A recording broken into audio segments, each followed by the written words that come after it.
My God, I'm sure you're.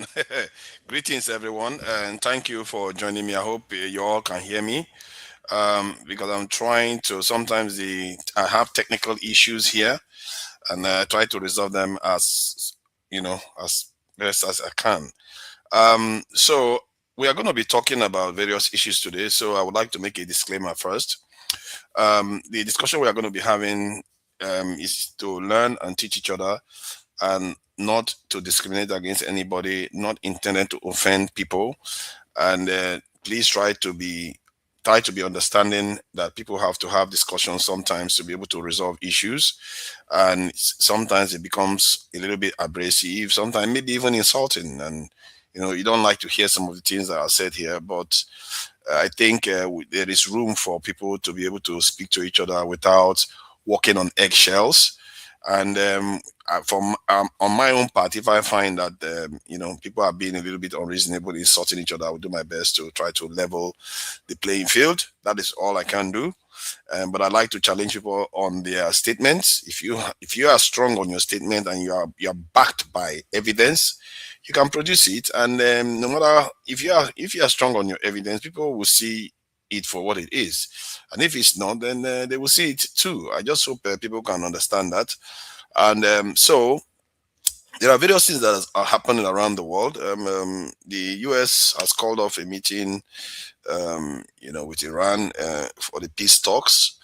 There is the issue of the xenophobic attacks against Nigerians in South Africa. And there is also the Turkish military base that has been, that has been that has been discussed. I'm not sure it's actually been established in Nigeria. So yeah, and then the Nigerian issues, as we know, the government, trying to compare Nigeria to Kenyans. I think that was Tinubu trying to compare Nigeria to Kenyans. I don't know where he got the idea from that Kenya is doing that badly. That he thought I don't know where that one came from. So I'm going to be playing some of the videos of the highlights of the week and the various events that has occurred throughout the week. And thank you all for joining me. Please like, share, and subscribe so that others can join this live stream. I know that some people are a little bit either they simply don't like me, which is fine, or they are afraid of having strong discussions where their ideas are challenged. Sometimes they feel like their ideas are challenged without getting feeling like they have been heard. Sometimes you have not been heard. It may not necessarily be that you don't have a point. It may be that you have a good point to convey, but you just didn't convey it correctly. Or maybe I can get what you are saying. Sometimes I'm not exactly the most clever person out there, so I may not have gotten what you are saying properly. But that said, we try to hear people out. I try to be honest about it. There is no hidden agenda here, and because in the end, it's about our own people. In the earlier conversation, I made an assertion that if all Nigerians came back to Nigeria, what would that mean? Would Nigeria be worse off or better off? And somehow, I argue that Nigerians would be better off if we came back to Nigeria. But somehow it was turned into that something. It was changed. The question was changed somehow. So, but anybody that looks at the capacity of Nigerians, they know for sure that if Nigerians came back to Nigeria, with all the, some of them argue that we have NASA scientists, we have all kinds of doctors, PhD holders, every professors working overseas. If those people return back to Nigeria, Nigeria will be better off. So that is a fair assumption, given where we are right now. My experience in Nigeria indicates that some of the best minds are not on the ground. They've all traveled overseas to go and serve other nations. So let me just play the videos so that you all can, get to, start the topics. And I will be playing some Nigerian cultural tribes songs just to, remind people of what we are all trying to get right. I understand it's not always easy. It is not always easy to get these things right. And so anybody that feels like they can join the conversation, they are free to join the conversation. And if they are not, that too is fine. And I do like to talk, and maybe it's a form of therapy for me. And I hope other people join and have similar conversation in good faith. All right, so let me play the videos now, and then we can commence. Controversy. US President Donald Trump has boycotted the White House Correspondents' Dinner as president since 2017, despite being a regular guest in the past, notably during Barack Obama's presidency. Say what you will about Mr. Trump, he certainly would bring some change to the White House. Let's see what we've got up there. Trump, known for his frequent clashes with journalists and labeling media outlets as fake news, will now join those same reporters for dinner at an event that normally celebrates freedom of the press. Trump claims that his change of heart stems from the belief that the media has finally admitted his standing as what he called one of the greatest presidents in the history of the country. White House Press Secretary Caroline Leavitt echoed the administration's enthusiasm. Forward to it. I think it's quite fitting that in our nation's 250th year, the most transparent and accessible president will be attending the White House Correspondents' Dinner for the first time, and his speech will be very entertaining. However, the evening may not be without friction. Over 350 current and former journalists and members of the Society of Professional Journalists have signed a letter. They are calling on the Correspondents Association to use the dinner as an opportunity to forcefully demonstrate opposition to what they describe as the US president's efforts to trample freedom of the press.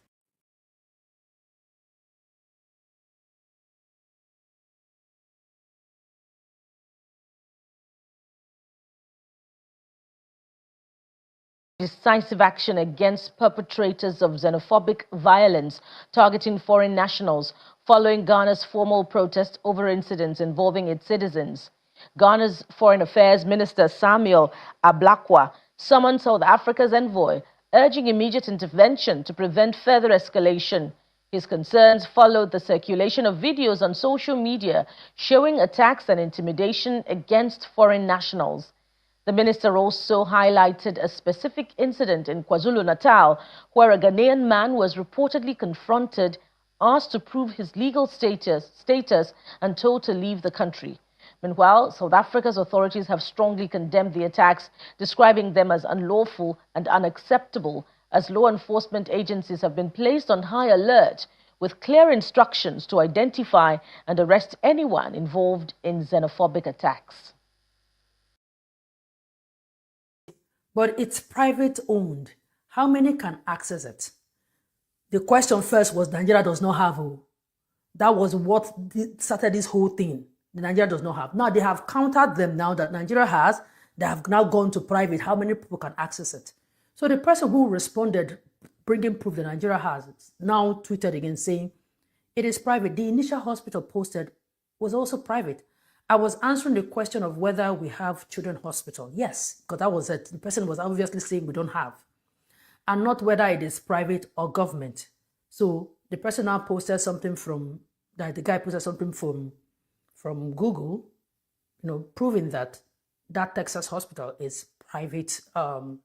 It also is a private, non-for-profit, charitable one. So they left that to another person came in. I hope they are maintaining it, because lack of maintenance culture is really setting us back. Now, this is also not a bad thing to say, right? But you see how we have all now, just let us continue to dig ourselves down the rabbit hole of trying to invalidate what we have, right? The first question is we don't have. And now they have countered them that we have. Now they are also trying to look at where us having, like trying, you see, I'm just trying to look for the word. Like now they have countered them that we have. They're still trying to look for how the one we have, how to rubbish even the one that we have. Because they could swear with their lives that we don't have.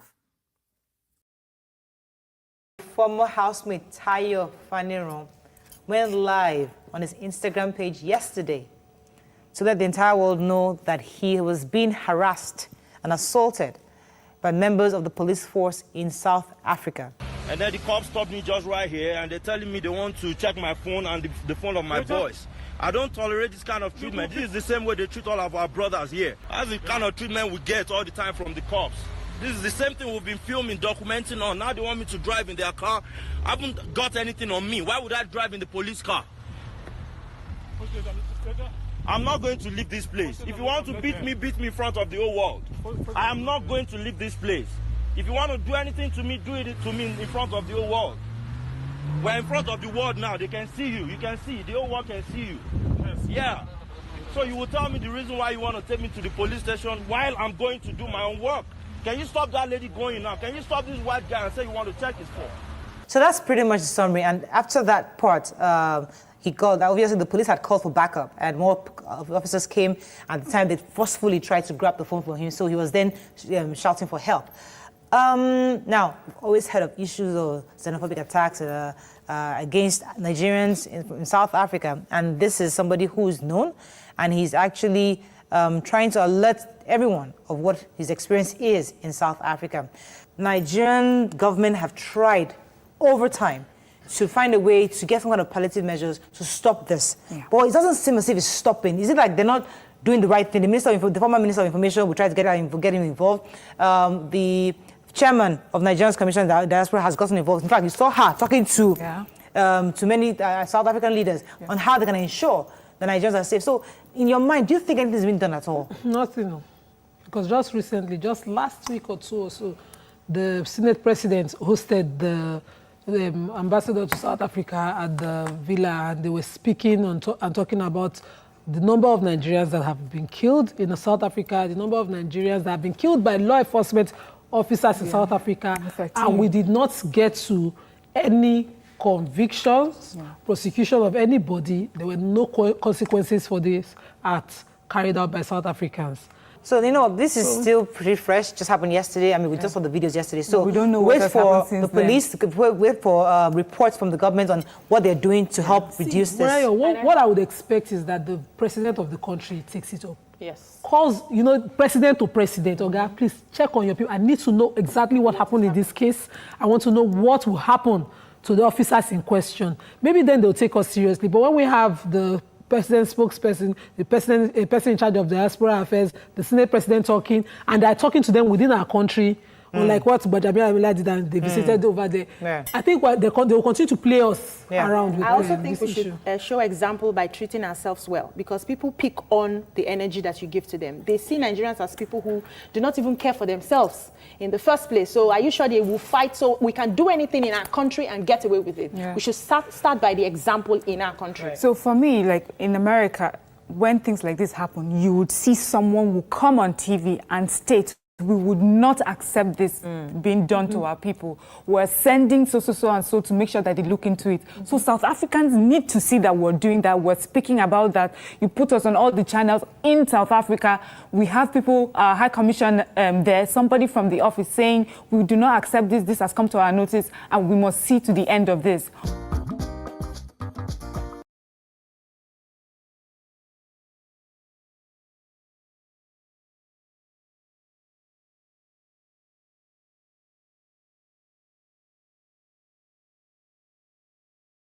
Benjamin Netanyahu has ordered Israel's military to vigorously attack Hezbollah targets in Lebanon.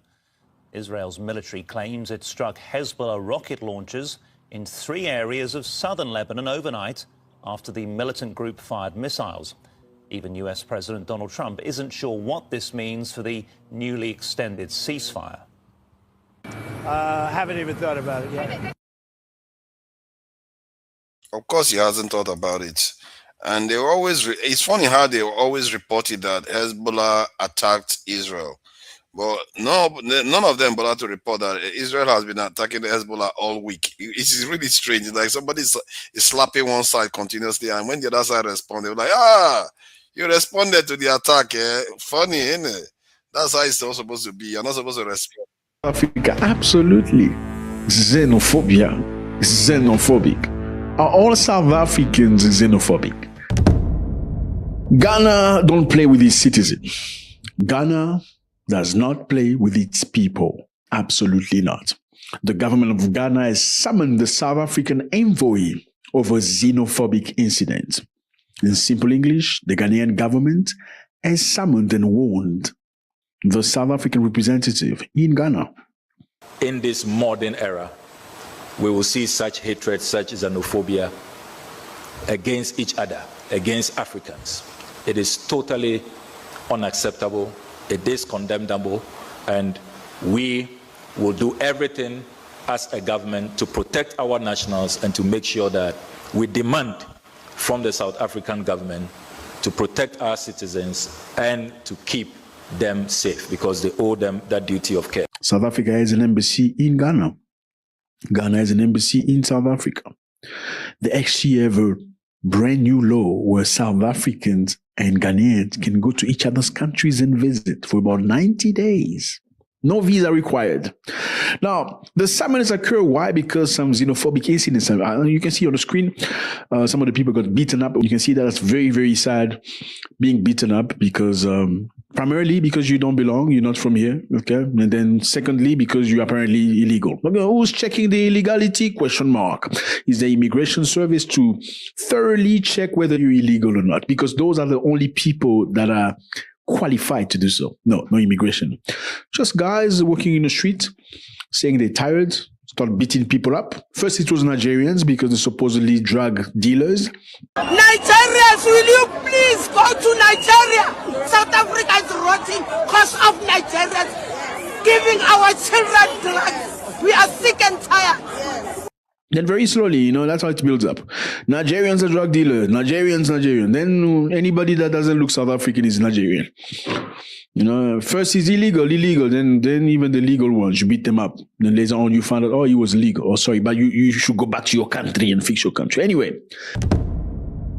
is it about illegality or is it about just being a foreigner? Question mark. We're going to talk about this with no emotions. I know you triggered, but I really don't care. Okay. Because the truth needs to be told. Where it's right, it's right. Where it's wrong, it's wrong. We're always going to tell the truth the way it is. So, Ghana has reacted. This is the press release. Accra, 22nd of April. The Ministry of Foreign Affairs confirmed that the acting High Commissioner of South Africa, High Commission in Ghana, Mr. Thando Dalaba, was summoned by Minister for Foreign Affairs, Honorable Samuel Ablakwa. Ablakwa is a very strong man. He went to Russia recently. He's not afraid of anybody. Now, over what? Over the recent xenophobic incident in Republic of South Africa. The objective of the summon was to formally express strong concern regarding reported acts of intimidation and harassment against foreign nationals, including Ghanaians, captured in widely circulated viral video. This is the video they're talking about. We are fixing this continent. This thing of you guys moving from one country to the other, it's no longer working. We don't want this as African people anymore. We are tired of seeing African migrants moving all over the world, refusing to fix your own countries. The point this lady made here is quite poignant. I think I do understand why they do what she's saying in terms of them also being xenophobic. But the point about going back to your country to fix it, I really wish they stuck to that, actually. Because that will resonate with even people from those countries. It will resonate with them. Let me carry on. Now we're making it very clear to you guys. We don't want you here. We want you to fix your countries. Let me continue. The Honorable Minister refers the incident in KwaZulu-Natal. This is KwaZulu-Natal on the map. It's the home of the Zulus. The Zulus, you know the Zulus, right? Shaka Zulu, remember? Yeah. Shaka Zulu comes from KwaZulu-Natal. Interesting people. Very interesting people. Anyway, let's continue. Well, a Ghanaian national, a legal resident, was confronted and asked to provide proof of his legal status and further instructed to leave South Africa and fix his country. The minister noted that such conduct undermines the dignity and rights of law-abiding individuals. What does he want to say there? He wants to say that if you're going to treat illegal immigrants in a certain way because they are supposedly illegal, then you should be treating legal ones differently. Now, if you are treating illegal ones the same... Exactly. why are you treating the illegal ones, the legal ones badly too? So now let me just go to the next one so that we don't spend too long just watching different analogies. Let's see the one about Ruto. Nigeria has been getting it in the neck a lot. Our English is good. Yes. We speak some of the best English in the world. Yeah, that is true. If you listen to a Nigerian speaking, you don't know what.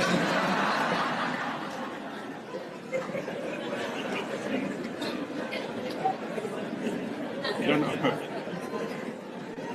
You need a translator.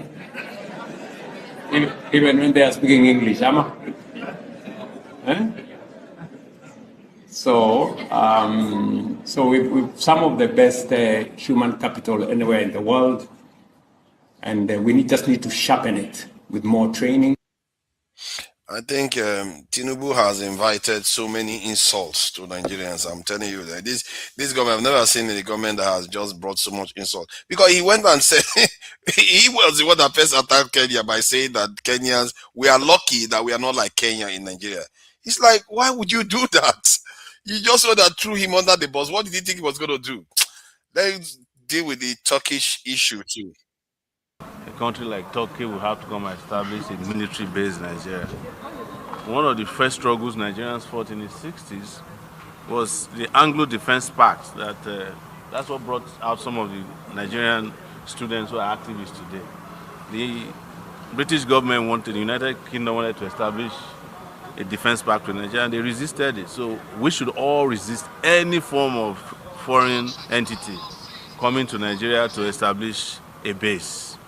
It should be resisted with every ounce of energy in our body, whether it's America, Turkey, the British, anybody. If we can't defend ourselves, then we should go and sell this country on Temu. Yes. You know what? This is one statement that Showore made that I unreservedly agree with. This because he didn't separate it. Everybody, nobody should come to Nigeria. And he made a very, very solid point. I have to give that one to him. So the federal government aspired to the charge against the alleged deporter before the federal high court this coming days after the secret trial was alleged. The proper place to file the charges is the federal high court, and I'm glad they finally agreed to do that after prolonging their detention, which was improper and illegal. So let them bring out the evidence in the open court. This is the appropriate forum to try anybody who's engaged in treason, not any military court martial. And I can guarantee you that when they get here, you'll find a different situation with regards to the evidence they claim to have. But the NCC and the CBN have sealed a deal to tackle SIM enabling fraud. What do you have to say about that? I'm more interested in fighting MTN, Airtel, Glo, and all these data thieves, yes, that are stealing our data. Do you guys realize that suddenly there's some improvement in the last 2 days? Yes. But don't think you can fool us. We are still coming after you. MTN. You know, I have to give a show here. You know, almost everything he's doing here, I feel like, you know, he's on the right path. If this is all he's doing, he seems to be, at least on this, the way he's coming across here, I really do like it. But let me just go on with other aspects of the news. I think we've covered quite a lot already. I don't want us to cover too many. So let me see if I can just, you know, play something so we can just start our conversations now that we have one of the, you know, people that can discuss matters with vigorous, this in evidence-based, this in arguments. So let's see if I can get one of these our, you know, traditional songs going, and then we can start then. All right, let's start with the Opobo people, one of my favorites. One of your favorite teachers.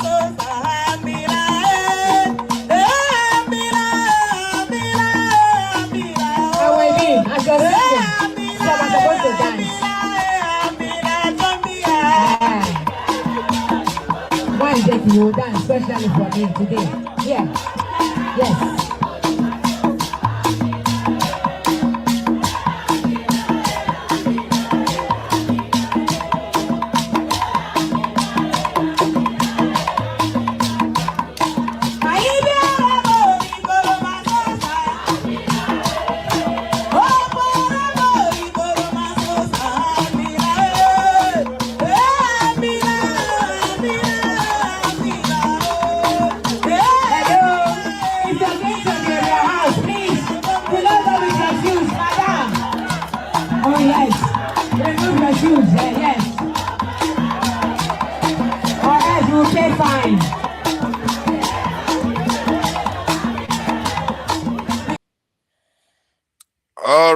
All right. Thank you for joining us, Ovie,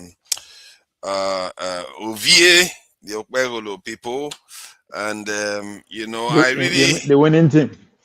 yeah, the winning team. Yeah, you guys are ruling now. Let's see what comes out of it. I must say, this is one of the first outings I've seen Showore talk. I felt like he came across as somebody that is making a coherent argument. Because the way he said he would implore Nigerians to fight against foreign military bases in the country is a very, very good sign. But where I have an issue with him sometimes, he remains quiet at critical points when the decisions are made. Why is it that he's talking about it with Turkey? He didn't talk about it.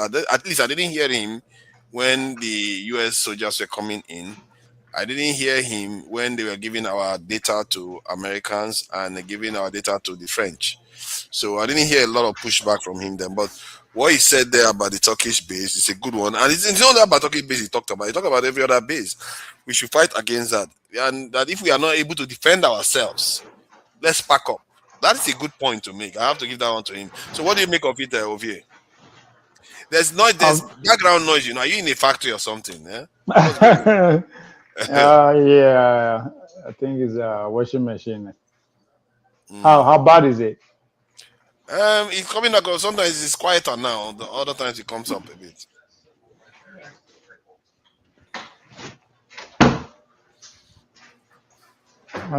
Any better? Yeah, better now. Completely gone. Yeah. So your question comes in a double sword. Is it Showore or the security ability situation that he's talking about? Yeah, I think both of them really, because it was his video that was played, and the fact that Nigeria is looking to bring the Turkish people to come and train again. This training business is driving me mad. Though. We keep getting training. Okay, I think. Are you not sure it's the other way around? Nigeria training Turkish. No, taking men there to train. Because Turkey is pretty much like because that's why at times I thought you have to go behind the scene to actually be able to piece one or two things together. Turkey actually serves like a training ground for the globalists. If you go study the Turkish military, you get layers too, just like the Iran. Pretty much every serious country have layers of military or government and other, right? So some are off the book, right? So they are one of the best training men for the globalist network. So that's what I said. Are you sure it's not the other way around? They are not sending men there to train to come out. Are coming to say, as you said, or they are bringing men via, because most of these things they are just nation state. That's why nation state. If you look, the idea, the goal of the globalists to destroy the ideology of the nation states, right? Why the nationalists want to still make it one of the most powerful entities, which is what America was betted on, right? Freedom. Every country should stand on. So that's the on that when you go deeper, that is the struggle that is going on. You understand? So you have to now be able to piece their network because these are things that have been happening hundreds of years. So there's a lot of network. So that's why I always get it wrong with you is that you face to understand Nigeria, right? in the sense that the competing factors, the competing interests, there's no way you can just wave them out of the way, right? Because now then they make the decision, right? So the competing factors, this is our reality, right? How to share power. They have not able to figure that out yet. At the same time, they want to build a nation. So that's why you see they are so open to external infiltrators. So as far as I'm concerned, Nigeria is still a colony. So the two colonial power, the British and the Americans, are still fighting over the little resources they have. So our people, the the ruling class, their goal is to, how do we manage these interests? How do we manage this process? Rather than come, what is it going to cost us to actually stop these people from our life forever? They are living that fight for the next generation. Because at one point or the other, that's what it's going to take. They're not going to leave. Maybe in Ghana, once South Africa, where they get power, they come infiltrate us too. So it's a normal phenomenon. So the focus, you have to now be seeing things from the lens of the people who are in charge in terms of Nigeria, because now then be the connecting factor. I understand your point that why is it that they no fit recruit more?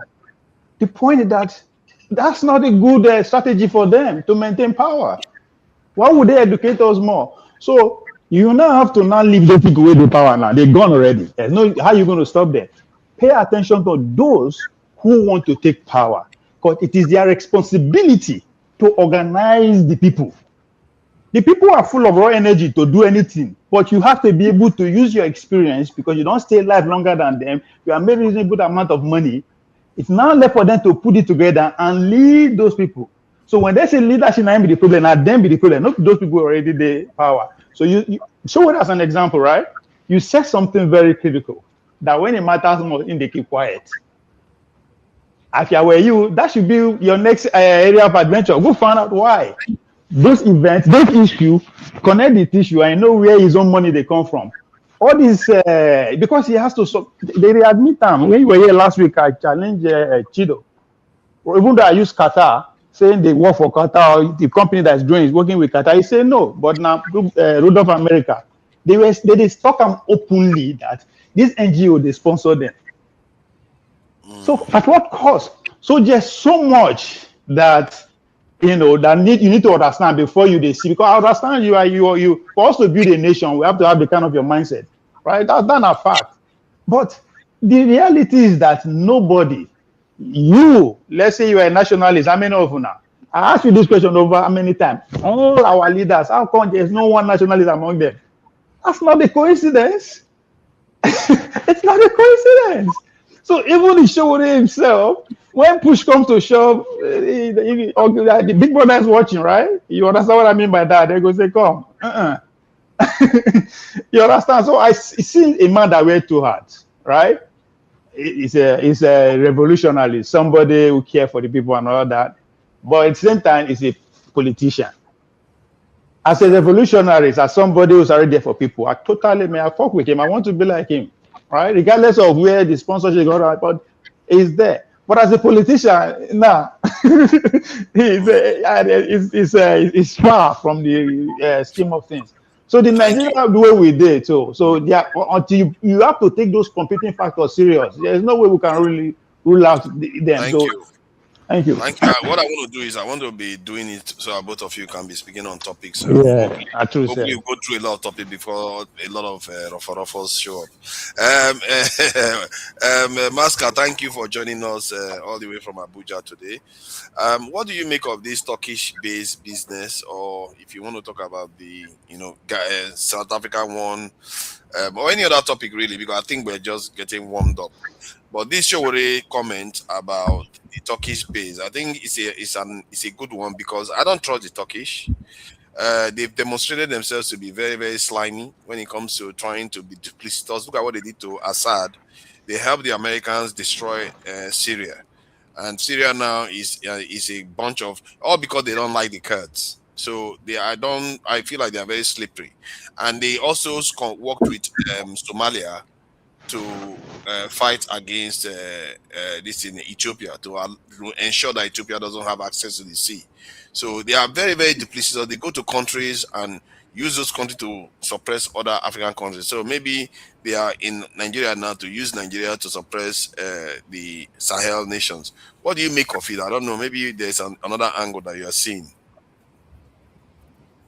All right. Good evening, Ophir. Good evening, forefathers, and I'm sure there are a couple of people at on the keyboard. The last time somebody was saying that I don't acknowledge them. So good evening, keyboard people. Well, now, well done. All right. So look, I'm not even aware that there's any Turkish base. I just heard it because I was listening to Mr. Rudolph's segment. I hear that there's a base. I think they're about to open it. I don't think they've actually opened it. They are to open it. So that's what is against that they should not do it. I don't think they've actually opened it. Okay, but in any case, I think for me, there are two legs to the table. One, where I would start is that where should I start? Okay, so I think I would reverse and start from the other side. My understanding is that we are not even a country. We are just a space. You know, like you enter an estate, you come to visit your friend. If you just see space, you park your car there. Because what are you going to do? Are you going to put your car in your pocket and enter? No. You look for space. So, because we are not a country, we are just a space. We are not even understanding how countries think and how countries behave. My take is that serious countries of the world, they look at places like China, South Korea. These people like Dubai even. But these people have improved a lot. Okay, so what do we do? What is the process? Every single serious-minded country is thinking like that. They're looking for opportunities. They're looking for things to do so that they can also move forward in their lives. Turkey is not an exception. And I will tell you that, especially with the way things are going now, a lot of countries, what I mean by the way things are going is like, you look at China, like China when was it? Okay, so maybe I will just give you a good point when you would remember. When the euro was invented or was introduced, China was a rogue country. Where I used to work, we don't want to touch anything from China because like these people, like there's nothing good that will come out of China. But the reality is that from the euro point to today, from the date euro was introduced as a currency to date, China has come to the top of things. And I'm sure countries are looking at how did they make it. And that China's story is giving a lot of countries the impetus to push. So a country like Turkey is like that. And the second leg for me is that I live here in this country. The idea that we are thinking Turkey is just coming into Nigeria is fallacy. There is a big hospital in this city in Abuja. It's one of the biggest hospitals, Nizamiya Hospital. It's a Turkish hospital. Nile University, one of the biggest universities here. It's a Turkish hospital. It's a Turkish university. Forget the name Nile. It's a Turkish university.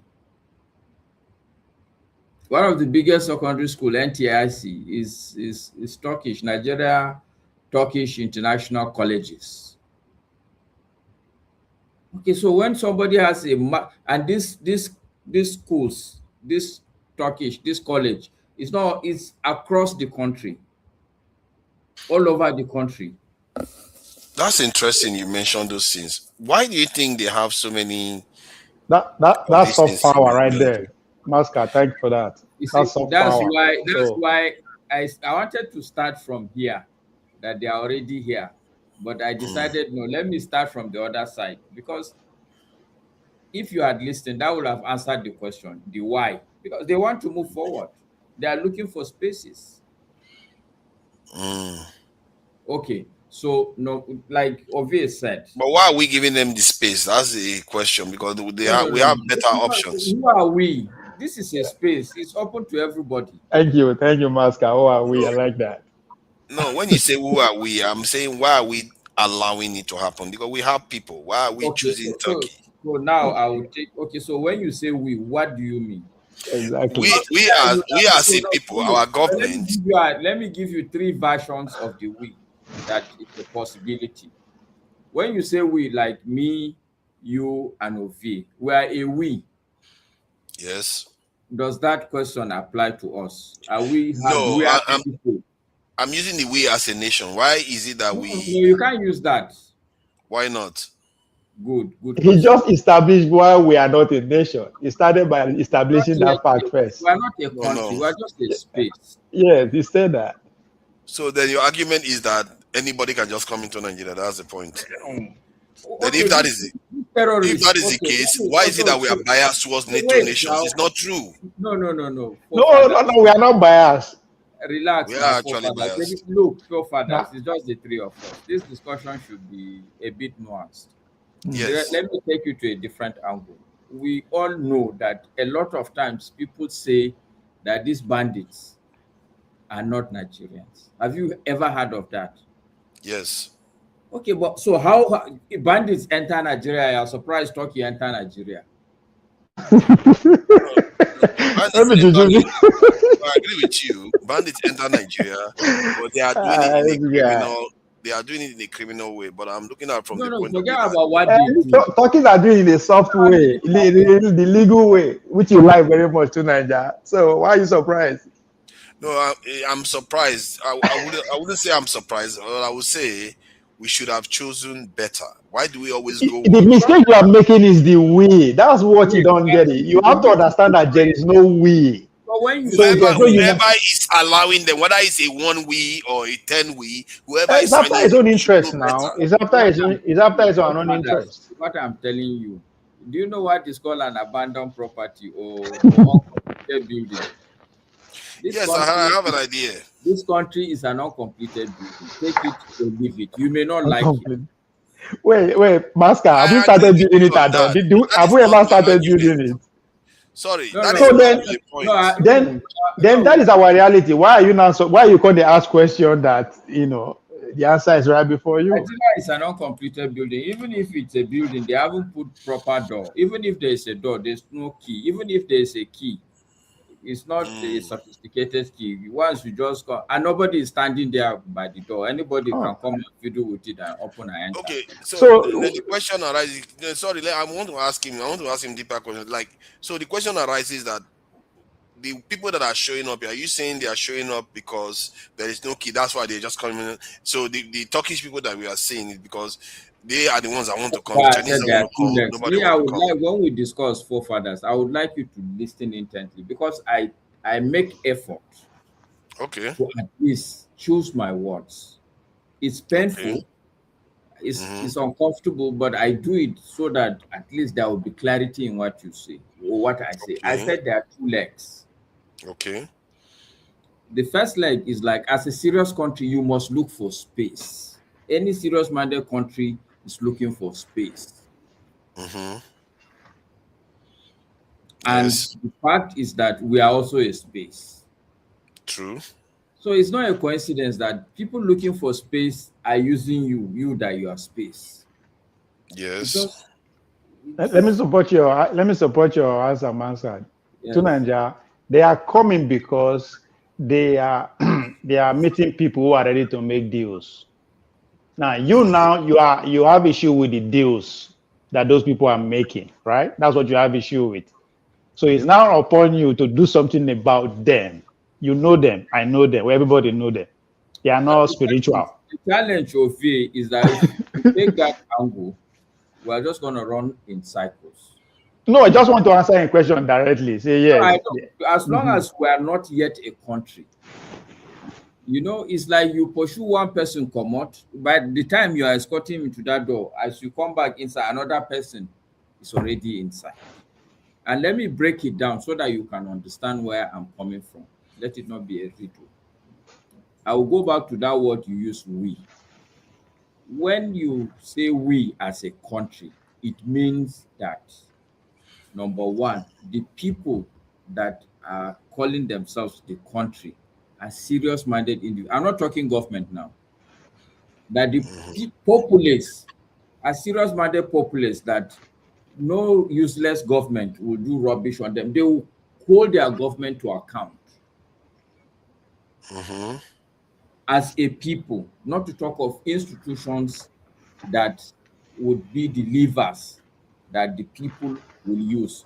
A good example of this thing now, for instance, if we are a country, if we are going to be using the word we as far as it concerns us, then we should be able to go to our senators, and then our senators will now hold people accountable. This base, they call maybe it's a military thing. They call the military people and ask them questions.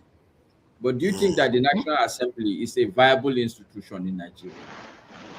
Okay, see, Master, let me hold on, Ovie, hold on. It's just a question. Ovie, hold on. Let me do this. I wanted to clarify the direction I'm going, because No, it appears you are not. I try to understand. I will get where you're coming from. Let me just try to get you to the direction I wanted you to head, because like the Turkish, like you said, there's a space. We are not a country. They can come in and go as they please. But it doesn't seem like that. That is the problem, because it seems like we are picking and choosing the people we allow in. Okay, so the problem still with the discussion, forefather, the problem we will have with this discussion is that, see, when I use we, I mean me and you now in this discussion, but your we is the problem I will have is not. I went with your concept of we don't have any gatekeepers. People. So you can't use we. You can't use. So what you will say is that maybe the government or the people doesn't have gatekeepers. Okay, but that's not the way you explain it. You explain in the context of a country. You explain, that's how your terms is what I'm using. You explain that we don't have a country, hence people we are a space. They need space, so they come and occupy space. But my point is that there appears to be a filtration. That's why you don't see Russians the way that you see Western alliances.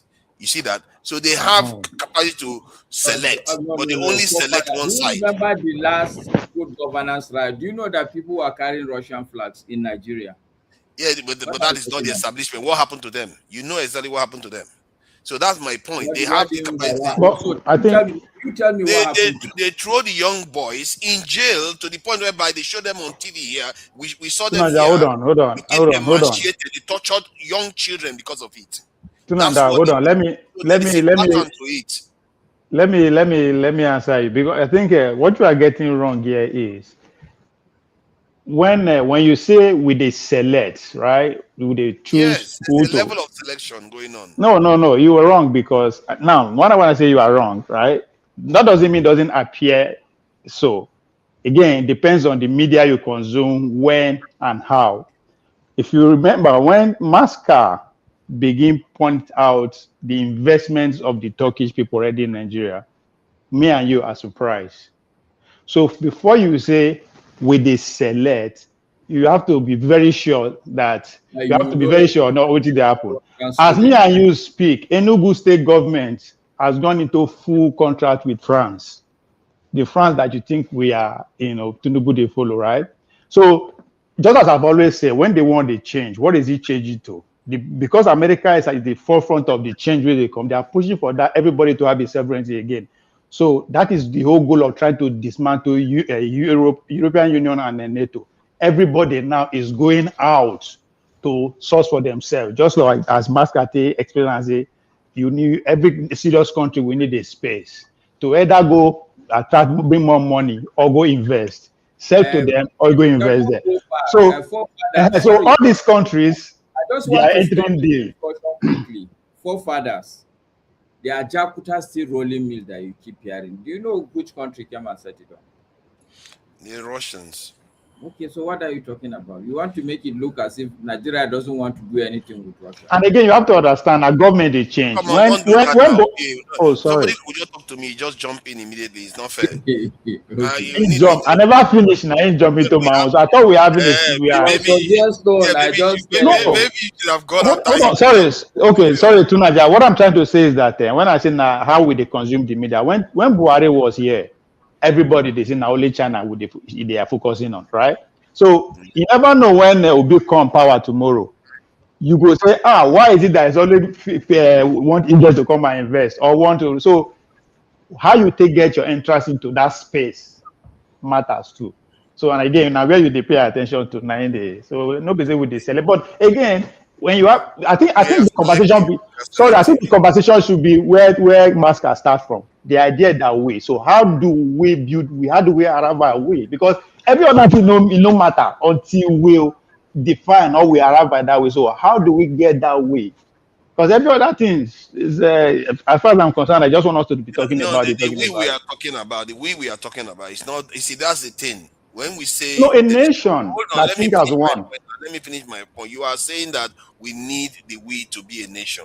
But I'm telling you that we does exist. It's just that they are compromised minds that are actually picking and choosing winners and losers. They are not. That's a good argument. No, that's a good argument. That's a good argument. Let me finish what I'm saying. Hey, look at that. Look at that. Is he? No, seriously. The problem is that we are not listening to each other. You don't let me finish now. Unless until you debunk my argument. That's what I wanted to do. That's what we're doing. No. Yes. He is saying that it exists. But I have practically shown him, and he didn't argue that. So wait for him to show you why he said he exists. Just wait for him to show you. In Nigeria, there's no any community that today can tell you they will go to their senator and say, no, this thing that government is doing, we don't like it. And you hear that senator go and challenge government in a very serious way. It doesn't happen. So and let him tell us why, Mascot. Your reason is found. Your reason is grounded. I totally with you, but he's making a point that I think the argument stand. But you should tell us why you believe that one not let's exists. Listen to you, forefather. We are all ears. So my point is that we do have people, but the people that are there are compromised. Hence, they pick and choose the winners and losers, and the people they are picking are Westerners repeatedly. Have you seen how many times? Okay. So this is not let me finish. Because what you are saying is that they are no longer accountable to us. They do what they want. That's what you're saying. No, they are accountable to us. But I'm trying to say that because your impression is that the way you came across was that there's no country, so anybody comes in and there's no filtration. I'm trying to say that you have to hold the people there accountable because there is filtration going on, but they are filtering towards the people that are not generally good to us so far. That's my issue. Isn't that how to do it normal? You come to the authority. That's why they go to France. That's why they go to Chatham House. That's why they run to the West all the time. You don't see them. How many times have you seen our leaders run to China? We are colonized by the English world. So what do you expect? No, it's not even. It's not what forefathers is saying. It's not even true. It's not because this is the same country that are we not wait now? Are we not? We are all over the place. This is what I would say. This is a country that is a member of the OIC, the Organization of Islamic Countries. Yeah, there's nothing wrong with that. No, it's not. This is not a value argument. I'm just doing practical point that this country is everywhere. Yes. It's not true that we're only pandering to the West. Actually, we pander to the western part of even the Islamic country. We pander to the western part. Because the West control what we consume media-wise. They control the propaganda. This thing we are saying, forefathers, it's not true. Because do we have close relationship with Iran? No, we don't. Why? Actually, give me now. Tell me our relationship with Iran. Since I don't know, tell me, please. Okay, so to start with, as far as Nigeria is concerned, there's a massive Shiite population. Massive and very prominent. This is an offshoot of more like a small Iran, and these are not. That was part of it. Yep. You shouldn't be shaking your head. No, I governmental said, relationship. I'm talking about we are talking about oh, governmental relationships here. What No, the no, governments do. So that's what okay. So how are we maybe related? How do you see us running to Iran? okay. So you may not know when they go. I will not know when they go, but I may know even when they go. But it's not something that, yeah, no, this is the truth. Just now, you were surprised when I listed all the Turkish relationships. Yes, You I was were surprised shocked. about that one because I didn't see it because Nile, especially Nile University, when he mentioned it, I thought it was an Egyptian this in the university. No, But fine, no, the you are Turkish. correct on that one. If you are correct, I will tell you you are correct on that point. But it still doesn't negate the point that our leaders are picking and choosing, and they are choosing Western nation, whether they are in the Middle Okay, East, so whether they are in okay, Asia, so they are doing the there are same two thing. things. Ovie said things that you didn't pay attention to. If you step back and pay attention to, all these discussions we're having will be null and void, will be unnecessary. First, this thing is not about government relationship. It's about soft power. It's about soft power. Because how do you even get the government relationship? A serious-minded country get the soft power first. They have a big university, they have secondary schools. People that are coming through that system are begin to have allegiance to this place. And let me give you the bad news. The next president may become will probably be a Nile University graduate. So what do you say to that? He that's a went good to one. a Turkish secondary school. He has gone to a Turkish university in Nigeria. How do you prevent that president from having a good relationship with Turkey? This is how people think. This is how countries think. This is the point. But It's that about is not my argument, though. not, but your argument can stand in the air. My This is argument the is yes. that they are These are picking and the choosing. You said we didn't have a country. I'm saying yes, maybe we don't have a country, but the people that are actually doing this is it's not a free for all. okay. They are Yeah, So but picking and what's choosing. wrong? What's okay, wrong no, with picking and okay. choosing? I just want I to like to focus. stick to a specific point. I don't want to drift away from Okay, the point. on that specific point, for what you're missing is the same argument we're having. The present person in the seat of power is I won't say an individual, but let's say they are a group. That group are not gonna come from nowhere. They are pandering to the people they feel they should pander to, or the people who have captured them. Are you with me? Exactly. Masca just said that we speak English. That alone will naturally gravitate us to the West, just like if you Now, graduate now, from now, Turkish. no, now he has come down to the point that I'm making. That my original point because he was challenging me when I said these our leaders they keep like they allow Turkey to come in and that Turkey is coming in because they are basically always going to these people that are not good to us.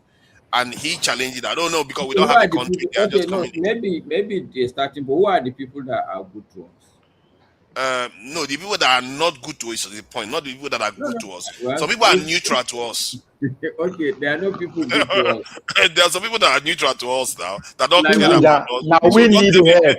Who are Now the we uh, bad? need help. I've been like the other way around. You you have should to have ask me something to who are even those people that offer. are bad to us, not the people that are good to us. Anyway, So hello is Come. here. Hello, Hello na is here. woman. Oh, no, she's in a man. The way she dressed, Hello call the is pop, here. call the swell up Hello is swell up here. like bread. What are you OVA, saying? in the public here now, I shall slap you, and nothing will happen. Nah, shy, no worry. If you shall slap me, So sit down, JJ, there now. I know we're in the public. I know, so I not get shame. I Thank you. only kiss in public too. So go for it.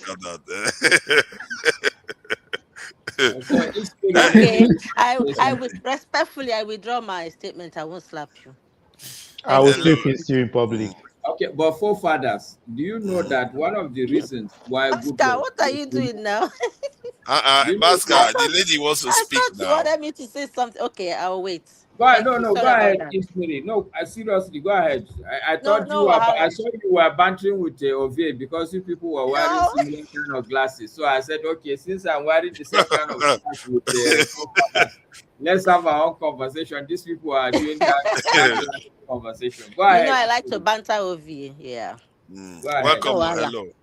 Thank you. Good evening, forefathers. Hello, Maska, and hello, Mr. Obablo. Today, tomorrow, Pankwaso. I love you too.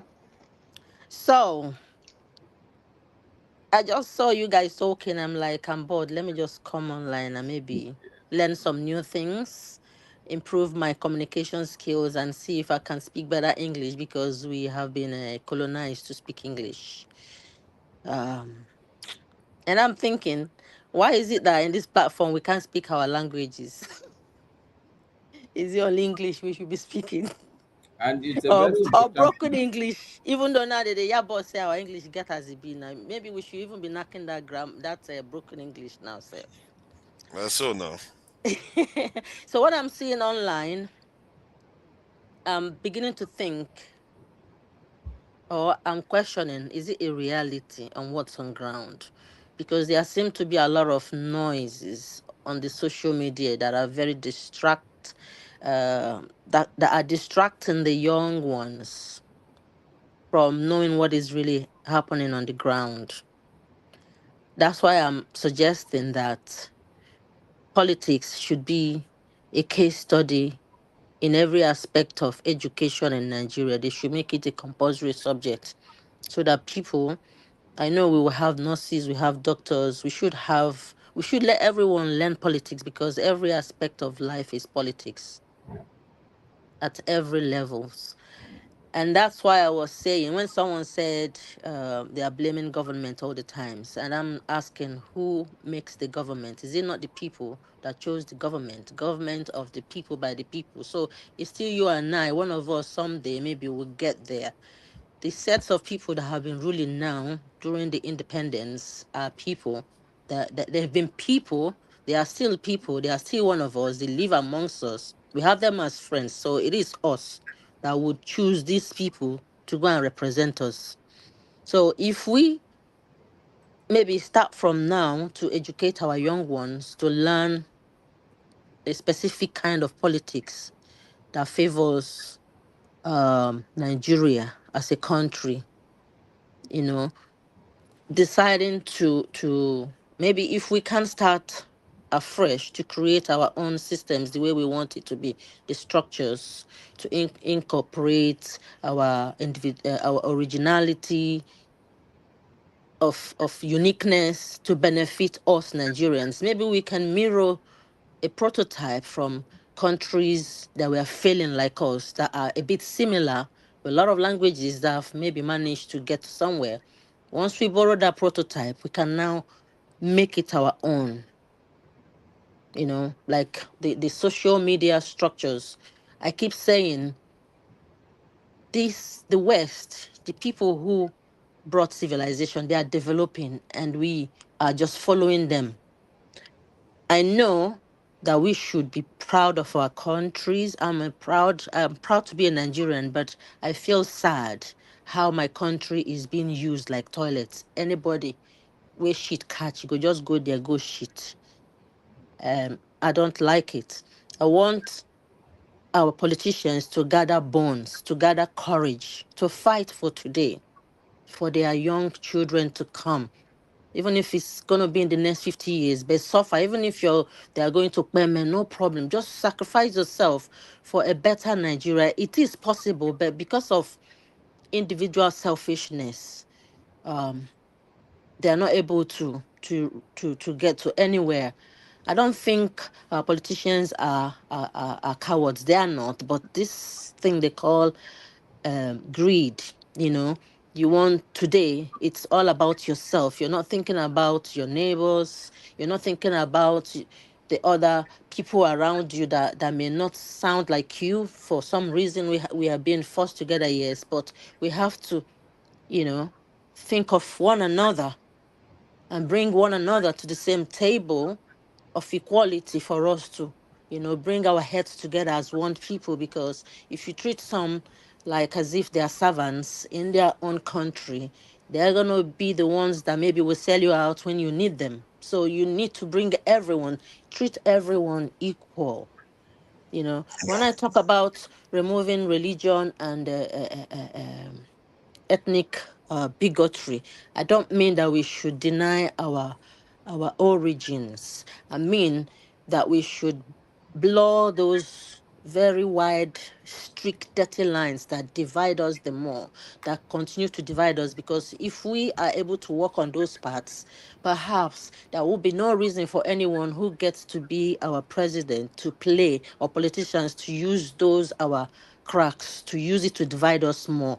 So when we create awareness into the hearts of our babies, teaching them the right politics to know that this is not right. You know, using things that divide us more to continue to divide us, they will be able to know that this path will lead us to destruction, and make rules that would strictly punish anyone that abuses those cracks and use them to make examples, very strict examples. If it is life imprisonment, I'm not an extremist, but I do believe in the power of universal agreement from everywhere. We agree that this is what we are going to do, and we make a good example of a bad egg. Very, very good example of a bad egg. You know, those days, you know, in my village, people used to leave their doors open. If you steal, they would parade you naked everywhere. I'm not saying I support that kind of abuse of people, but I'm trying to say that when you steal and then they put whatever you've stolen in a wheelbarrow and some yams or whatever on your head, the whole village will come out. All the girls maybe used to like will now see that you're a thief, so they are not going to want to have anything to do with you. So when we openly disgrace such, you know, negative behaviors, people are mindful of committing such atrocities. And I also have noticed online that countries in Africa, for some reason, are not taking full responsibilities of their failures. Africans know that they've been brainwashed, but instead of Africans to look inside themselves and find a solution to brainwash themselves, they decide to do what we do best, to point our accusing fingers to our neighbors, to other countries.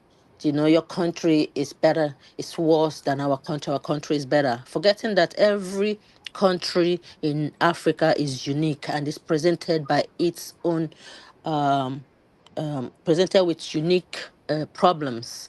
I do not support any foreign whatever to be in the soil of Nigeria as a base. I do not support that for any reason. Rather, we should train our younger ones to fill in those spaces. It may take time for them to learn in creating things to air defend us.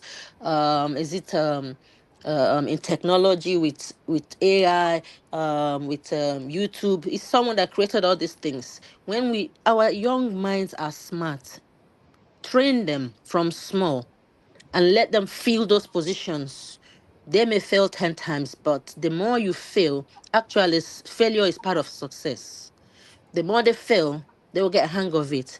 And you can't tell me that our children will love our country less. Actually, they will love and protect it better when you involve them in that country to make them believe that that country equally belongs to them, and give them that strength and encouragement to fit into those positions that they cheaply give to all these foreign people to come and, you know, do whatever, use us as toilets.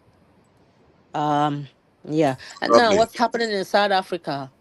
Um Mm. I'm kind of What do you make of it? Let me just play this video because I find sometimes our officials, they seem very bland the way they talk about these things. I can understand that they don't want to ratchet things up. Nigeria seems to be like the Christ of Africa, where we take slap and they will turn the other cheek again. It's getting a little bit reckless right now. Let me see if I can find this video of our Nigerian official responding to the attack. Let me just find this video. What's the name now? Which one is this one? Senseless perpetrators. Okay, let's see. Because I just saw the video right now. Okay, that's it there. Oh no, the wrong one. And Not South this one. Africa I'll has get the right one. pledged decisive action against perpetrators of xenophobic violence targeting foreign nationals following Ghana's formal protest over incidents involving its citizens. Ghana's Foreign Affairs Minister Samuel Ablakwa summoned South Africa's envoy, urging immediate intervention to prevent further escalation. His concerns followed the circulation of videos on social media Seriously? showing attacks and intimidation against foreign nationals. The minister also highlighted a specific incident in KwaZulu-Natal where a Ghanaian man was reportedly confronted, asked to prove his legal status and told to leave the country. Meanwhile, South Africa's authorities have strongly condemned the attacks, describing them as unlawful and unacceptable as law enforcement agencies have been placed on high alert with clear instructions to identify and arrest anyone involved in xenophobic attacks. All right, so there is one of them. Let me just get a video out. I need to remove a video from the stage and play this video because that was from our, I think, Minister of Foreign Affairs. And they said because the stage is a little bit full, that's why I wasn't able to play the video. Let me just get the video played now. I think that's it there. All right, so. Celebrate these extraordinary accomplishments with the holding of this political consultation. The government and the people of Nigeria are saddened by the continuous reports of killings and abduction of Nigerians resident in some cities in South Africa. We are worried about the increasing cases of extrajudicial killing of Nigerians in South Africa and delays in the granting of bail by local courts for murder suspects, which usually vanish afterward without trace. Furthermore, the difficulties of our two missions in Pretoria and Johannesburg, South Africa, are experiencing in following up with the South African police to obtain the results of the autopsies of deceased Nigerians is another source of major concern to us. You see, there's a way Nigerian officials talk. There's like they are dead in the eye politicians. They don't want to talk with any sense of urgency, passion, or due care. It's just she's just reading a paper. You see what I mean? Maybe that's why Africans don't take her seriously. What do you make of her response? I do like her because I believe that she could make a good actual foreign minister, but I don't like the way they come across because this Ghanaian official summoned the South African ambassador and they were talking really, really tough at them. If Ghana can do that, what is it with Nigeria? Why is it that we always take stuff from people? I do believe that Nigerians like to speak big grammars, too much of big grammars. Maybe they want to show that they can speak better. Trying to wear that Oyibo man's educational clothes. How they do things in a way that suit Nigeria and the Nigerian people wherever you find them, because every single Nigerian life should worth billions in every ramification. And wherever you find any Nigerian abused, you have to take a drastic action, because if you don't and you come outside and speak all the long grammars that some of those South Africans may not even understand, because if they do understand, they would have done something all these years. This is not the first time they've been buying people and getting away with it. We cannot continue to live in such ways where Nigerians are not respected. I know we disrespect ourselves, but at the same time, we have to make someone a scapegoat. We have to, token is cheap. If I'm in the position of all these politicians, I myself, the first thing I would do, I know there's diplomacy, but first of all, scatter everything. Because if you don't scatter everything, things will not come together. You start by scattering the relationship whichever way you can. You start, if diplomatic way don't work all these years, then you start dealing with their companies. You start to hit them where it will hurt them. Because if you hit the ones that has power in South Africa, they will force their miscreants to get off the street and to stop attacking Nigerians. Ghanaian foreign minister also likes to speak grammar, but at least he backed so much. Is one Ghanaian and he made so much noise. I don't believe Nigeria should speak the same grammar and whatever. They should take action. We're tired of seeing them looting, because it seems to me like whenever someone is broke, they find a way to create an organization. If it is not Dudu, it will be Dudu Lala. And then use that as a medium to go and loot a fellow human being, whether they are legal or not legal. And their governments won't do anything about it. They will never do anything about it. And it's making our country so weak that anyone thinks. That's why I continue to say, like, Nigeria is becoming like a toilet now. And it's true. Anybody that this thing catches, they feel they'll just come and run Otilororo inside there and come and do their business. We are not toilets. We have to be good citizens, be patriotic, be straightforward, do good things. Defend our country whichever way. Because if we don't do anything, the way they're treating Nigerians is they think, see now, it's because our governments have not been doing anything. That's why anywhere we go now, they're saying, oh, they're driving Nigerians from this country and that country. They've started buying Nigerians. Very soon now, they will start buying Nigerians everywhere. And the governments won't do anything. One citizen alone touched. Even if that we don't have anything, we can hold someone by the balls until they pay massively. Until they pay. If we have to cut all ties with everyone in Africa and just eat what we have, even if we are going to starve for 100 years, let's do it and get this respect. And shouldn't be running to other countries to go and help them. We should help Nigerians first and be very mean and strict, very extremely mean. Because these days I'm seeing people calling for individualization, that people should go back and build their countries and stuff like that, forgetting that some people travel not because of poverty. There are people who just like traveling. I know most of us maybe travel, but say if I'm very rich, I don't want to stay in one place for too long. I feel I can go to anywhere I like, as long as I'm law abiding and everything, and you come and harass me and then buy me for what? Because I'm traveling around. So when you see me without knowing anything about my immigration status, how can you tell that I don't have papers? And then because I don't sound like Ududula, you come and attack me and buy me, and the government will just come and speak grammar like our beautiful sister. No. If they don't do anything, I urge Nigerians to go. Let me not say anything. I don't want to be, Don't worry, you don't have to agree to travel. Some people like us, they travel up and down. Let me say something. I think what you are saying, I think Nigerians are beginning to feel it to an extent. I'm beginning to get the feeling that Nigerians are beginning to get it, because South Africa, Kenya, Ghana, they are just ridiculing Nigeria now. And many of them, they keep repeating. And many of these countries are gaining from Nigeria, especially Ghana and South Africa. South Africa, 70% of their crude imports comes from Nigeria. Their petroleum comes from Nigeria. And they just keep mounting up at Nigeria as if Nigeria doesn't matter at all. And I find it interesting. Do you know that Nigeria, as a country in Africa, is the most generous country? I didn't know that. Nigeria ranks number 1. That's our soft power to Nigeria. That's our soft power. All this soft power that doesn't get us. Soft power. When people our generosity. Wait. When people continue to say, now you're being good to someone, I'm good to you now. You turn back and then stab me on the back and slap me. You think I'm stupid? You do it 1 second. Next time I'll just anyhow, whether anything, because you can't give someone chance to just destroy you.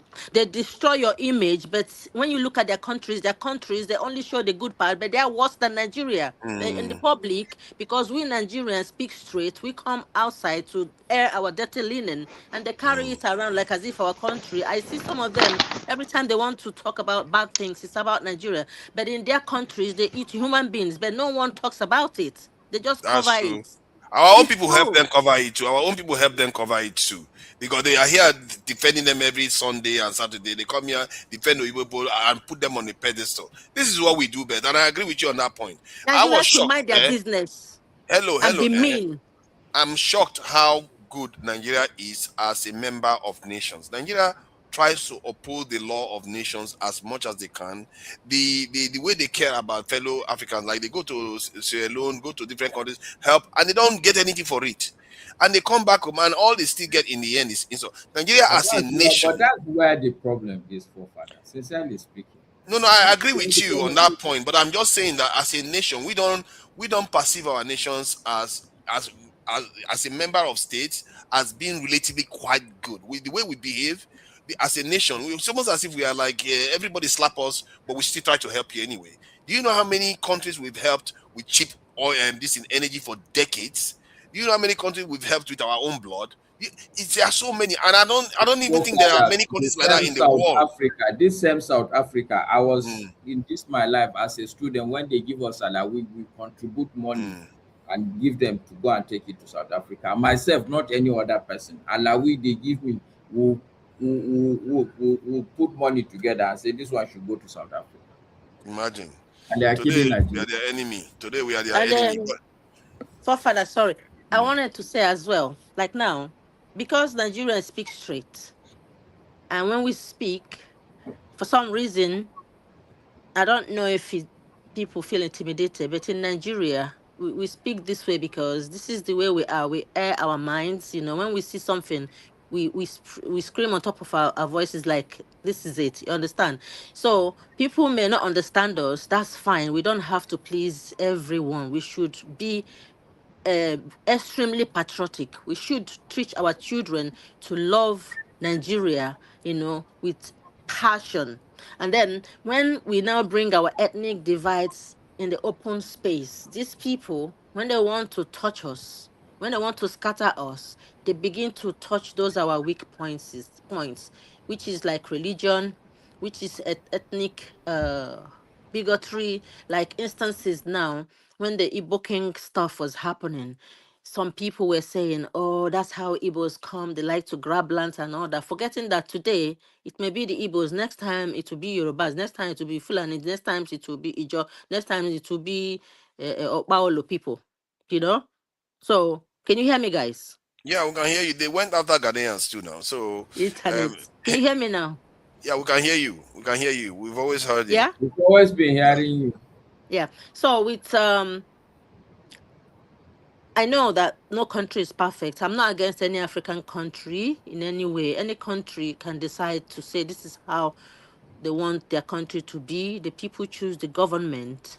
But to come outside to ridicule my sweet country, you know, even though we are the ones supporting you behind, you don't say our good part. You're always picking on things you think it's our weakness to use it to judge us. Even I tell some people when they talk like this, I said someone just called the whole continent a shithole countries. So that means we all have works to do. So Nigerians should, you know, debunk all these things they want to use. I believe there's a race somehow or a plan somewhere to destroy my country.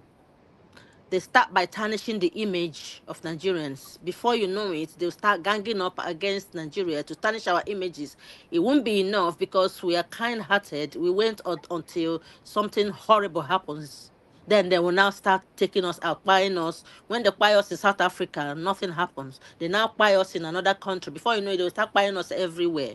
And then we are losing our strength because if our government stand and make use someone as a scapegoat, which way, you know, destroy their companies, whichever way, you know, retaliate, tit for tat. They do you one, you do them 1 billion. That way, you know, they will not do that again. If Then Nigeria when they want to replies to do any good to us, we nation, we do are going good to to them. You damage do them a us lot. bad, we do you 1 billion. That's it. Tit for tat now. I Enough is think enough. I don't think this government is capable of doing that. Every move this government has made internationally seems to have messed Nigeria's image up. Like comparing Nigeria to Kenya. Why did Tinubu have to do that? It's like, who asked you? It's like, I don't know. I've never seen any president in Nigeria before that just goes out of their way just to make a point. You throw another African country under the bus. I don't know why Tinubu did what he did, and he invited the insult from Ruto to Nigeria. I don't personally, the way Tinubu has conducted himself internationally has been very, very abysmal. He has not conducted himself in a way that benefits the country, that is in the country's interest. He always does it like the ECOWAS one. He screwed it up.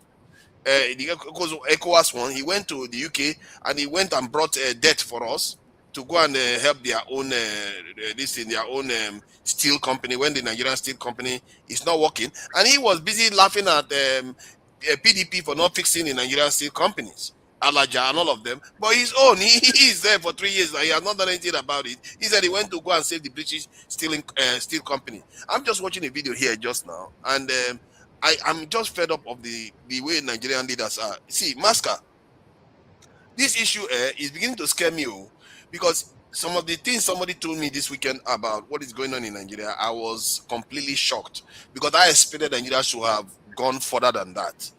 But it appears that the emperor has no clues. Our people are doing nothing. And if Nigeria is doing nothing, Africa is doing basically nothing. We are just sitting there hoping that nobody comes for us again. If they do, we don't have any means of preventing it from happening.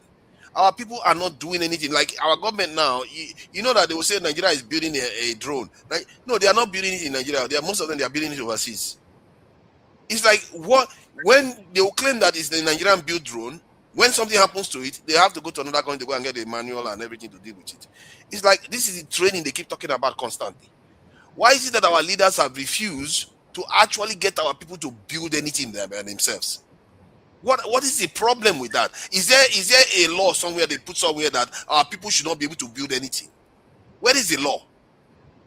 Because if there's a law, they should let us know so that we know we are not allowed to build anything. Then we leave the country to a place we are allowed to build, or we force the leaders out of the way to change our policy. Because this is just unacceptable. I'm shocked. I'm telling you, Maska, we are all we have. The government is not doing anything. The private sector have to do what they need to do to fix the country. This government, all they are just there doing, they are working for Igbo people. They are not there to try to change anything because they have the power, you know. They have the power to change anything. Can you believe that Tinubu, like you said, I think he borrowed $5 billion recently. Do you know what $500 million can do? 500 million this in dollars alone. You can start 500 tech companies with that in Nigeria. Do you know what those 500 tech companies can go and do? Let's say you just focus on drones alone. Before you know it, Nigeria will be selling drones all over Africa. But there is a reason why they are choosing not to do it. These people, for some reason, they have signed some kind of agreement that says we are not allowed to do these things, and they are not allowing Nigerians to do it. How is it that in America alone, do you know that the Nobel Prize they've won in America, the Nobel Prize that has been won in America in sciences have been won only by Jews, 25% of them. It's just only by a small Jewish population. How is it that a few million population is able to accomplish that much when we have 230? We can't even manage to do that. Not to mention globally, 1.5 billion, no black person can do that. It's almost as if there is a law somewhere that says we are not allowed to do these things. I really am disturbed by it. There is a law. Is it that you're asking a question? Or? I'm asking a question. No? On that South African thing, I never talk about that South African issue. I have a different. Go ahead. I have a different take on that. I have a different take, right? You guys took it from, the Nigerians, what happened in the street. I agree with, but nobody cared to say, okay, the South African government, what are they doing about it? It's not the first time. So if they are not doing anything about it, it only means they are what? They are aware. Even if they are not compromised, they are aware. And two, to Nigeria, you believe so much in the Nigerian diaspora that you come and fix the country. We don't have Nigerians in South Africa. Forget the streets. At the highest level of HLM or better business, social life in Nigeria. You said it very well that our trade relationship, business relationship is one of the highest in Africa within ourselves.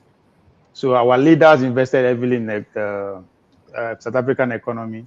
The same way South Africans invested heavily. In fact, some people will go ahead and tell you that the Nigerians, they carry money, go partner with South Africans, then they come bring the money, come back. Just because in underground money. So, but the most importantly there, if the Nigerians or the Nigerians who live in South Africa, forget those who are on the street, who see the hustle for daily bread and other reason, at the highest level, education will fill that place, business, even up to government, you find Nigerians. If they cannot come together, because that's what it shows, right? Talking about soft power. If they cannot form a community, now then we won't contribute for Nigeria. See, the problem that you are seeing in Nigeria, I don't know about where you did for London. I never go there before, so I don't know how the Nigerians cooperate. But now the same attitude we will get for Nigeria, where we don't see eye to eye, we compete, we say this one are Igbo, this one are Yoruba, this one are... Like the same thing here in America. Now only when one party, right? That, because now show up stage be party, I want to show off. Let me invite, say yes, I'm doing well. Right? So if the international community, Nigerian international community cannot even take a stand, because we are talking about the Jewish community. If anything happened to their community, Even after government pick finish, you will see community leaders, institution leaders take issue upon their hand, follow law and every other thing. We don't get Nigerians by all this place. So, so those are the for me, that's the issue for me. That's the problem. Why are our people so scared? Why are they so scared of their own shadow? That's the truth. What is wrong with these people? Because those people where they fight for streets, I'm not indulging what they are doing, boy, right? But you can understand. Now people they engineer from the top. Those who want power, those who want politicians, at a point whereby America is giving South Africa a headache for them going after their wealthy white people, right? Something got to be done. Look down to the street, the poor people. What do? Set confusion within them. For me, that's the only reason people that matters, community that matters are not speaking out. It is because they are aware, they are compromised. Is it that them or the lower cadre? So that's why I know they really. I look the video you play when the point the woman is making. Go and fix your country. I agree. But the most important thing again, that's why I keep saying the poor people. We are expecting so much from them without giving them nothing. The poor people have been subjected to not to know anything first. Don't talk about getting money. There's a reason why they do that. You understand? Article is one of the Hold on. We can't just keep making an excuse that we are the poor. I think the poor in Nigeria is even from the poor in the diaspora. I think the diasporans can't make that much of an excuse. Really? Okay. Oh, yeah. No, me. Now because you believe in diaspora, I know that they write them off. You can go and research on this. Atiku is one of the highest investors in South Africa. The man Atiku. In fact, at a point that they accuse him to the way in the influence who become president of South Africa based on the kind of investment when you get. You don't ever see him say anything. Because if they speak, their pocket will be they go hot time. So it is something that occur every time like that. This is it's beyond the people, the normal regular people, right? But talking about why I say I write the diaspora out, show me that place where you don't find comfort, that you have some power. Now America, Nigeria is here. We food Texas. In fact, they know if you go Texas, if you go straight for Houston, they see people they speak Yoruba. By their accent, you know say they bought them for that day they for bought them. But they will not get power. We cannot move anything in the community. Why? Let me answer this question because this is why I tend to, sounds a little bit patronizing. I think Nigeria should have a Southeastern president. One, because it's going to lead to a higher national cohesion, even if some people may not like it. Screw them. But then there is this argument that Obi made here. I have to say, I think I see some merit in it. He says, great observation, but same reason is why Northerners will say Igbos want to dominate Nigeria, doesn't want to explore different regions' strategic strengths, keeping everyone down. I think there is a point there. Because the mix of Nigeria, there's a reason why we still remain together, but we are not exploring the strengths of all the various traditions within the country. Because I actually believe the Southeastern tradition has merits within representing Nigeria's interest. Because people that have been honed to understand, to go to anywhere and understand how to take advantage of and know what is advantageous in that environment, we are not even tapping into that at all in Nigeria. We decide to ostracize them from power. That's a good argument for them. For that, the reason why I say that, I know that this is stereotyping a whole people, but it's not true that every group is like that. But I'm going to say this. My observation of the different major groups in Nigeria is that the Yorubas are very conciliatory people. They will try to avoid conflict if they can get away with it. They defer to elders. They defer to leaders. They are very conciliatory. They don't challenge authority as much. But the Northerners, they are quite similar, but they are rigid in terms of religion, and they are willing to defer quite a lot of power, more power to their leaders than even the Southwesterners are going to do. But the Igbo people are very, very dynamic. They are very dynamic, and they are able to explore. They are daring. Let's put it that way. And anytime they engage with any okay, an Igbo man you can trust. Generally, I will find it easier.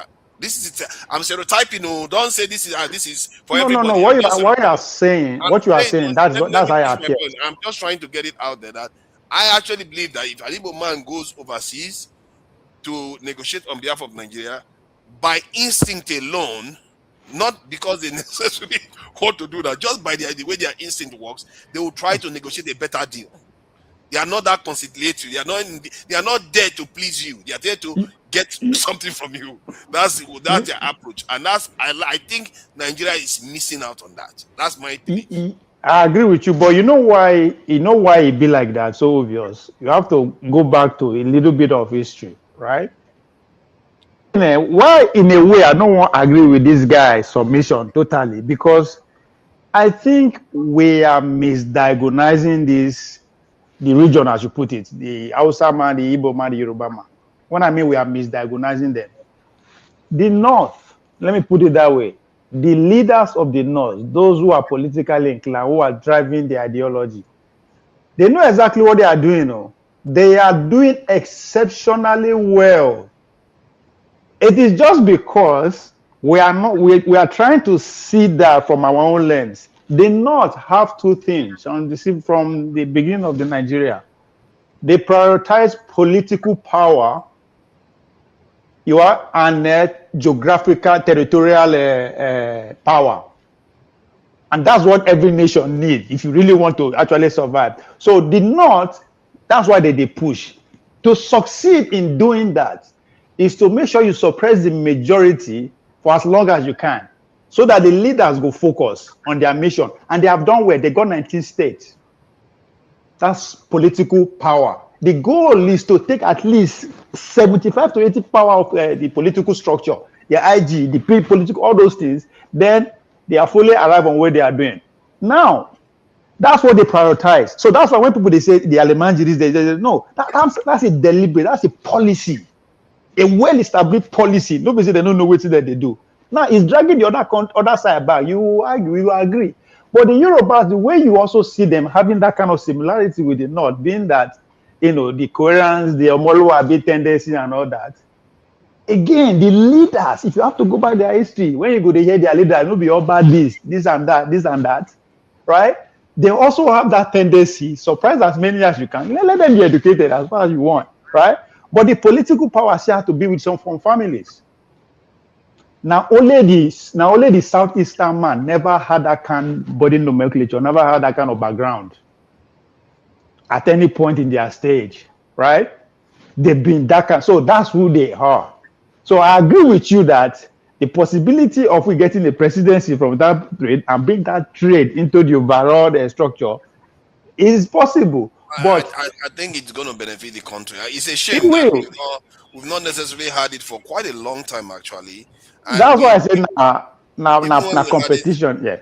even when we had it with Agwin Rosie, I think Agwin Rosie is not your typical Southeastern man, really. I think he's very easygoing and more of a Nigerian man, because he was in the military. He didn't like grow up like the way the Southeastern people generally do things. So maybe that's why. But it's a shame we have not had a Southeastern leader up to now.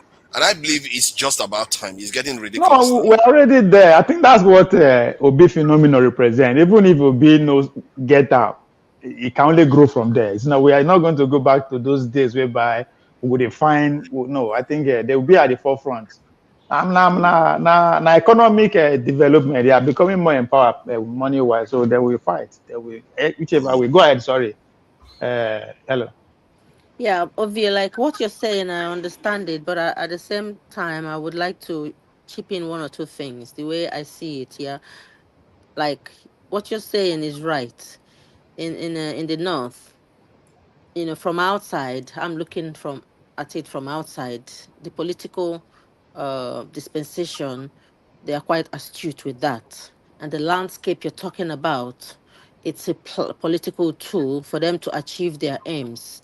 And every region have those specificities or specific structures to achieve their aims, isn't it? As a group of people.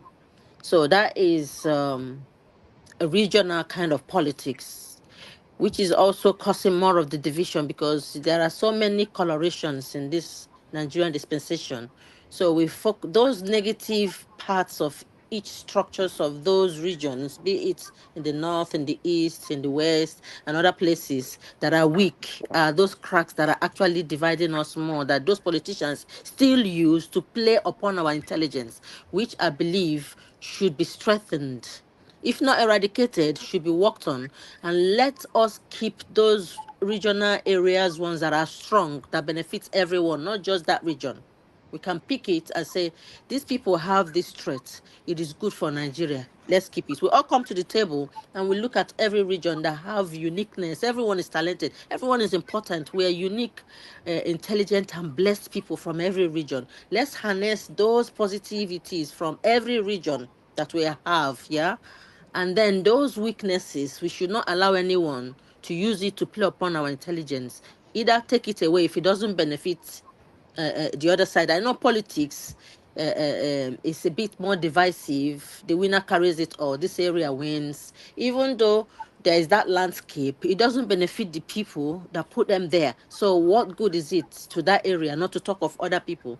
Let the people who vote them in that region with the landscape enjoy that government. Let other regions benefit from that landscape, vice versa, and we share everything we have equally so that everyone is happy. Because if everyone is not happy, if you have children and you're maltreating one of them, saying, oh, this one is a bastard, that bastard one is one that will destroy you one day. They That is don't do true. it intentionally. It's not Mm. unintentional. It's like, okay, instead of my father to disown me and cheat me and give my inheritance to this alone or don't share it equally. Imagine you have houses and you have 4 boys, and then the last one is a bastard, even though it's your own child, though, and you publicly disgrace them, publicly treat them like piece of shit, publicly tell them they're worthless, publicly every day, even though there was war, there was no closure, and every side of the war, Nigeria side, the other side, should go for counseling and let everyone come to the table, hear their voices from every side, and apologize to one another, accept your differences, strengthen your the weaknesses, strengthen it, Yeah. and be together. So now you continue to treat me like piece of shit. Do you think that when it comes from me to when you grow old, do you think I will look after you? I will be the bastard, Exactly. and I will Yeah. be it with pride. And I would Mm. then want everyone to divide. Say, instead of this house to be at peace, let it scatter. That's the way it is. It's like you're Yeah. holding someone on the ground, but you're holding yourself. That's the way it is. You keep telling people you will never be president. You're the minority. Even the Ijaws, not just the Igbos, the other ones are people. You keep treating them like piece of shit. When the chips are down for people, when you need them, they will not be there for you. You will not be You there. destroy the And country by yourself. people that say Forefather, that stuff, they don't understand the karma they are sowing. Those, Ovie, let's bring Masma in now. let me bring this something I noticed about the Southeast currently, that because there are some gains and development that we are not paying attention to, right? Because somebody is saying on the comment section, because he's trying to flood your argument that if we have Igbo presidency, things might change. He's trying to say, what about the now Igbos, they govern Igbo states and nothing is changed. But now they say that's a lie. If you look at for the past 5 years, or let's say for the last 10 years, 2 Messiah is sweeping through the east. One calling Nnamdi Kanu, clearing the street, concentrating the vote as they come. These are leaders with the telephone, also they are bad people. And Obi come in and capitalize on that purity that is already existing and usher in some leaders. Today we are talking about. I disagree with that Nnamdi Kanu analogy. That I don't know why Oh, you okay. do that. Fair enough. But today we go see Abia is doing well. It comes in the wave of Obi. The Enugu guy, to their, even the Soludo that maybe because of the crime he committed by writing the letter, people don't want to talk about it. The man is changing things. That is the era. That is the progress I see that is coming. Even though there is another wage to cut them, create another state, another in terms of pushing back, but it can only go from here. You can only see leaders that communicate to the president. Ovie, actually, there is something about the Southeast that maybe some people fail to recognize, even some Southeasterners. From what I gather, in the Nigerian HGI, apart from Lagos, the next area that has the highest HGI is the southeastern state of, I think, Anambra or Enugu, one of them. that have it, and their AGI is quite high. Their development level is quite high. I don't know. People don't understand. They don't understand. Even with all the disadvantage they have, they say they have, they are still being able to accomplish this much. I'm telling you. So this is why sometimes you have to go tribe to tribe in Nigeria and see the patterns that is showing itself on the ground. New leaders are emerging here. History.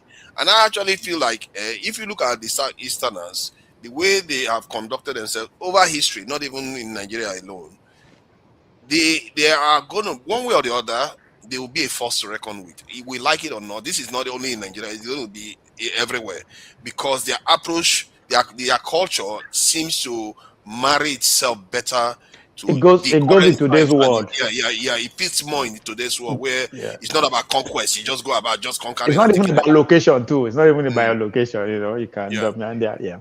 But when you they disagree with Nnamdi Kanu, ready, but that's a different conversation. Because I feel like he sabotaged the Southeast. Actually, he set them back. You have to understand the people that are leading the Southeast before Nnamdi Kanu phenomenon. Those people come down Obasanjo, those Ngige them, and those people. Were they not the people that gave them one of the highest AGI in Nigeria? Even with all their disadvantage? No. I mean, maybe you separate, you put Obi out, but the rest of okay. How many ex-governors you could mention? Mention anyone from 1999? I don't know their name, but because they perform. Peter Obi is not the governor of Enugu State, but if Enugu has the highest AGI, so what do you make of that? I'm saying that the Obi wave, right? After Nnamdi Kanu wave, don't clear the streets. Right? Put more courage to the people. Say, come, these people are bad people. Call them out. The rest of Los Angeles courage. Whether not right or wrong, but those people are out of the way now. So Obi came with other leaders, which is where the Enugu now comes in. So I'm just saying that it can only get better because I don't see those old politicians coming back. Even though Tinubu is trying to revive them in the name of class of 1999, they are not going to get any votes from these young people who most of the history that they know is what Nnamdi Kanu is teaching them. As I said, whether you disagree with his method or waiting they tell them, but it's working for that Southeast in terms of the political wave that we are seeing today. Obi is a beneficiary. He cannot deny it. He can't deny it. No, he's a beneficiary of the stuff that has been done. But that said, the Southeasterners, they have managed to accomplish quite a lot with their time. And I actually think that it's about time we sort out all these nonsense divisions. I think, was it you or I don't know who made the comment that we should use all our brains together at the same time? That is what we were talking about, the Elder Council that somebody suggested in Nigeria. If you have different groups in Nigeria, they all tap into their strengths. When we need conciliatory approach, the Southwesterners will come in with their expertise in that area. Where we need to gain advantage in any strategic negotiation. That should be our second layer. That should be our second layer of government that the foreigner cannot break in. It should be very hard now because all of them are there. It's very hard to break. But they won't do that. Instead, they are trying to destroy the elders' power self. They don't want me to come together. So it's the Elder Council, is that of chiefs or the no, most people who were in government at various levels before 1999 or the first set of 1999. Oh no, I don't trust those ones. I don't trust those ones. No. I mean, okay, then let's go on the one where we let people from different regions. I think that one is just the best one. You let people from different regions, they all go and sit on behalf of the regions and make decisions together for the country, because you tap the best from each region. If it's the Biafran struggle, the Biafran state, that 3 years, that's what they did. The people that are making decisions, the Elder Council, are different from the Ojukwu-led army. So Ojukwu is just they come out, they make direction. No, he has to go and sit with the elders. If you go study the Biafra struggle, where they have that layers of governance. So nobody say because this one they write the whole story behind Ojukwu. So it's not like that. Yes, he's the military, a front man, but he doesn't wake up and just take decision. There were men, like real men, who are doing exactly what you are talking about during that 3 years of. We didn't know that. All we know is that Ojukwu was their leader. That's all we know. Yeah, he's a military. Yeah. So, but we need that second layer. Let's bring Masca in. Masca is just sitting down like somebody is coming to ask for a loan in his bank or in his institution, and he's about to give them bad news. Masca, is that what you are trying to do? Can you hear me, Masca? But let's move on. let's move on to this Iran business. Iran seems to be like they are not tolerating nonsense from America, and America is giving them the runaround. Where do you think this is going? Do you think Trump is just trying to buy time and he really doesn't want to get back into this war because they appear to have pulled negotiations now because Iran insists on not talking to them directly? Where do you think this is going? What direction? Is it going to fizzle out like this, or they might go back to a hot war soon? Well, so my take is that I think Iran in itself has to reinvent itself. You see, one thing about life is the dynamism of life. No matter how you look at things, you can't just hold. It's difficult to explain, but as life evolves, everybody would have to what's the word now? You have to evolve along. Okay. Now, my take is that Iran is at a turning point. They would have to come to. It's not that they are going to change. They are not going to be a new set of people, but they would have to give in something. Okay. But the good news for Iran and Iranians is that, look, they are not in any sort of confusion. They know who they are. It's not like they are not looking for any. They are not like the black race. They are not looking for affirmation. They have a clear understanding of what it is with them as a people. So they are a people. They are the good example of, you can say we. Iranians can say we. Because as a people, there is clarity, there are institutions. You can hear IRGC, you can see the different levers that if you hold the IRGC, it doesn't matter whether you call yourself president. That institution must be with you. If it's not with you, forget who you are. You are not going to you are not going to go and do any nonsense negotiation and think that you use Iran as a space. Like it will not happen. So, but be that as it may, I think in the end, Iran would have to also make some compromise. What kind? Okay, I think in terms of what I'm suspecting is that they may have to say, okay, we agree to delay our maybe nuclear ambitions. Okay, if the problem is that you think tomorrow we're going to attack you, look, we're not even going to do this thing until the next 10 years. We're not going to resume this thing until 10 years. So for now, if we need this and that energy, there should be some sort of arrangement for us to get that.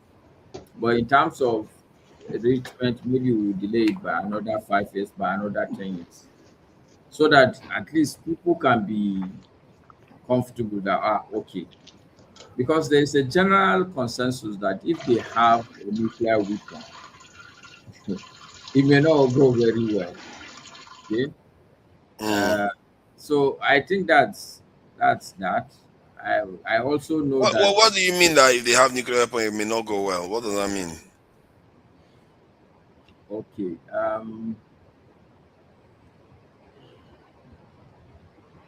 There's so much injustice in the world today. So much injustice. Yeah. And if you pay attention, do you know what Iran they call themselves? The axis of resistance. True. Do you know what really axis of resistance means? I know. No, do you really know? Do you really have a good understanding of when somebody says they are the resistance? Yes, I do willing understand. To blow up anything. Go and check the history of Please resistance. explain to us, please. I want to learn. Thank you. Okay. That's good. So when somebody says he's the axis of resistance, or they say we are the resistance, like Nigeria, now we are just talking and talking. If we really want to make this country good, we would have to have some sort of resistance movement. This resistance movement, they are willing to kill anybody, blow up anything. I remind people that Nelson Mandela was in prison for terrorism. People tend to forget about that. All the good people that have brought about progress, even the America we talk about, they fought a very bitter war. So when you are resisting, you must be willing to go the full length, the whole 9 yards. That's what it means. That's what it means. If you look at even Iran as of today, do you know the pain, the mere fact that the closure of this Strait of, do you know the pain it's visiting a lot of people? I haven't gone. Wait, okay, go ahead. From I think it's from either Sri Lanka, one of these countries that I think broke up from India. Do you know that in their country now, you can't go into a filling station and get more than 15 liters? It's impossible wherever you are. That's the level the world is. We in Nigeria, maybe we don't know about that. Maybe people in America and England, it's not as bad as that. But there are countries now that you can't go into the filling station and get more than 15 liters. Wow. So I'm saying that this is almost more like unleashing a nuclear bomb on the world, technically speaking. Mm-hmm. A lot of countries that they have told their government workers stay at home. Yeah. So I'm not saying that they will use it, but I'm saying that if they have a nuclear weapon, the injustice that is going on, a lot of it will not go. They will not take it. They will not allow it. Yeah, but don't you think that the system will correct itself? Because if one side remains too weak, they are going to invite conflict. I don't buy that. Systems don't correct themselves, because it's a figment of people's imagination that systems work functionally well. No, systems work according to the design that they have been designed to work for. The world we live in is a contraption. You don't know it, but the truth is that if you move back and see it, like, do you know how many people are poor in the world out of the 7 billion? Do you have a guess? All of us that are sitting here were poor people. That's the truth also. If you don't go to work, you starve. Speak for yourself. The few £100 I have in my account, it stands me I'm rich. Speak for yourself. £100 is not little money. Nigeria is a poor person. I told people, do you know the budget of New York State, just a city, New York City? Go and check it and check what is the total federal government budget that we're even funding with deficit. You want to isolate, even Dangote is a poor man, with due respect. In the grand scheme of things. But that is an aside, so that we will not dive. I'm just saying, forefathers, that systems don't correct themselves like that, the way you're thinking, because you're coming from a fairness perspective. No, I didn't try to understand what I'm saying. Like, an example is like with North Korea now. North Korea, because they've got this nuclear technology now, means America is not looking to sabotage them too much now, because they know it's a fruitless exercise now. So that's why I use the word. So North Korea is not an axis of resistance. They are not interested in anything that is happening. No, it's not about resistance. What I mean by that, the point it was more of a narrow point about instability. If there is inequity in power, what you are going to have is the side that has more power will topple the side that doesn't have power, leading to an unstable situation.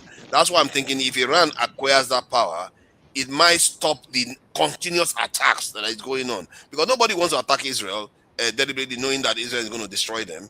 So that's the problem. So I feel like maybe if Iran gets the nuke, it's going to balance the region out so that nobody attacks each other anymore. Instead, they will have to negotiate then. Okay, I will bring, there is an argument I gave you at some point, forefathers, that there are two types of equations. There is a mathematical equation that if you do 1 + 1, definitely it will be 2. Okay, it's a definite thing. You know, if you do A, B, this is definitely going to happen. What you're dealing with is probability. Nobody wants to deal with probability when it's a matter of life and death. You would rather just avoid it if you can avoid that scenario. Do you get what I'm saying? Nobody would want to, this thing you're saying, nobody wants to see whether it will happen like that or not. If But America the will not, one now is already happening like that. It's already no, no, happening like no, that no. now. What is happening now is different. It may be close to that. Even 2 me wars in myself. 11 months. How many months? 2 wars already. The war is going to keep happening. If Iran, to think about it, if Iran was a nuclear power, the wars would not happen. They will Yeah, just be but talking there are also 16 nations at war The right now. scenario I'm painting to you, forefathers, right now, America has bombarded Iran. What has it affected Nigeria? I know the answer is no. But if Iran now is a nuclear Not power, yet. if Iran, yeah, not yet. Thank you, my brother. If Iran is a nuclear power and they decide to nuke any country, the whole world will go up in flames. But Iran is not going to nuke any country now. They're not You stupid. can't say that. That is the point. Why can't you say that? Because America is not going to nuke anybody. So what makes you say that America is not? By Even that standard, America America will will not nuke say that. anybody. America, look, how can you even talk like that? You forefathers, you should take that back. America has nuked countries. I'm saying that because Oh, I yeah, know right, now defend that this guy. you are not listening. You are not listening to me. That's why you are not understanding what I'm saying. No. These are people who have dropped I nuclear know they've bombs used on it people. before. No, But I'm no. So saying, what are you saying now that America will not? Somebody who has done something before, and you are telling me that you will not do it again. no, I say that they are the most dangerous nation in the world today. That's my own analogy. However, What you say now, you try to said hear that me no, out America now. will not do it. I'm saying No, that. I'm trying to give you the reason First why. example. Can you let me give you the reason why I think they will not do it? Because they understand that if they do it, that is the end. Before America would do it, they know the end is the end. Because their own let me finish now. Jesus Christ. See, because they themselves have run the simulation and knows that the moment they use defense strike nuclear attack, there will be a reply. And there will be another reply, and that will be the end. They know that. They've done all the nations, superpowers have done the simulation. That the moment they go, they all have to go. Because what the way, even if it's not Russia that is attacked, Russia will be now. If America can do this to them, they can do it to us. That will be the analysis. That will be the way they are going to be. They will become unstable, and boom, they too will fire. That is their own simulation. Go and check it out yourself. That's what they No, said. you have see. Look, this is your argument is still going back to your first primary argument that systems are self-correcting. I don't believe in that core control. I have a question for Maska. Okay. I have a question for Maska. Yes. Maska. Yes. Would you go? Okay, let me not say it that way. I do believe somehow that if there's an interest of that will benefit America in North Korea, they will not allow them to develop what they have now, because you can't tell me that they don't have eyes that they've been watching around the world. They have bases everywhere. So Yeah. is it that they are 1 minute? Is it that they are picking on places that have values? And then, when you're a hawk, you're hawking around where you know that you need this thing. Do you think that because North Korea don't have what America wants, it allowed it to develop a nuke? Okay. My answer to you is no. And the reason why it is like that is because we tend to have an overrated opinion of even this America. I can put it to you that if America knew that China would be what it is today, America would not allow it. This Iran war that we are dealing with is because of China, in my own opinion. Okay? Look, I know the history of a lot of countries. For instance, even this Pakistan that you see they are going to have discussions there. Do you know how they got their nuclear power? So America is not what we think it is. The truth is that, yes, they are very smart, they are very organized. A good look at it now. Look at what is happening now. Even if America is what it claims to be, how come Iran now is dragging it through the water? How? They are not as good as we think they are. Everybody has a single head and it's one brain. I have not seen a human being with two brains in his head. So my answer is North Korea developed their own nuclear. And by the way, how many people would America be dealing with at the same time? How many people? I disagree with some of your premise that if America knew that China, No, let me give you my reason. I like to give reasons when I say No, something. let me submit my point to. Okay, go ahead then. Come back to my point to Ismiri is that it was too late when America realized that okay, North Korea have a nuke. But they are smart also. They know that okay, this is a country that in a way you are right. This is a country that if we can just contain them, they are not gonna impact us negatively. And it's not that there's something we must get from them. Okay. In a way you are right, but the answer is that look, America, if you leave it to them, North Korea will not have it. But now that they have it, America is not going to kill itself. So let me tell you, if Mexico now start developing a nuclear weapon, you know America will do everything. In fact, you will see what will happen. That place will burn.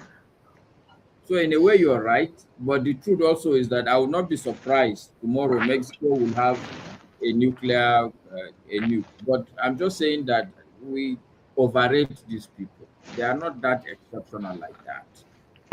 Okay. So I that's the think, answer.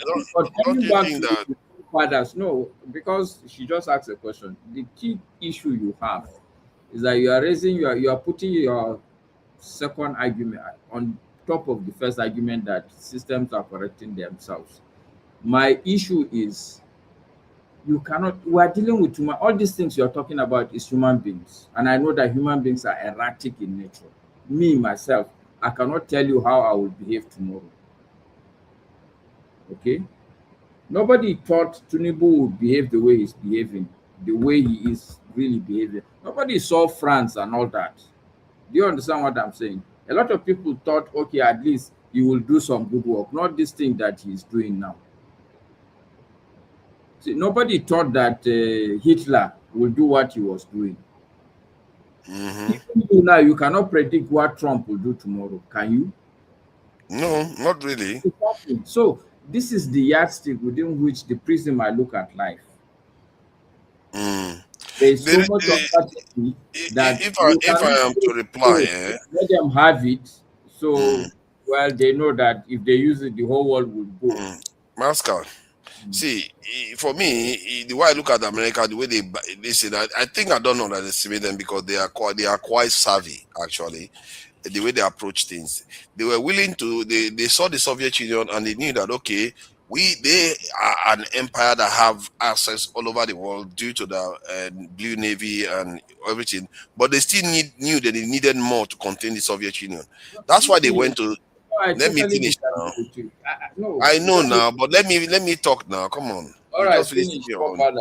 So, like North Korea, the reason why they went to North Korea, the Korea in the first place, was because they didn't want this in the Soviet Union ideology to spread all over the Asian continent, and they decimated North Korea. That's why North Koreans hate them so much.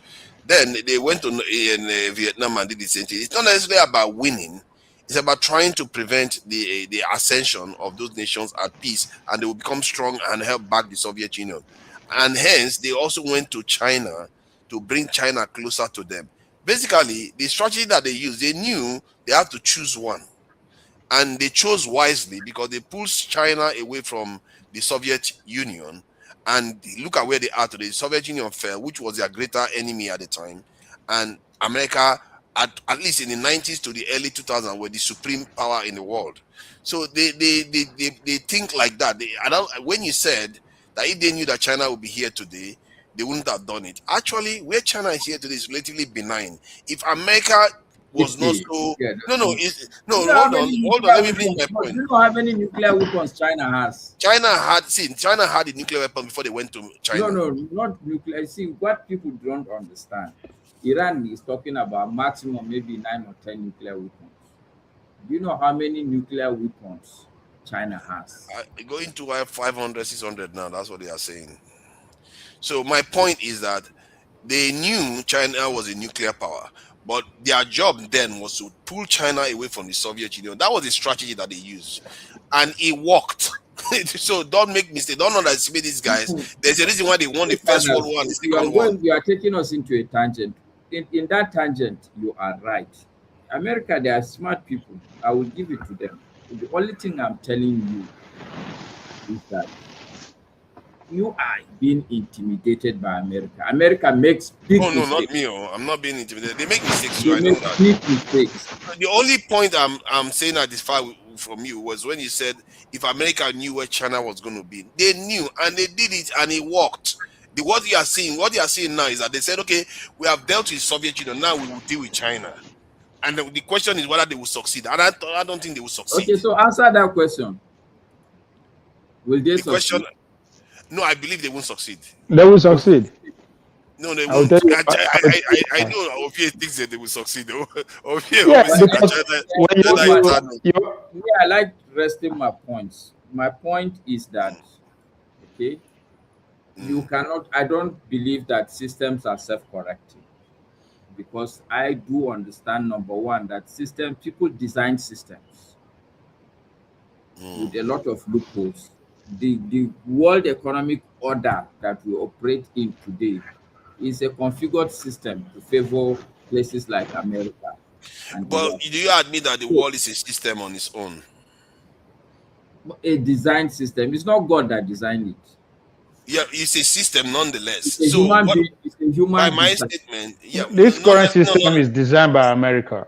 Even the world itself is a system. Now they are saying they are over with it. They want to redesign another one. That's the process we are in. Now, and the point is that it's not correct. It's not self-correcting. They have seen that it's not.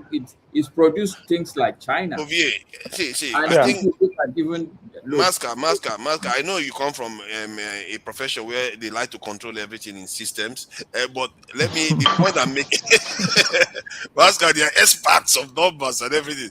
So my point is, hold on now, come on, calm down. See, the point I'm trying to make is that the world is a system itself. That one even supersedes most of the system we create, in the sense that I will agree with that. Before let me finish the point and let me land the point. I'm not even going to go long. I'm not going to go long. If you're not willing to hear me, you can't hear what I'm saying. Okay, go ahead. So the point I'm trying to make is that when say let's say a lion wants to eat this thing, a gazelle or a zebra, and finds that the gazelle is a little bit strong, the very big one that might injure the lion might think, you know what, this is a natural law. You might think this one is too much trouble, it's too fast, it could injure me, it's not worth the investment, especially if I have children. So that is a natural balance that every living entity makes. They make calculation on, if I go after this person, is it going to cost me too much to acquire what I want from them? That is a natural law. That is what I'm talking about. Can I come in? If one side is quite weak and the other side is strong, you are more likely to be attacked. You don't have to design a system for it. If the other side is strong enough, the other side will withhold the attack because they will feel like it's not worth the investment. That is my point. All right. Go ahead. Is it my turn? No, it's not your turn. It's not. You know, King Emeka has joined us now, so we're going to give you a chance after you speak, Ovie. In a way, you're right, forefathers. Thank you. I'm responding to your question where I think this crisis will rest. Remember that you asked me that question. So all the discussion and the arguments we're having now is in response and in respect to that question. I'm putting it to you that the Western world, who are, like Ovie said, the designers of the system, they are not going to sit and take lightly an Iran with nuclear weapon. It's not part of the system. It's not part of the design. And this system that we operate today will convulse, will vomit. It will convulse. So what did they get it now? Are they going to throw what are they going to do? Throw nuclear weapons? So that's why it is a bigger crisis, because Iran understand that at this point. But I don't think the West can really control Iran having a nuclear weapon. Currently, they have 65% uranium enrichment. It only takes them roughly 35% more, and that's going to, if they're really serious about it, it's 2 weeks enrichment. They can do that, but because their former supreme leader placed a fatwa on them having a nuclear weapon, that's why they've not done enrichment to that level. So their claim is that they just want the enrichment for their power stations. So Iran has no view of having a nuclear weapon. having a nuclear weapon is within their reach. They can determine that situation for themselves, not the West. I think in America, the first thing Hold you on, should do is show your King face. Emeka, Let's see exactly. you. That's exactly what I said. Then King we can Emeka, respond to you. I want to respond, but I since need when to have see you your become face. king of darkness? Come on, get out of the darkness.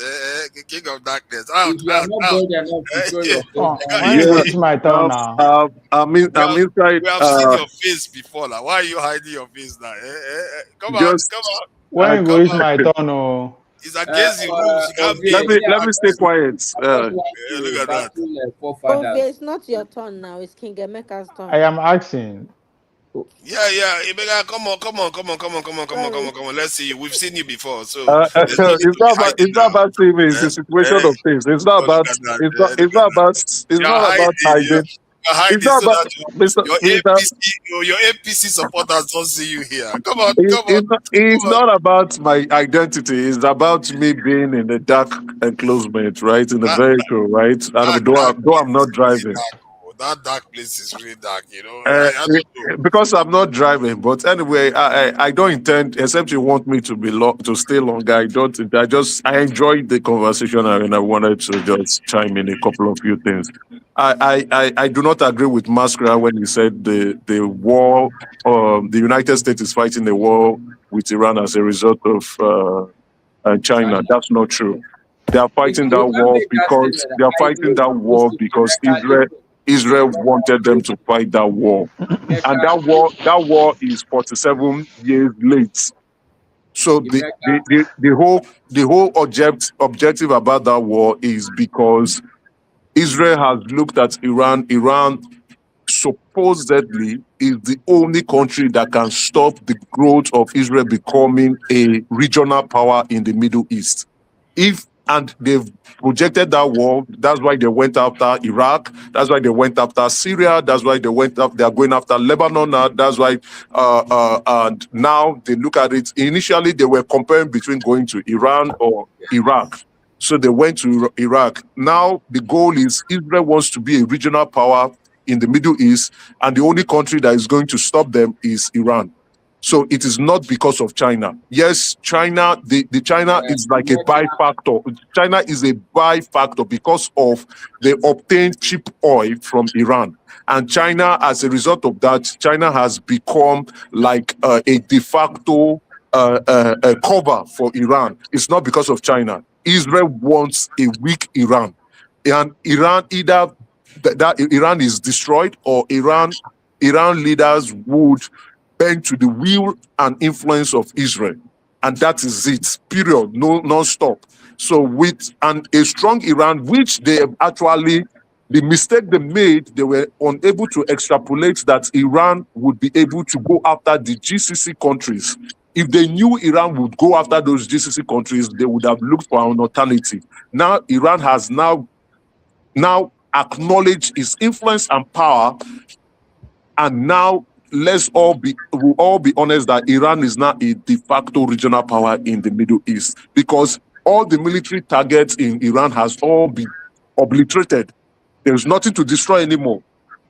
Now they want to go after economic targets. And if they do, Iran would target those economic assets of the United States and likewise the economic assets of those GCC countries. And that will put the world...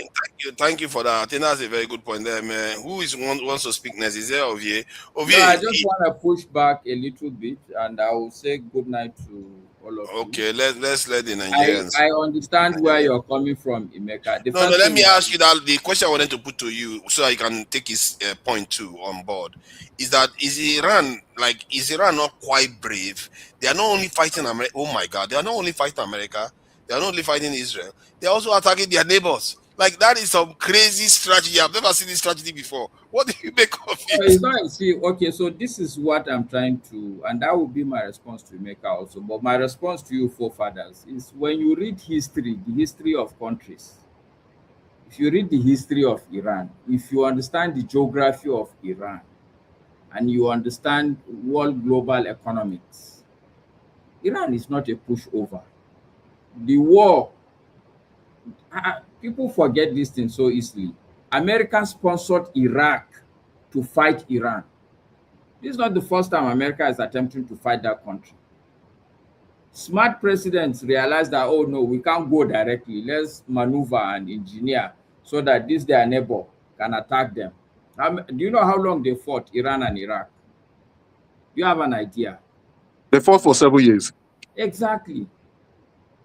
So Iran is not a pushover, and these are deep people. People don't even understand when they to also add into what Mansa is also saying. Iran was once a powerful civilization, right? Just like I think long before the Roman Empire. So they keep referring to that, and so it's coming from an eschatologic view that we were once a civilization unto itself, the Persian Empire. So it's not something you can come. We are even a civilization much older than yours. That is a reference to the Americans. What do you mean by eschatology view? Eschatology is when you are looking at things from a religious spiritual view.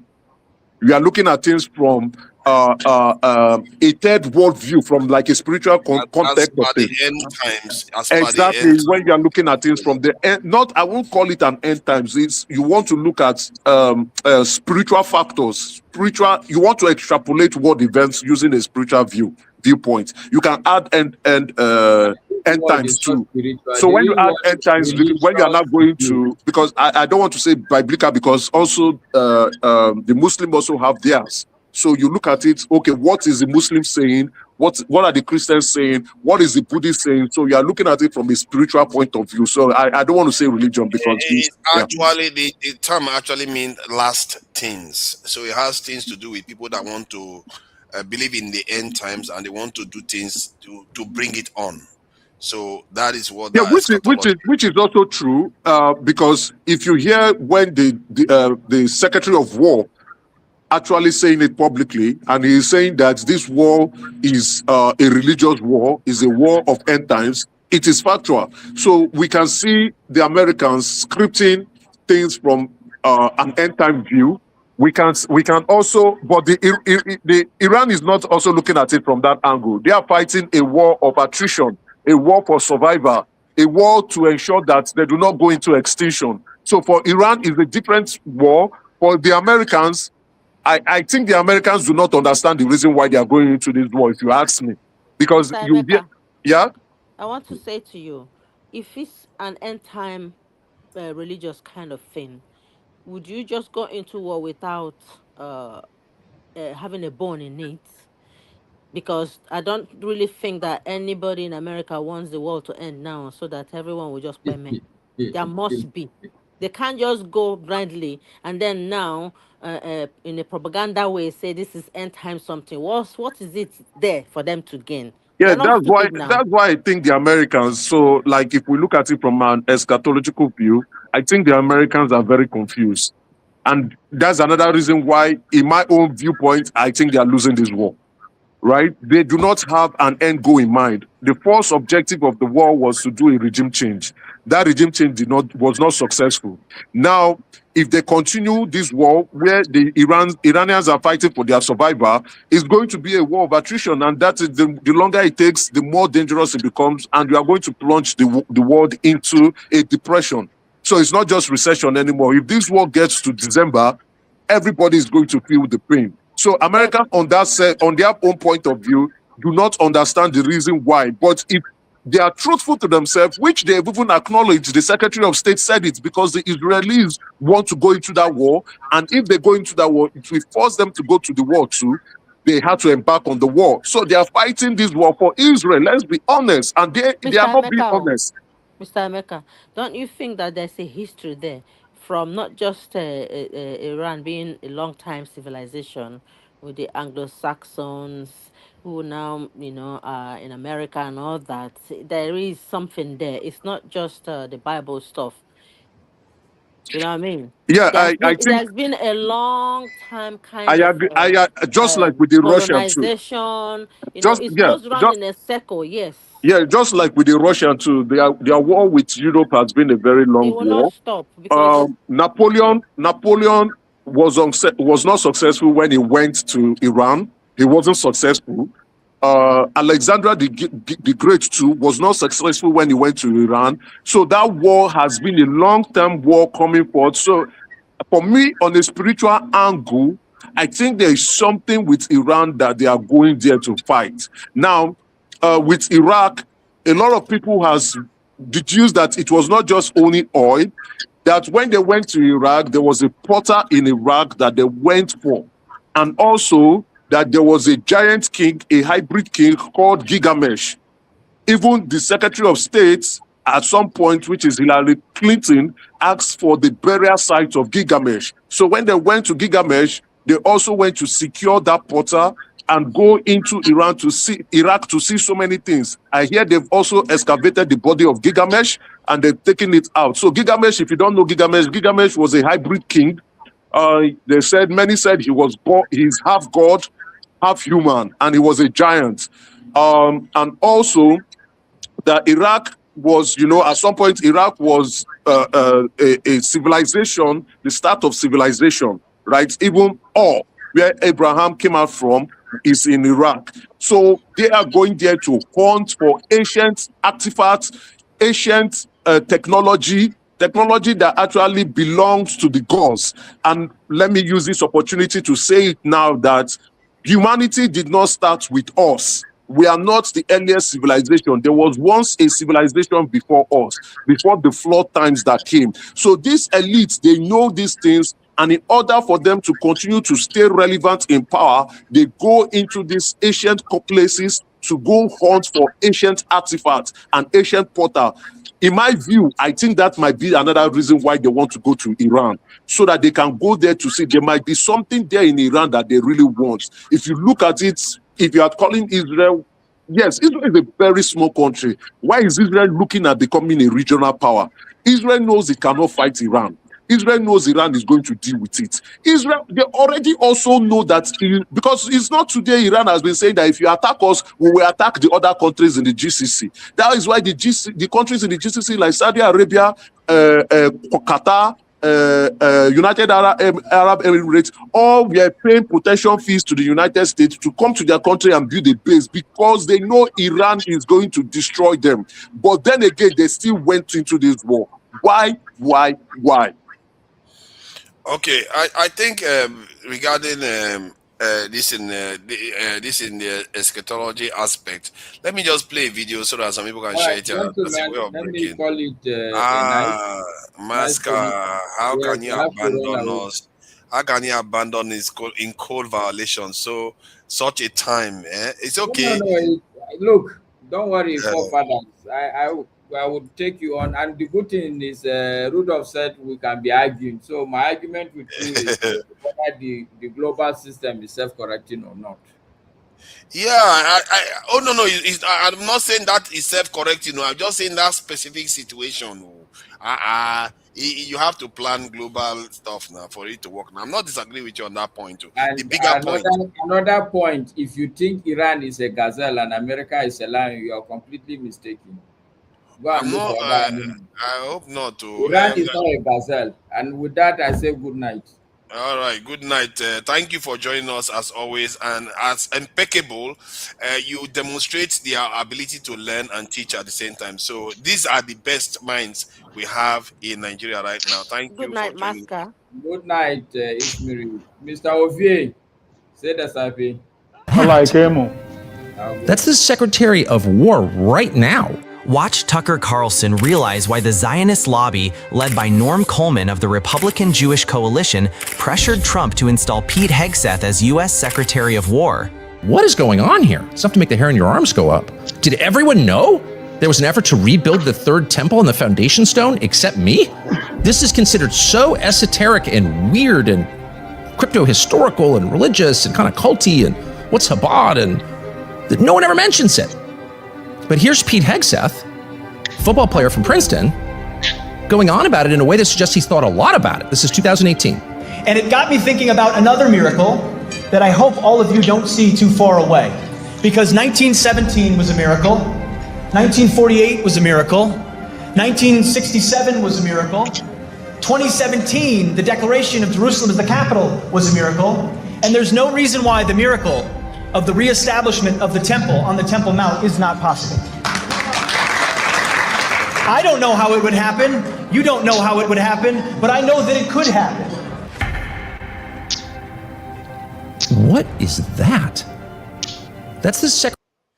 So that the point he was trying to make, I think that I'm trying to highlight there is that it's not only Muslims that are radicals, you know. It's just that the Christian ones show up as the Secretary of War, and they come with their F-23. They have opined. They have opined, so they don't need to go that route. You know, they lead in so many ways. King of darkness, this thing that you are doing is not. People are not very happy with you. King Emeka, you need to show your face. You asked me a couple of weeks ago about when this war is going to end. I said to you, China economic cripple, and you laugh. I remember you laugh. Okay. Lasted for 4 years. World War I for 4 years. Second World War 6-7 years. Cold War 50 years. So it depends on how you see this war, either Cold War or the Third Kinetic War. It's just getting started. I don't know why we're not in a rush. Maybe depending on how you're looking at it. I think the world is going to be transformed in the next. Exactly, it's already transforming. You are still saying it's going to be. It's going to be. Let me learn my point. The point I'm making is that for you to be predicting it, I'm not even sure you can. No, I am not. I'm not predicting it. That's why I say just enjoy it. It's just getting started. I'm not predicting it. This is the way I follow what is going on. Like, there's a lot going on, a lot. It's like 17, 1800 all over. American operation in Iran, to Iran is just 25%. The remaining 75% is the disintegration of Chinese economy and Europe. So that's what you are saying going on. Chinese economy, they're not nuclear weapon, yes and no. Right? The Soviet Union, they don't need to drop nuclear to take Soviet Union down during the Cold War. All you need to understand, the Chinese economy, the Chinese revolution, the Chinese that the whole world is talking about today, was built on America. Out of 190-something country in the world, America controls 25% of the economy. You cannot afford to play with that kind of economy. If you lose access to it, you are done. So the Chinese of today is due to the investment of America and the consumption of Americans. Right? 25% was built on that, right? So all you need to understand is that. That's why you see China no fit do anyhow. Because on the long run, they go suffer. American can hold for another decade. They are sufficient in a way. Life is just the expensive small boss. They won't run out of anything. I think that's where you made a mistake, though. I disagree with you. I completely disagree with you. I agree with you on the point of, yes, the Chinese economy is at some point dependent to American consumerism. But does not mean that if America decides to sanction China, that China will not still survive. America has refused to acknowledge that the Chinese are here to stay and that the Chinese hold on. superpower. Let me learn my point. To the fact that if America and China go to war, I think that will be the end of America. Even this Iran and American war too. This Iran and American war could actually be the end of America, because if you look at the economic scale of things, America is spending so much. America is spending so much. Allow you speak. America is spending so much. That doesn't mean I agree with you. Allow me. You are concluding my way. You don't even know where they go. You won't conclude that for me. Go ahead. You don't even know where. And I know, as I said, it's a developing war. Who am I to predict what is going to happen, right? I'm just telling you the statistics that hold the world together as it is, right? This is a wait and war game. The Iran blockade. Now they call it war. The war don't pass. The goal is not to destroy Iran. That's not the American national. That's not how they operate. If America won't destroy any country, and if you want to destroy any country, you don't need to kill everybody for the country. Just disconnect them from what make life easy for them. Light, oil, power, and everything. Just disconnect them from it and watch them die slowly. So it has nothing to do with say. You said that's how you kill a country. No, that's not just America. That's how you forget that. You know what Tyson said now. Everybody thinks that they have a plan until they get into the ring. You forget that Iran has a say. Hold on now, to Nigeria. I started my submission by giving you statistics. How many years they take war, they fight the end. This is just 2 months, well, you guys are in a rush. Why? Yeah, but the 2 months have demonstrated that even if they bomb 13,000 targets in Iran, Iran is still able to hurt America. That's why I said, from American perspective, just if you listen to me to argue, they miss my point. They take me, they go back. That's why I said, from American perspective, war with Iran are just 25%. So the goal is not to destroy them. No. I told you before, one of the scenes where Iran... No. No, the goal is to turn Iran to Syria. That's Israel's goal. Yes, that's the goal. Listen, I don't know why. Let's be honest. If America and Trump has actually threatened to go after their power generating plants, right? Which is the my guy. This is not. That's the war crime. Let me land now. I cannot let you land. I allow you speak for minutes without interrupting. That doesn't mean I disagree. Hold on, my guy. When you were speaking, not that I agree with everything you were saying, but because it doesn't make sense jumping into it. You have your say, you have your own fire, you have your own. You said it. Allow me to say my. I beg people they watch. I'm not going to agree with you. You are not going to agree with me. That's how life is. But allow me say my thing. And now when I thought America will lose, America will win. That's not the point I'm making. That's why I said it is an ongoing war. Once I say something, who is hurting? When he was talking about in Nigeria, no they hurt. I said, yet. Una they rush. People where they fight for no rush.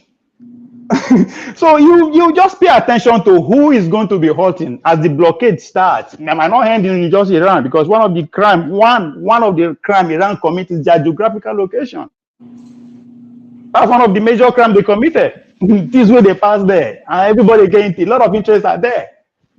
That's exactly what's happening. So yes, Israel doesn't want Iran to be regional power, just as Iran doesn't want Israel to be regional power. I'm not talking about that. I'm talking about American interests. America is an experiment. They are not in a rush. Okay, they are going to be in that place until major. Hold on. They are going to be in that place. You are wrong. You are wrong. When you your time, hold on, please. Let's be civil. Let's be civil. No, I agree. When you reach your time, talk now. I'm not trying to. Hold on. Please, when you have your time, I think you are taking my statement. No, you are being disrespectful by not allowing me to land my point. When you reach your time, do not disagree with me. I'm not here to fight anybody. Allow me to land my point, for God's sake. Go ahead. When they come here, I don't know say they come here now. So allow me to talk. When you reach your time, disagree with everything you want to. That's not the point. That's not the point I'm here to make. I'm here to say something because we are going to come back to this conversation 1 week from now, 3 years from now. So allow me to say it to be very clear so that when I come back, I know what I said. So watch out who is going to be hurting across the world as this thing continues, because it's not going to stop. As you said, to Nigeria, the world is changing. How is it going to change? Now, by handshake? No, things don't change by handshake. So pay attention to those things that are changing. What matters in the world that are changing? We agree. The world that we run today in America said the rules and regulations. They are dismantling it. Nobody knows why. They haven't stopped. So let's be patient. I'm not supposed to make you agree with what I'm saying. That's not. I'm not the fight war. After all the news where they come out from war, we just make and roll because things are very cryptic. So I'm just telling you the little that I know what America is doing. The blockade is going to continue. It's not just Hormuz that is going to close. There are other straits that will still close. From my own point of view, the long run is to make sure to stop China from being a regional hegemony. China never has what it takes to run the world yet. You have to control your neighborhood. If you don't have the power to determine who comes and go out from your neighborhood, then shut the fuck up. Until that time reach, you have no power in the world stage. There's a lot of holes in your this thing, but I'll let King of Darkness go since it looks Yeah, like he's all right. Thank you. Thank you. When it reaches, go ahead. Tunanja. Thank you, Tunanja. Ovie, sorry, no. While I say you're wrong, I'm not trying to rob or trying No, to. you are. No, I'm So, fine. I'm just saying you should allow me talk. I don't say you should not disagree with me. Like, yeah, I agree. Okay, thank you so much. Trump's strategy was to go in. He didn't want the war to be this long, prolonged. Go in, change the regime, and leave. That was their strategy. That was the objective. That objective has failed. Now, this war, like you have said, and I agree rightly, the war is going to continue, right?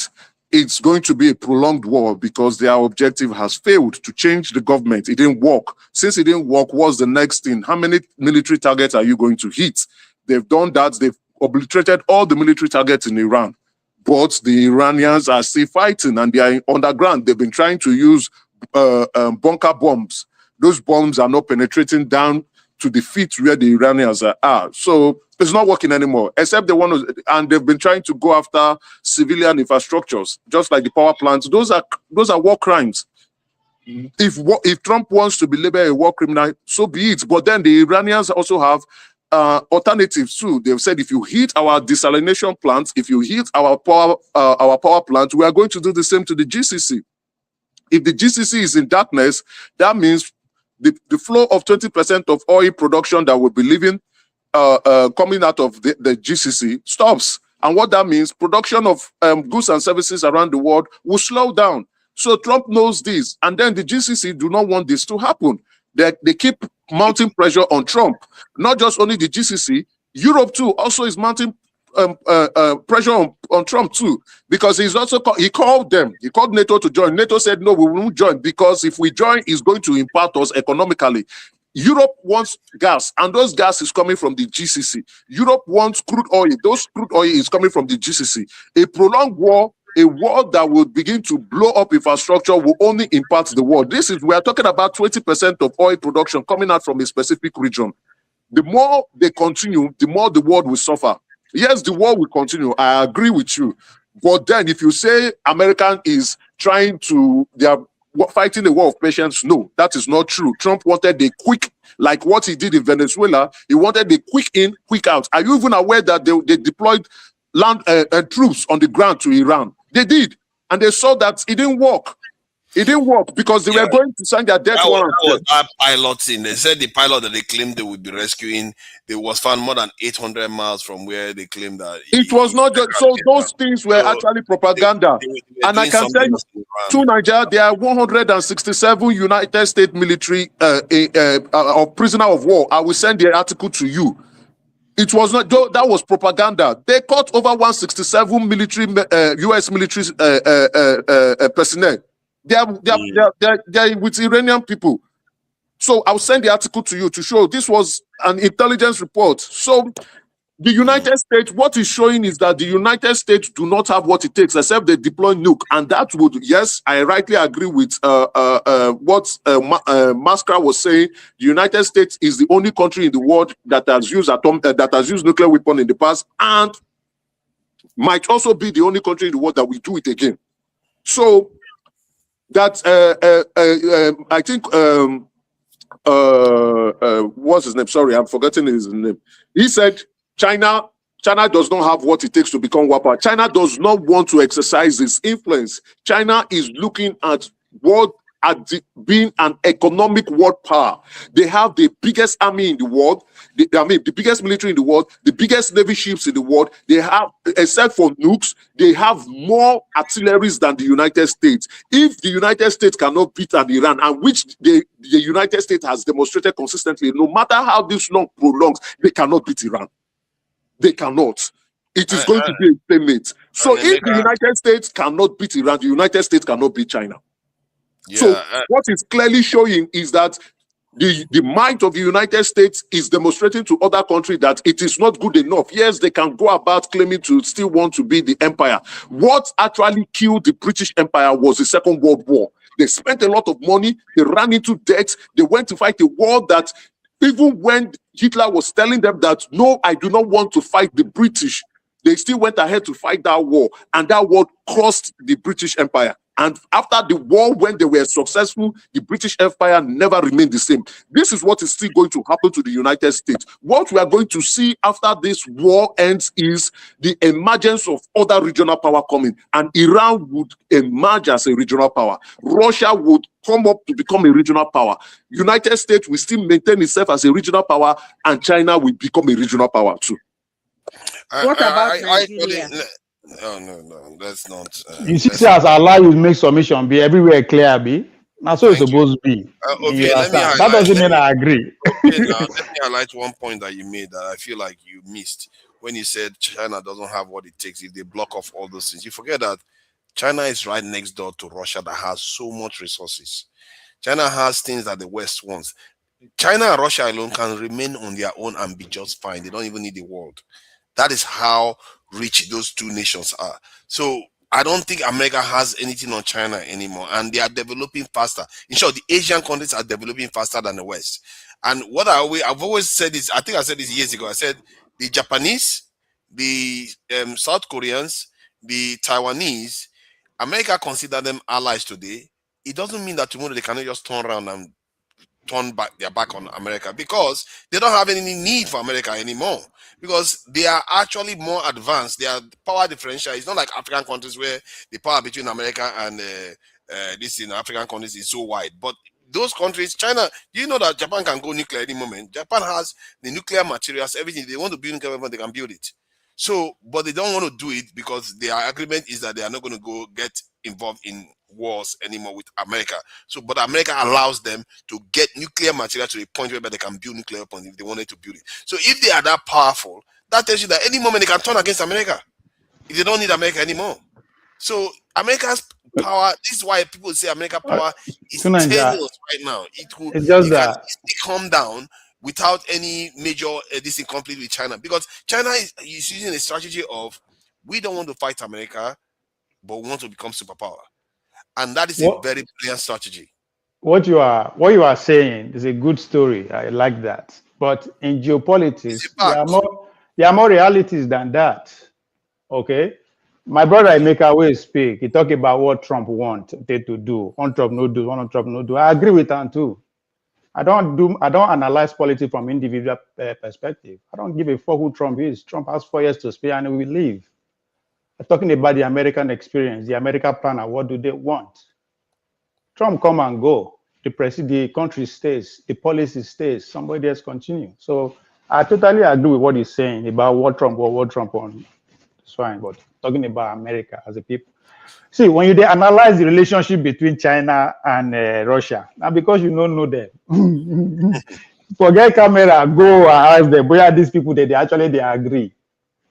Not all the time, but hold on, they don't agree all the time, but they agree enough to share nuclear weapons and ballistic missiles. That is one of the closest relationships. That was on paper. Make una know that. That's what I thought. The narrative is very sweet. Not only on paper, they did it in reality. Come on, don't do that now. It's in reality. Come on.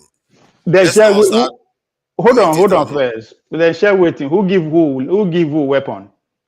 Russia gave this in China ballistic missile technology and helped them build their nuclear technology to a point. Then China finished the job. And after then, where the America was able to separate the two of them. To an extent, not completely. To an extent. No, because that was the only way to defeat the USSR for the Cold War. Yeah, but it doesn't mean that China was an enemy to Russia. That's not the point. That's not the point, because that's why this idea defining somebody lose, somebody win is very wrong way to see it. Because you have to be able to identify what this person wants first. What America wants is to make sure USSR don't succeed. However they do the relationship between them, it doesn't really matter. Do they succeed? Yes, they did. Yeah, but as it stands right now, America and the West. That's America, Russia and China. China and Russia on one side, America on the other side. But the previous arrangement is you have to pick one of them out. But that's why I say, that's why I know they believe say one person don't lose, one person don't win. They still they go on, right? That's why I say now survival you talk them, right? See, all these achievements, right? Nobody could deny them. But when push comes to shove, all their ship, where they go pass? The first island chain, Abi? Yes. Good. So what the relationship between those, the island chain, their interest, Chinese interest, American interest. That's what you will look. As we speak, there is a anti-coalition interest pact that signed between Japan and Australia last week. Right? There more is going to come. In other words, why I bring the island chain? Those ships now, those places go pass. If you are not in good terms with the Japanese, with the South Korea, with all those things, how you want to pass? Either to go sell goose or to go fight war. So that's why I say you are trying to tell me that they will declare war on China by blocking China's way. no. That's don't need to. That's when push when it comes to hold on. They don't need to have to do that. But if they have to, they will, because as I said, what would they miscategorize China? China is not even a regional power. It's not. I don't care what you categorize them in, but you are saying no. It's not me. Not me talk. I tell you reality. You go tell me, no, I'm wrong. It's not. I didn't say it. It doesn't matter whether they are regional power or Okay. Make I tell you why it matters. Let me give you a story. Where everybody, all the Nigerian intellectuals talk about Berlin 1845, where they take demarcators. How come they never tell you what led to that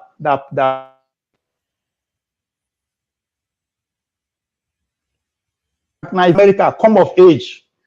Say the region called the America, all my backyard, I am in charge now. I don't want to see two left leg there again. That's when they become regional power. That is the mistake of the British Empire, to allow America to stay between the North and South to form one country. What? Yes. The British people never wanted to happen to the United States of America, the South and the North never wanted to come together as one nation. They were supporting the South. You have read too many books and reached too many wrong conclusions. Let me read. I live in America. You can fact check me. I know we dey live. This is what, hold on now to Nigeria. I know this is all a bedroom story. You can do fact check me. Now, when I say once them come together, become strong, that's why they were able to challenge every other nation. They not tell France made them leave, they not tell British made them leave Americas or not. They did. Good. Those ones have to go find food for somewhere else, because once you lost your food for, you have to go looking for somewhere else. Right? Yes. The same thing. Now, the same thing, China need to be able to stamp their authority. Say America or Nigeria, I don't want to see your two left leg for South Korea. Just like we are talking about how Nigeria will come, when Nigeria become regional power, or to get 1 ounce of nuclear weapon. We go say, hey, America, we don't see your two left leg for Mozambique again. Hold on. You are saying like they kicked this in the Europeans out of the Americas. They kicked them out. They kicked them out in terms of politically and military. And economically. Yes. No, they didn't kick them out economically. Okay. You know why? Because automatically what it means that even you will be their neighboring country, they determine your foreign policy. That's what it means, without them telling you. They tell you who to trade. That is true. They can determine the foreign policy. So they tell you, hold on now, they tell you who to trade with and who not to trade with. China never reached that level yet. Are they? I could be wrong. China doesn't have to do that. That's my point. That's not China's strategy. Every nation has their own strategy. So every region have their own strategy. They are building what? Soft power, what we call road and belt initiative. That's what I told you. China doesn't. China wants to win without even firing a shot. They are. I like. Hold on to Nigeria. I like that word. They want to win. America want to win. So that's why I say now fighting and then. But hold on first, right? If you cannot determine the foreign policy of your neighboring country, you are exposed, just like our Nigeria. Anybody can walk in from neighboring country because you have no power. It is very important for you. The soft power that China is building, the road and belt initiative, not be today. They are building on based on the existing history, the Silk Road, right? It's very much in existence as we speak. Nigeria, everywhere, but there is an attack in all those things. That's why I say let's just calm down. One of these will go fall. America, hold on now. The only strategy that I see that can tame China which I doubt America is going to be willing to swallow the bitter pill, is to bring Russia into Europe. And they will never agree to do that, because if they do that, do you know what is going to happen? America is not going to be the superpower anymore. You see, at time, hold on, you're not listening. I like the point. I like it. Go ahead. Let me finish my point. So, if they do that, America is not going to be the superpower anymore. It's actually going to be Russia. Because if Russia is sitting between China and Western Europe, and America is across the ocean, who is controlling the Middle Eastern region now? All those regions, it's Russia that's going to control it. This is why they don't want Russia as part of Western Europe. Because if they do, Russia, so in other words, America don't. Hold on. Just a bad situation. They can't let me agree with you there. China, and they can't ostracize Russia. Hold on. Both of them Russia and China has to work together. And hold on. Change anytime soon. The point you are making, you are spot on. But you're forgetting that there is an attempt, there's fight going on now to dismantle that. You said something that I agree with. If Russia conquer Europe, they will become superpower. Same way, if Europe conquer Russia, Europe will become a superpower. Right? Europe can't. That's the problem. That's the point. So Americans too are saying Russia can't. And why they are saying that, now this is what they are saying. This is what I'm saying. They are saying, people are saying that if Russia cannot take Zelensky country under 4 years, there is no way you can take Europe. So we can afford to now hold on. We can afford to now focus on China. That's what America is doing. That's why it is that they put Europe as a nation for hot take. That's your battle. That's your battle, right? We don't need you here. You say defeat Europe. I'm saying make Russia part of Europe, not defeat Europe. They don't have to. But they don't want to, though. But you see that? You see that happening? See, they don't want Russia to become part of Europe. If Russia becomes part of Europe, where basically Russia become a European nation, this is the EU nation. Yes. One, that makes EU the most powerful region in the world by far. Yes. And that also gives Russia the leverage, because they already have a tied to China. Yes. America is just going to be boxed at the other end of the world. But you agree that it's not going to happen, though. So why are you worried about it?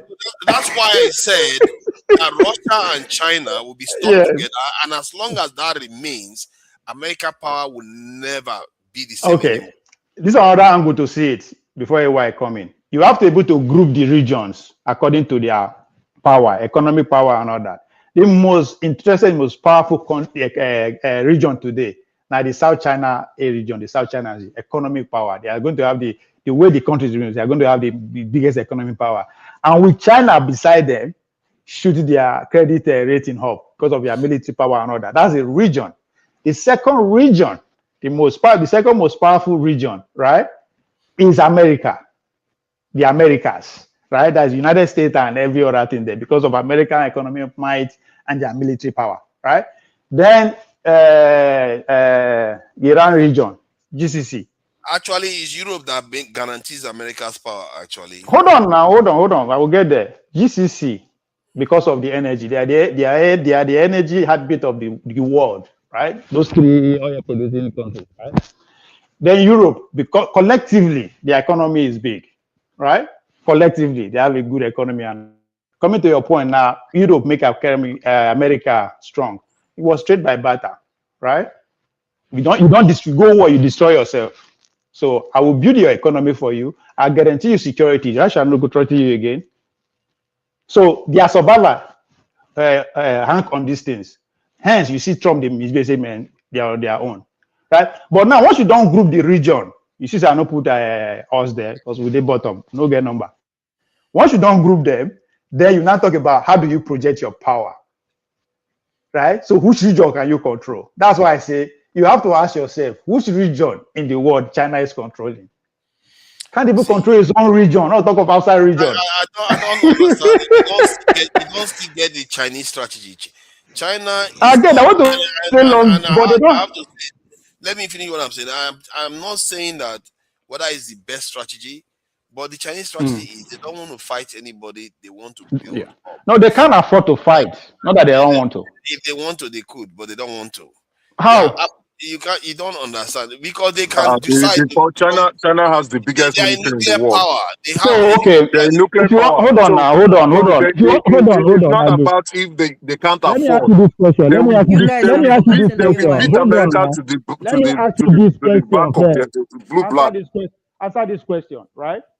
If they want to fight each other, right?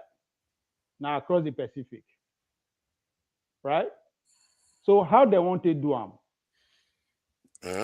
China has long ballistic missile now that can reach America. America has long ballistic missile that can reach China. The problem is, I think in a war between China, the Chinese and the American, the Chinese will win because Americans have never actually witnessed a war before in their life. They actually go out to go fight other people. So that war has not come home. When the war hits home, Americans will be the one to go to the street and start shouting that they do not want the war. So let me explain now. It's not about holding on. Let me explain further. America has never witnessed a war before in their life. So when a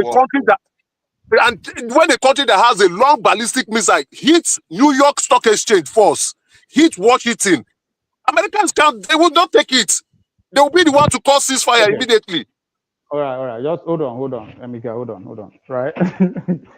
America, where their life from the beginning to today, now war, now define them. After 250 years, maybe now only 50 years. They go out to fight. The war has not dead. Easy.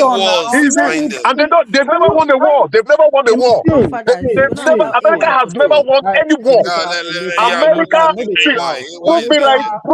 prove me wrong. America has never, even World War II. World War II, it was the Russians that went into Germany and secured the victory. America has never won any war. You don't talk finish now. Now you hold the fight. You don't talk something, you they shout.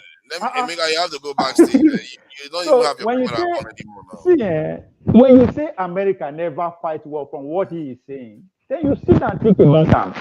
Why they never fight war? Again, because of your geographical location. Hold on now. Let's bring AY in. I'm sure he has something to say about all the ruffle we've been doing lately. So AY, what is this idea now that everybody's going to strangulate China and America? The Thanos is going to just do everything and get his way. What do you make of it? What do you think? Begolo is right that America is going to strangle China in the crib. that is Paolo theory. No, not me. Everything want to talk about with something. You go tell me this is a lie. No, it's not my theory. I don't get any theory. You go to Edo and start looking for your 3 million votes for Tinubu. You are here arguing. You know, see my background. What do you think their background is for? We are working. How many votes will I get now? You don't worry now. You worry. The Cocos will win. Once we don't win, we don't get the vote. No man now. You support Tinubu, you are your own. I go support you because Paolo is actually working. So I stand by that. Paolo cannot win without Tinubu now. So I don't understand you. Who are you loyal to? Are you loyal to Edo State or Nigeria? I'm loyal to my people. No. To Nigeria is here. To Nigeria want to hear that answer. Are you loyal to Edo? No. To Nigeria want to hear. Are you loyal to Edo or to Nigeria first? I'm loyal to the poor people all over Nigeria, to the ordinary people. You see share this kind of Nigerians. Share them. This kind of Nigerians. No, I'm not like those people that will say, my people, my tribe before Nigeria, not Nigeria are funny people. You hear people, oh, my this before Nigeria, or my this before. I say, which kind of people be this?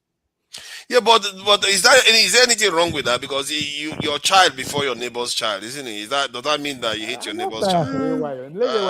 I think it's kind of selfish, really. I think when it becomes toxic is when you put your own tribe. See, there is one thing against national interest. Even if you say you are a national person, national affairs is bad, is wrong. Say I'm in Nigeria first, I'm an American, I'm a British person. It's wrong.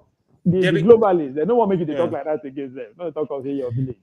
See, there is one thing that we're actually missing. The fact that we are created from different tribe and nation is just to identify ourselves. It doesn't really matter. It's just for us to know ourselves. So it doesn't mean we should take a lockdown line. It doesn't mean, that's what I keep saying. It doesn't make, that does not make Nausama better than Iboma, or Iboma better than Yorubama, or Yorubama better than Ijoman. It doesn't, that's not what it means. Yeah, so, but whatever. We'll see where this ends. Sincerely, I think this war going on in Iran has really exposed America. Even though Okpewolo is in love with America, man, you know, he will keep arguing for them. But I know, yeah, Okpewolo have a lot of information as well. That's one thing I know. But still, I think he's overrating America, just like how people used to overrate Russia. The world power, I think the big thing they have is just their nuclear arsenal.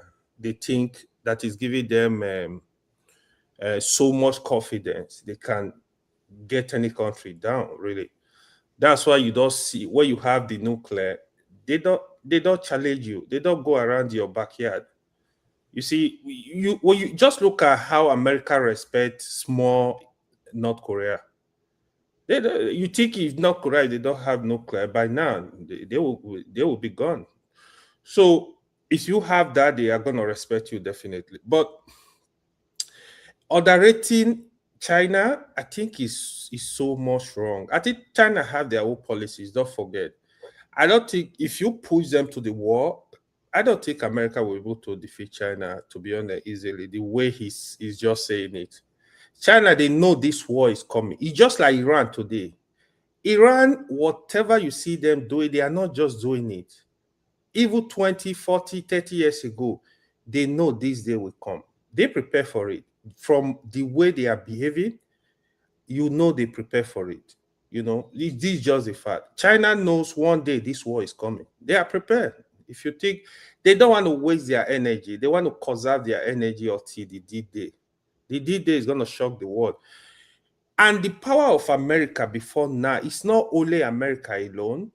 You see, what gives strength to America is their ally all over the world. Like the NATO. Look at what Trump was doing. He keep calling on NATO country, hey, why are you not happy in Iran? Why? It's just Iran.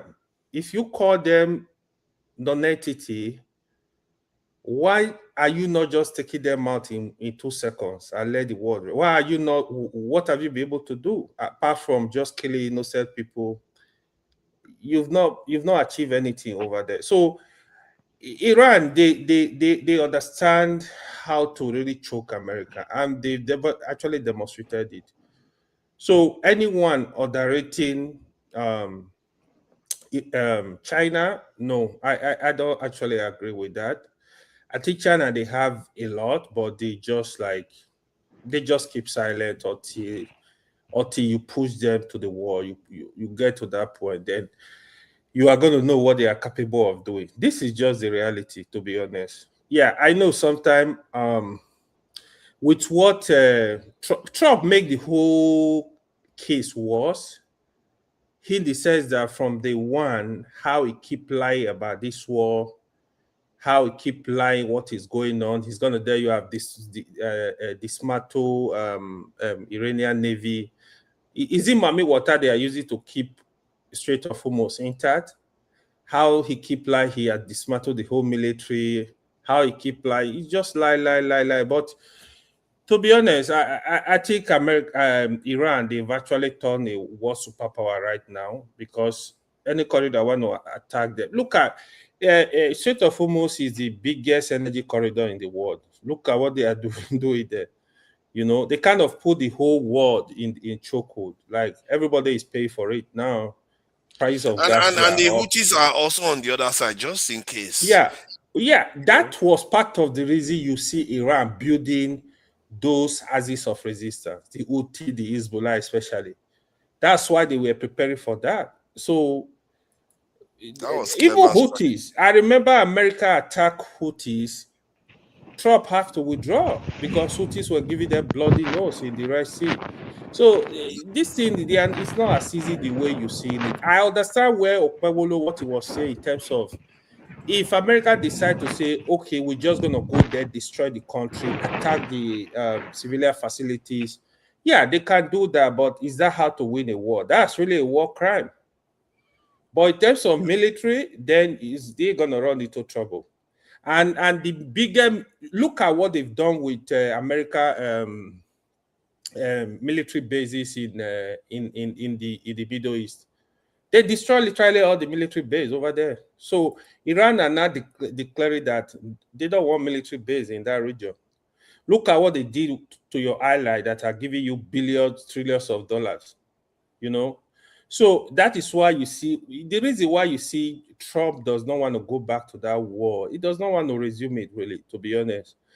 The ceasefire extension, he did it by himself. Nobody pushed him to do any ceasefire. He knows he does not have option. He has to push it out. He has to push ceasefire, the 2 weeks deadline out. So in reality, to be honest, even Iran, the only thing that differentiates between Iran and America right now is because they don't have that nuclear capability already.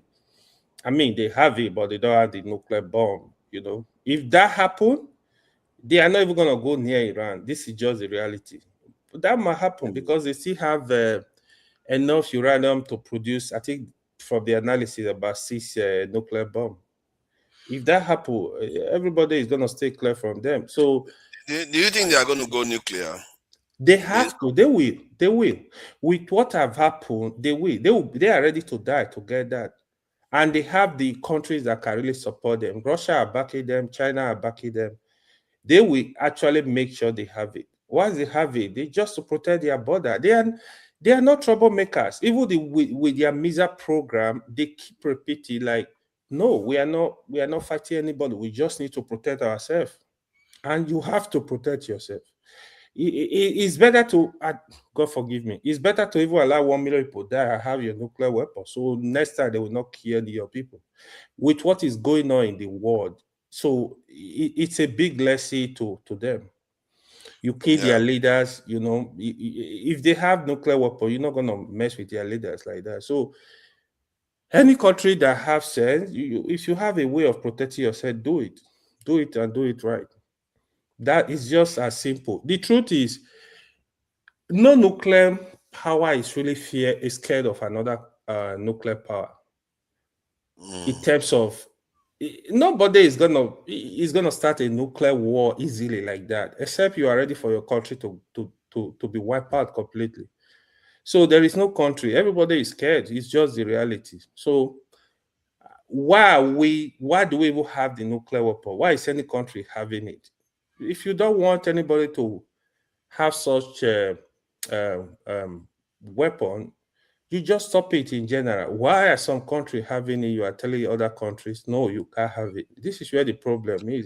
Israel seems to have convinced a lot of nations that they can have it and everybody should feel safe on their behalf, while they are busy invading people and not letting the Palestinians go. It's like, yes, now you know, it's what you see with Iran now. That was what Israel actually did with Pakistan before they had nuclear weapon.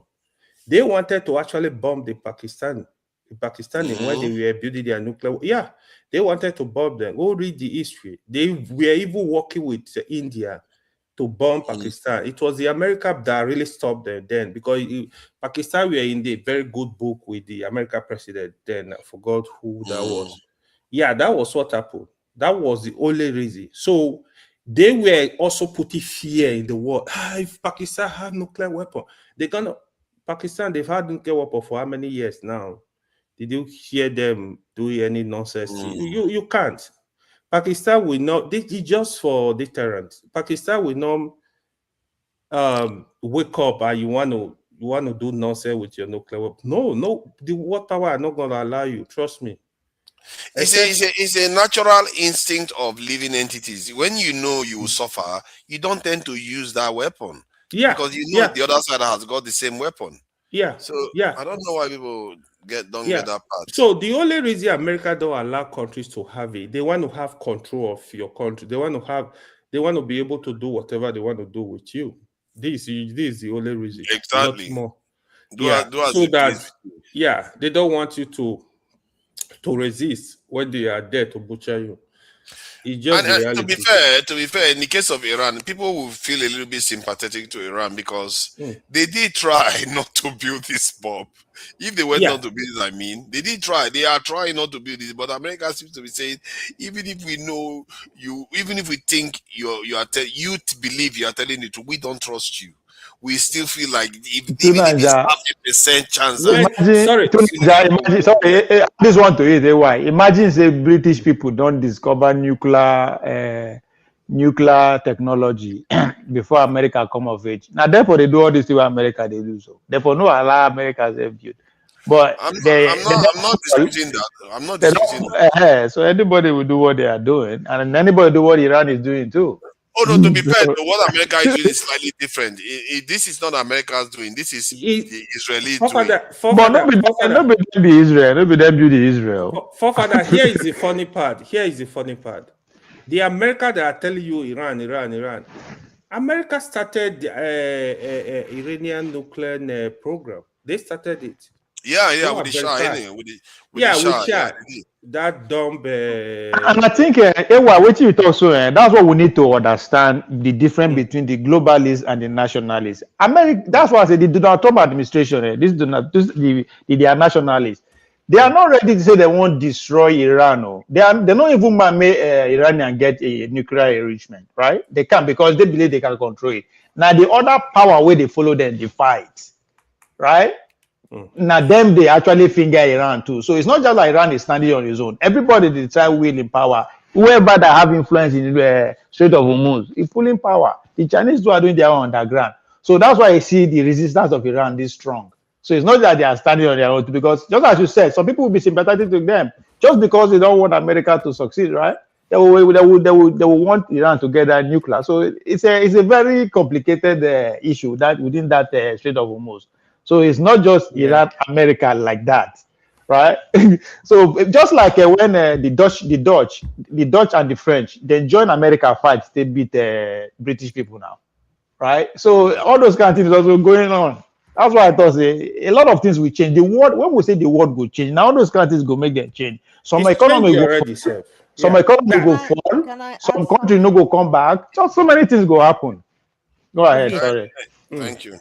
I'm not disputing what you said about one of the reasons why the West or the Europeans shared Africa as a cake during the Berlin conference. But by research, I've just found out that it's not actually the main reason. Yeah, No, it cannot be one reason now. There are multiple reasons. It's saying America did not actually force Europe into the Berlin conference by denying them resources. 1 minute. The conference was mainly caused by European imperial rivalry, capitalism, industrial demand for raw materials, and competition over Africa. And is saying, however, there is one related point. By the late 1800s, European powers had largely lost control over much of the Americans because many American colonies had become independent. The United States also supported the Monroe Doctrine, which warned European powers against new colonization in the Americas. Means they want to govern themselves. They decided with their Monroe Doctrine they don't want the Europe to continue to colonize them, and they don't want Europe to interfere in their systems, and they decided they're going to leave Europe alone with their colonies. So then, because it's not the main reason, it's just a fraction. A long time before the Europeans now decided, okay, they want to civilization. They want to civilize themselves. They want to go global. They want to explore, and then eventually they came into things that they will use to develop themselves because of their regions. The ice age, their strategic kind of cold areas and stuff like that. They needed things to survive, so they have to go out there. The environment made them to be more of developers. So they need things to bring. They need to go and steal or conquer whatever to now build their empires and stuff like that. But yeah, I just wanted not to the same thing. contribute that. I'm not disputing Yeah. you. No, Okay, let's have a Nigeria. break about it. We've trashed this point to death now. Let's have a break. We'll come back. Right. The question I want to ask before we just I want us to discuss Nigeria politics. So the new development with the presidential candidate. The get topic now. Is there this guy? Yeah, I think from what is going on, it seems Atiku is really want to pair with Sheyi Makinde. So I'm saying here with first Peter Obi. Hold on. That is detrimental, man. Let's do that when we come back. Let's just have a quick break. Then we'll do that when we come back. Yeah. Who they smoke, may go smoke. Who they drink, may go drink. Who they fight, may go fight. So and those that have not liked, share, and subscribe, please do that. We need it. And remember to subscribe to the channels. I'm going to put the links on the chat so that we need the subscribers. All right, let's just play this one and get on with it. Oh, what's going on? Okay, I've got too many. Wait. Breaking news. Where this person they talk so? For forefathers, yeah. Wait, something. Trump was there is security threat in White House. No, that's not serious. This guy. Not White House. It's at this in White House dinner. Yeah. Now dinner this in the one dinner. You know go last. The dinner party. At the dinner. Yeah, they evacuated. They say around 1 PM now. Propaganda. Wait, so that's not very interesting because no, the guy, they fit take him out too because people that roll out the same policy or before them, they kill them. Abraham Lincoln and Grant and Williams. We don't know why. See, too much. All this stuff is the kind of stuff that makes him more popular. I'm not buying it. Of course. You are not buying what? See, there's a lot of questions that people are asking that may not be on the level. You need to understand the composition of people that make about this country.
All right, let's get everybody back on and get this out of the way and back to business. So, this business of Trump getting shot, the audios are not, the videos have not started coming through yet. They said the shooter is dead, from what I gather. I think somebody just said in the chat, but I've not seen it on BBC. They say it's dead, or they say somebody has been talking to custody. But blessing now, not be inside the room with them. They not like the balcony or something. They had shots. Yeah, we don't know what this is about. I don't know why everybody tries to want to kill him, but they always fail. In the sense, it almost seems like it's all contrived to increase his popularity, because the other day the people are questioning even the one that happened before his election. America don't care about 14% of their president. Why in power? So it'll be new thing. No. To be fair, that's a fair point It's not a new thing. No, it's a fair point. You can't argue that, but it also means that if they don't succeed, the president becomes even more popular. So that's another thing. Yep. You see that Trump somehow he was convicted, then suddenly, boom, he's back on this popularity because of that assassination attempt. And now again, he's very unpopular. Boom, you're back again. So, and a lot of people question the opposition make it easy. The way it was choreographed. The people, if you look at the way they explain it, the way the entire and the person that shot him, the investigation they didn't even go deeper. They just left it. Nobody. They said the then how come? That's the question. We will find out the truth in 50 years. How come? How come? So listen. You are saying that a former president, not a presidential candidate, a former president of the United States of America was shot. The investigation shut down just.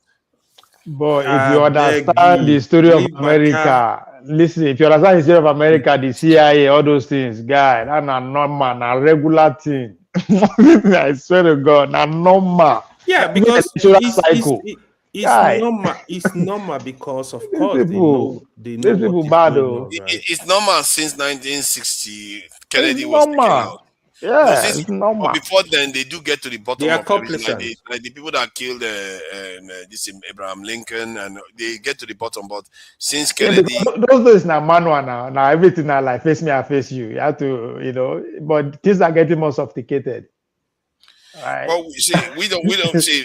We don't know yet, so we'll see. The only person that I've seen that has come with a very she seems to be like Candace Owen believes that because Trump promised to give the Israelis the West Bank, and he said he was going to screw them over.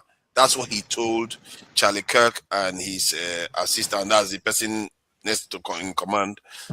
So he told them that this is something that they said, because often when she says they told her something, she never lies about it. And if people press her, she's just going to bring the evidence.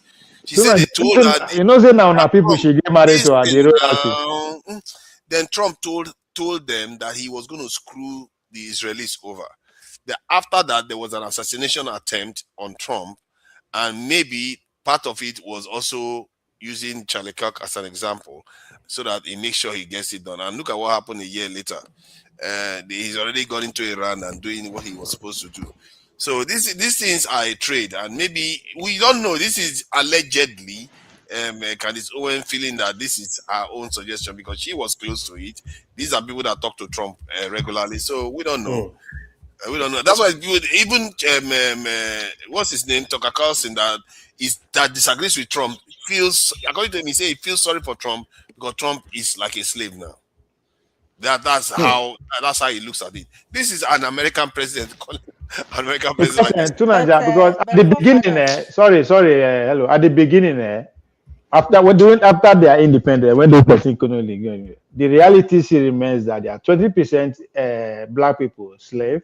There were 30% people who still want to be under the British monarchy. Up to the day where they fight civil war, there are still a large amount of people who still want to be under monarchy. Yeah. So those factions still there up to today. Now then when you do all this assassination, not between them. So if you understand the nitty-gritty of those all these English people, now your people there. If you understand they didn't operate, it's still happening to date. The killing now, we I mean, Nigerians now small. We know they kill our politicians like that now. These motherfuckers now like. Wait, so as we say over here, wait.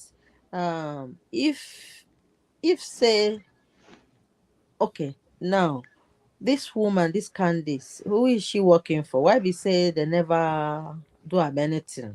Her husband and British freely royalty. They run her mouth on whichever side she likes. So don't you think this thing is a bit? I just tell you the reason. Her husband are British royalty. Like she's a Trump supporter. It's not only that. I think the reason why she's very difficult to hit was because she wrapped herself around the cross. And I literally she wrapped herself around the cross. No, seriously.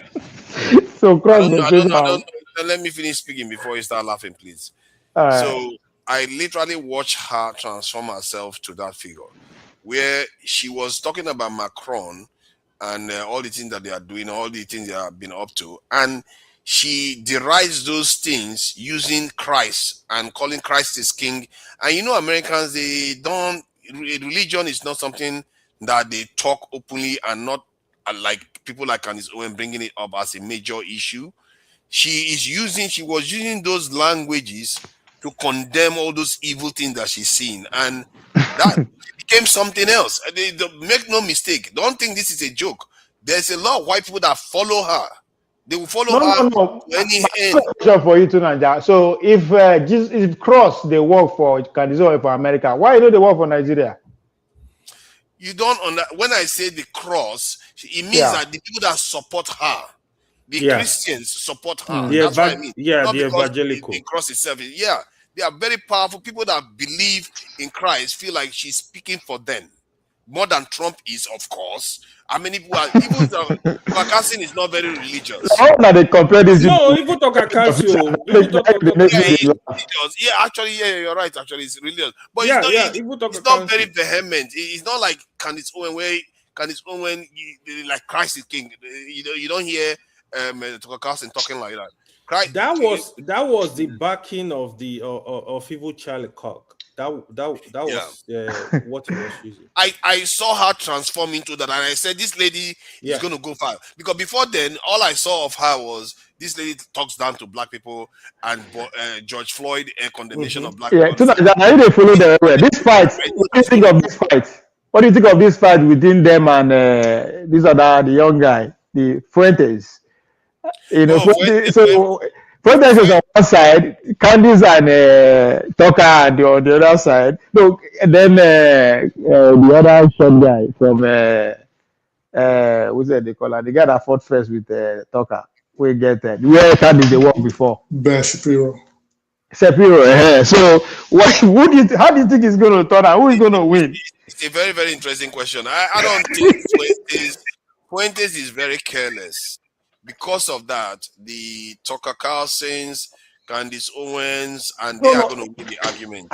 Don't say he's careless. It's a young man who is coming from the bottom. It doesn't mean that they will not fulfill his vision.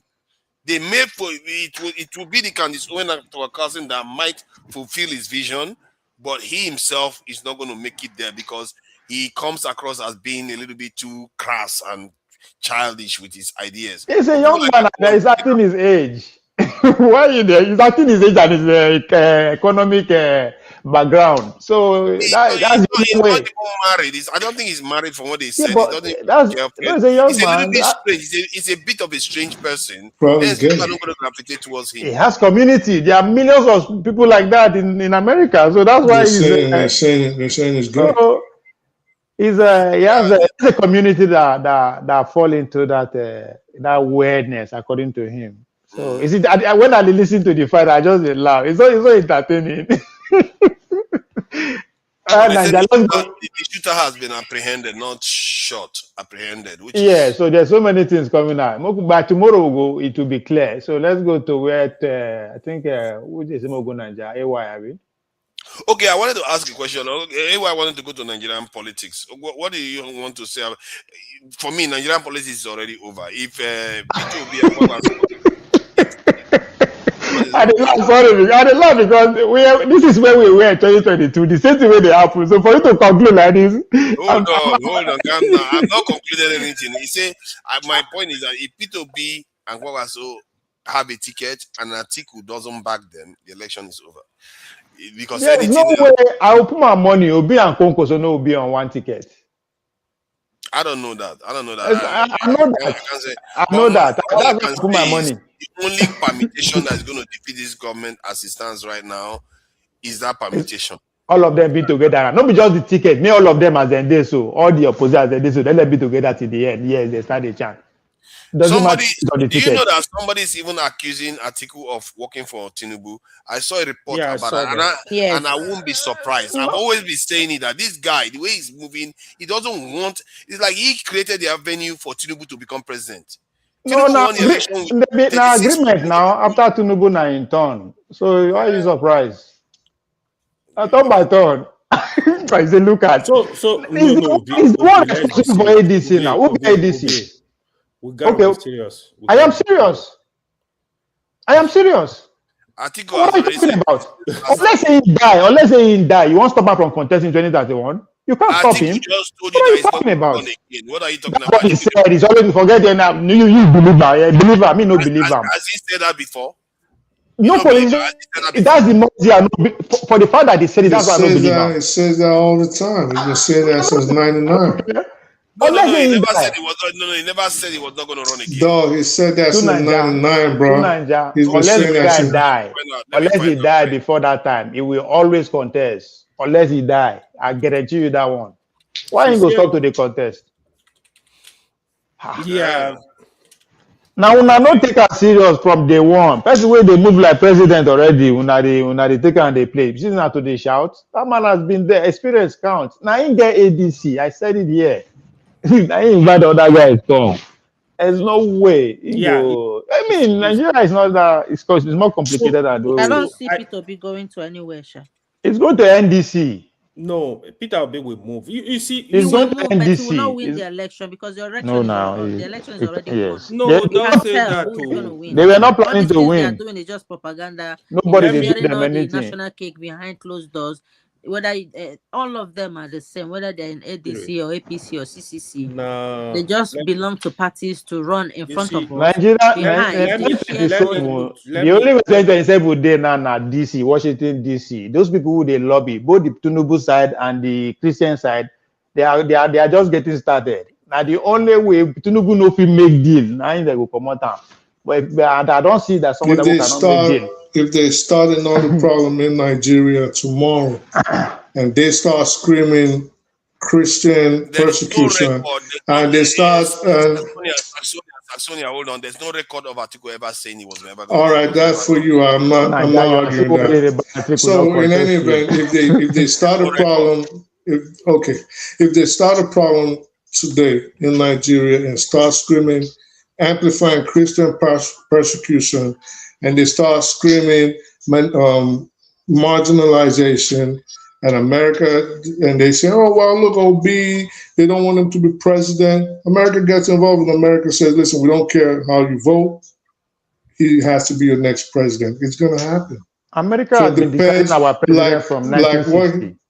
Like what you just said, depends on what those lobbyists, whoever wins in the lobbying in Washington and London too. Depending, well, fuck London, and depending on and depending on whoever wins in Washington, the lobbying, how much trouble they can cause the present government, the president, and how much they can destabilize Nigeria.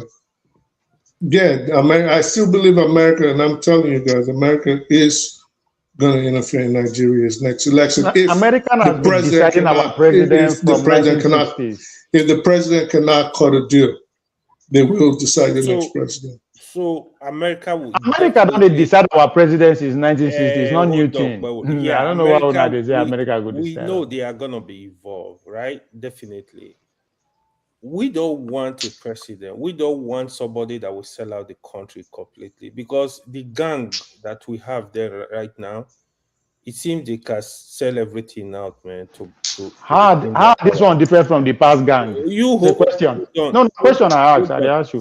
See, I think it's time. Yeah, it's easy because we are exposed. We have the exposure to speak to this issue. So that what you want don't matter, baby. It don't matter. No. Hold on. With what is going on in Nigeria, we need to think differently, sincerely. With due respect to everybody, we need to think differently because things are getting worse. Politicians are getting more. I really want a situation. I disagree with you, AY. Power will be with the people. I want power to be, let people decide. We all want that, but what is the reality on ground now? Look at the people you have. Look at the people you have vying for the presidency. Which of them can you place a bet on? Can you bet your life on that is not going to sell Nigeria out if push comes to shove? You are wicked. How can you be asking for our life? How can you be this wicked? But that's what I'm saying. AY. Make us now question I want to ask you. You say it's getting worse, and I say na lie. The only difference between now and 5 years, 10 years, 20 years ago, na camera. That's just the difference. Would they see everything now in real time? You have a point. The idea is here. So the system has been producing the same class of people for over 50 years. That is what we want to change. How? By with the gather here. You're not changing it by next year, though. Let me tell you how to change it. We were close. It can be changed for sure. I know. Not by next year. We are discussing next year. Let me say this. The only reason maybe 10 years. The likes of Atiku can still come out and be running their mouth, the lack of Tinubu, we are able to get to power, is because we don't have an electoral system that is working. If we have an electoral system that is working, where the people decide who become their president, you will have more competent, younger, qualified people.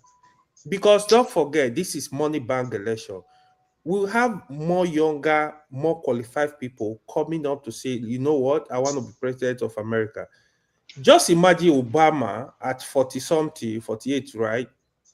He was not rich. He became the president of America. Why can't we have that in Nigeria, where a 40-year-old man, a 45-year-old man, because me and you run away. No. System are people they build them. System is built by people. Me and you don't reach age to build. Why are you not okay? I'm building. You are not building. You say we should be real to ourselves. When we talk true. Obama, our age mate, now ain't they work for system. Don't they lead the system at our age? Me and you, what will they do? We run away. We can't even fight. I'm not campaigning now. I'm working on it. You are working against me. Hold on. You said we should be serious, so we have to face the reality, the truth. We need to tell ourselves the truth. Hold on. The Constitution is working well. This INEC is working well. You know why? Because those that build it are still the one operating it. That means working for them. So for you to be, all you need to do is to go build your own system and convince the majority that this is the best. Me and you are failing to do that. All we do is to point fingers and complain. We don't hold. You just said it. Obama was in his 40s when he became president. How did it happen? If people did not stay and actually confront the system that they disagree with. That's what democracy is all about. I will tell you the difference. In the case of Obama, America, they have a system that is working. They build a system. They know it's not divine. Exactly. Let me and you build a system. We ran away. We should stop. When would they criticize this? When we want to find solution, let's say it the way it is. Me and you, at this point, now we are responsible for what is happening in Nigeria. Our age mates, our generation, we are responsible. Exactly. So what then? So why are we still pointing fingers? Point fingers to me and you. What me and you are doing right and failing to do. That's the only way the next generation can emulate. When they complain every now and then, the next generation follow us, they complain too. This Bola Tinubu are doing well. They've been on the trenches for the past 30 years. Give it to them. If Atiku is contesting, it's because me and you refuse to see the fact that if we don't contest against it, he will never stop. So it doesn't matter whether you point finger. Things are not going to change if me and you don't change things. I agree with you. It's as simple as that. Hold on. Yeah, you have a point. But the people that are not in power, they are not able to change the system easily, right? So you need to have power to change a system. If you are not in power, you're going to go. So let's empower the people. Now, me and you go empower them. Are you expecting Tinubu and Atiku to come and empower the people, or Obi to come and empower the people for you? Then we must be crazy. We must be stupid for me to expect Obi to empower the people for our behalf. It's not going to happen. They will not do it. The idea behind it is that you are both right that we need to empower the people. You are saying the same thing basically. So, but no, I don't expect other guys to empower the people. Sorry.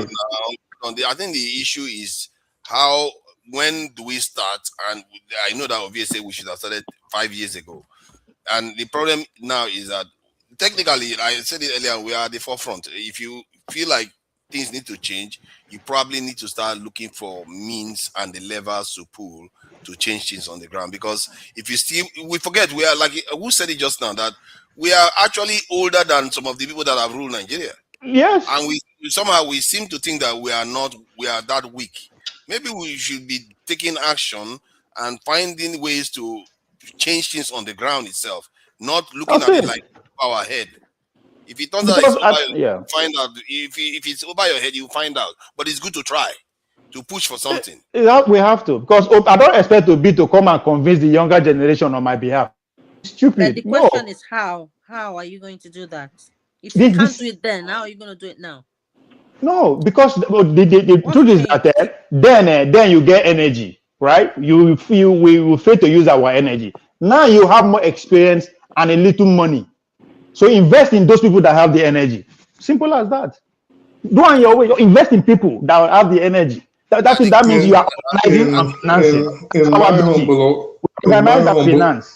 In my humble opinion, Nigeria is not going to change. You're not going to do anything. You're not powerful enough to do anything. You're not influential enough to do anything. And this is not to shut you down. I'm just saying, or kill your hopes rather. I'm just saying the system is too entrenched in corruption. There are so many people benefiting from it to allow a freedom fighter come in. They're going to just murk you and dispose of your body. I think if you don't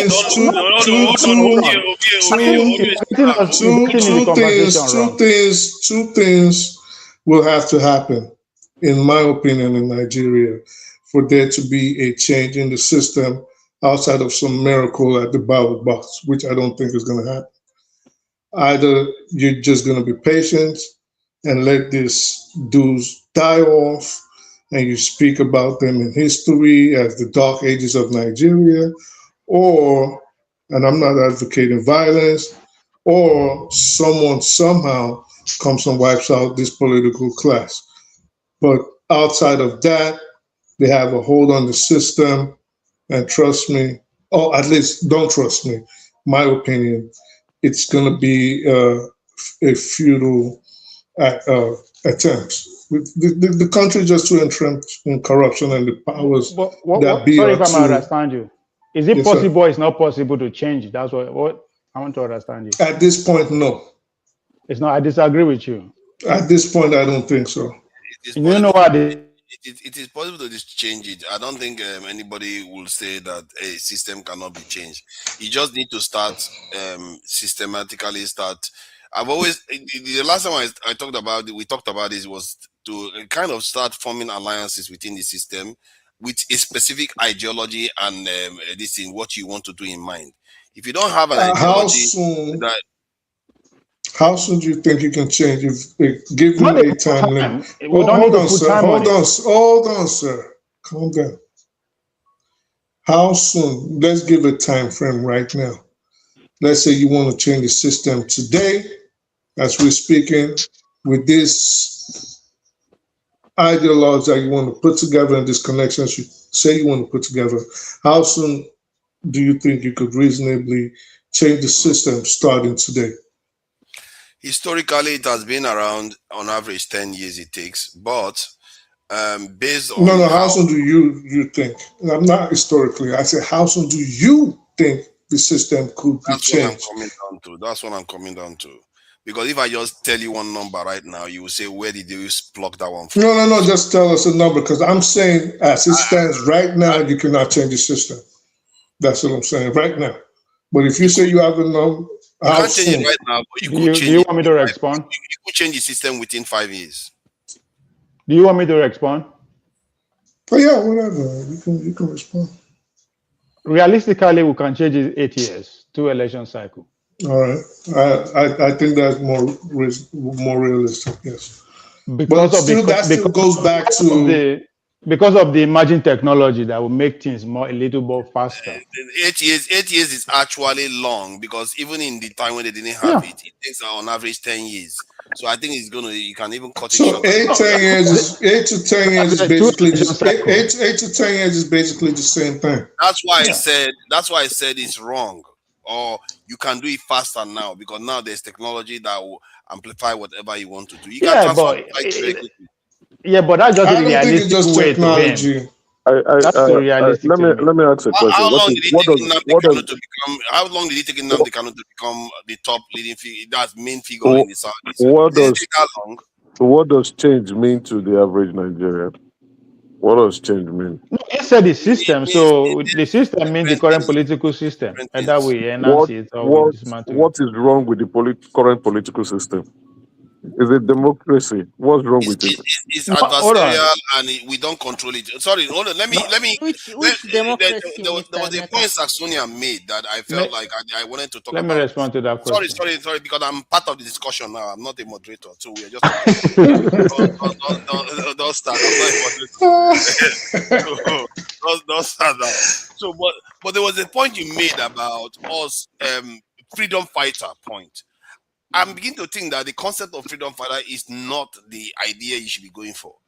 If you want to take over the system, you want to look at I'll it. be facetious saying that. Yeah, I'll no, be being I hear sarcastic. your point. I hear your point because that's how people normally describe it. But I think the way we want to approach it is you have to come up with a proposal and an ideology that allows you to succeed.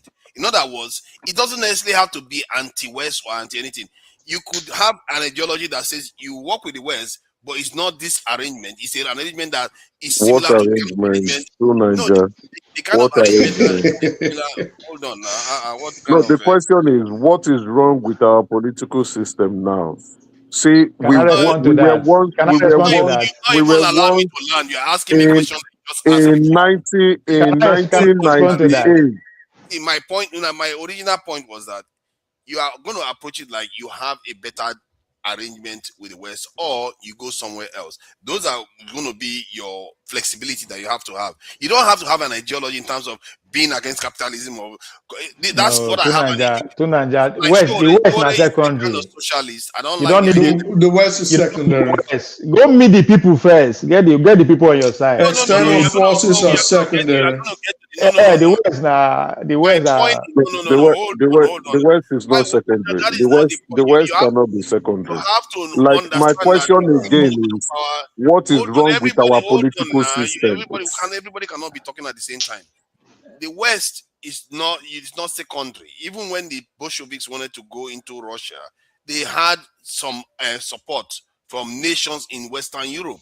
So it's not you can't just go and just expect that you're just going to succeed because you don't have the hardware. You have the people; they are going to be on side. But those ones that have the hardware, they could stop you. You know. Right. You say they had the people. They had the people first before you go find ally. You need the people. I agree with you on that. I agree with you on the same page on that one. The outside world is secondary. I agree with you on that one. Your boy was asking you a question. Constitution. When you ask what is wrong with our constitution, I would say. Hello wanted to say something. If Hello, there's nothing wrong with our political system. Absolutely nothing wrong with our current political system. We left a military dictatorship to democracy, and the world has accepted that democracy is the best form of governance and the best political system in the world. So when you say you want to change it to what? You want to be a dictator? No. I don't think. Hold on. You never. Hello wants to say something. Change what to what political system do you want to? Do you want ask a question? Is it communism? Is it democracy? Allow people to answer. You ask a very simple question. Please now, let me add. Is it rigmarole? How do you guys speak the English? English is not my first language, anyways. So what I want to ask, or maybe say, is like, Mr. Emeka, if you say democracy is the status quo now, so say is the norm now, it's come to stay. Is it favoring us?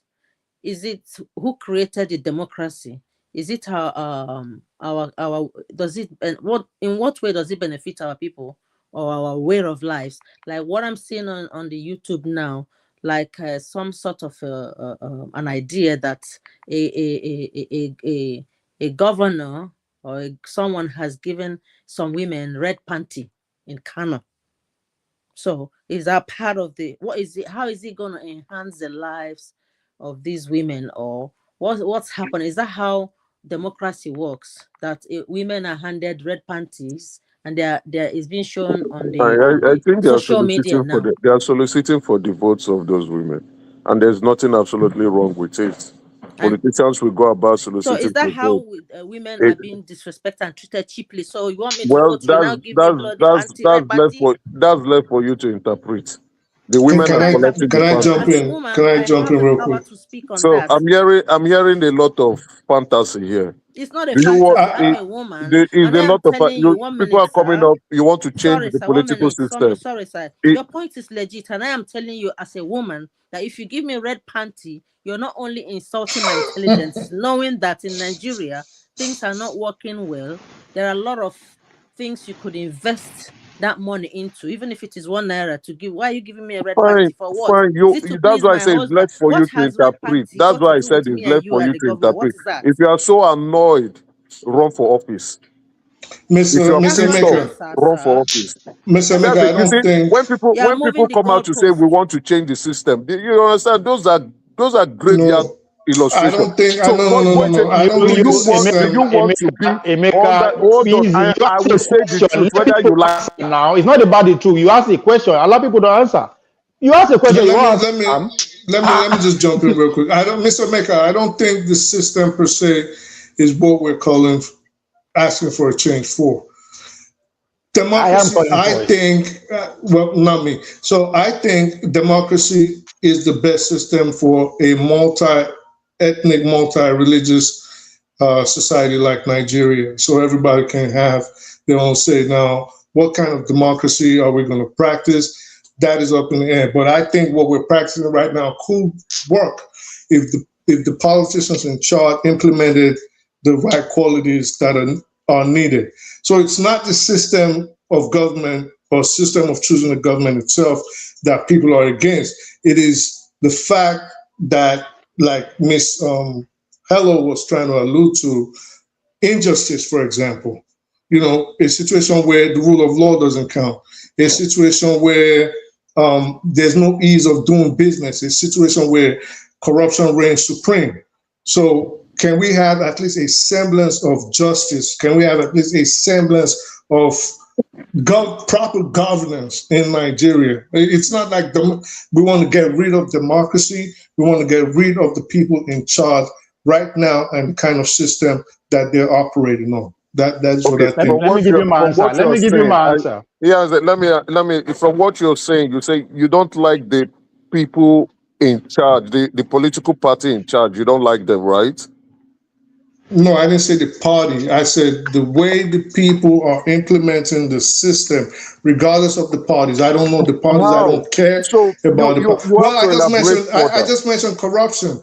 I just mentioned the lack of ease of doing. Everywhere. There's more corruption in the United States than in Nigeria. I agree. There's more corruption in China than in Nigeria. There's more corruption in Ukraine than in Nigeria. Sir, one second. Your time of corruption does not hold water. Can I answer? It does hold water. It doesn't. Ukraine is. Can I please answer? Please. Ukraine has always been known as the bastion of corruption in Europe. Way before the war, it was one of the most corrupt societies in the world. That is not what I'm talking about. What I'm talking about is endemic corruption as we have it in Nigeria, whereby, and this is why I mentioned the rule of law, justice. In the United States, for example, yes, it's all smoke and mirrors, right? But at least from the bottom up, there's a semblance of proper governance. There's a semblance of justice. There's a semblance of, if you commit a crime, you're going to get punished for it. So how come they've not prosecuted but we don't see this. $4 trillion US dollars is missing from the military? How come they've not prosecuted but like I said, how come they have not prosecuted them? So when you ask a question, let the other person answer. No, you see, your point is irrelevant. How come we keep putting it's you. Both of you have had your let me answer the question. My point of corruption. Wait. Let me just line with this. I did mention that it is all smoke and mirrors. You cannot totally eliminate corruption anywhere. You can't. It's impossible because these are innately human nature in action. But at least the average American is not going to bed hungry. They can go to social services if they have a problem. I'm not saying Skid Row does not exist. I'm just saying a situation where almost 80% of the population is unemployed while the politicians are living in largesse does not exist in the United States. This is the difference. It does. It happens in the United States. Are you telling me now? I think you don't listen. You just want to. I am listening to you, and I'm telling you. Sorry, I just don't like the answer. You don't like the answer. Is 83% of Americans unemployed right now? You don't like the answer. No, maybe it's a when it simple gets to my question. turn, I will explain to you, but you don't like the answer. The United States politicians live much better than the average Americans. So you don't, the US politicians, currently Trump is enriching his family and himself. His in-law is going around who does not. Did you hear? The current president of the United States, son-in-law, does not hold an office, but is going around making deals, and nobody is telling him not to make deals. So corruption is everywhere. Do not paint that same brush with Nigeria. Mr. Maker, I mentioned the United States politicians are living much better than the average American. So all right, please it happens everywhere. So your can point you let does the other not person? All right. of, So, I heard you. So let me ask you. Like I just mentioned, I said there's no even if there's corruption in the United States, there's still a deterrence factor. And I did allude. I did. And I just gave you an example. Sir, there are more examples. Do you know that the FBI director is using his flight? The FBI. All right. Stop it. Allow me to counter you. Hold on. Except you want somebody to continue to put. Except you want someone to continue to put Nigeria down, and then start comparing the United States. There are other people here. Now. It doesn't seem to be muted. So Nigeria, I think democracy for me is a function of a definition. To me, any system of government that benefits the majority of that society is democracy. You cannot convince me that China is not a democratic country. I don't care how you see it. If you argue that America is not democratic enough, then it's a function of a definition. Yes, so I want the structure to for Christ's sake, how is China a democratic country? Because they uplift the majority of the people from poverty. That's not what democracy is. Democracy is a system of choosing a government, not uplifting the people out of poverty. China is not a democratic society. Can you allow me speak, for God's sake? I never disagree with you. When I refuse to interject when you are speaking, it's not that I agree with you. I just want you to land your point for the sake of other people. Let me do the same thing. Tell us how China is a democracy. When you reach your turn, you can use it. That's what I'm asking for. Going back and forth, we are not helping anybody. You guys are freaking funny, bro. I said democracy as far as of the concern. Earlier on, you're talking about your opinion. Why can't you live with my own opinion then? If you want me to live with your opinion, but you can't live with mine. Democracy's definition is not your freaking opinion, bro. There's a standard definition. The point I am trying to make here is that be intelligent enough to allow other people speak. No, be intelligent enough not to freaking give us.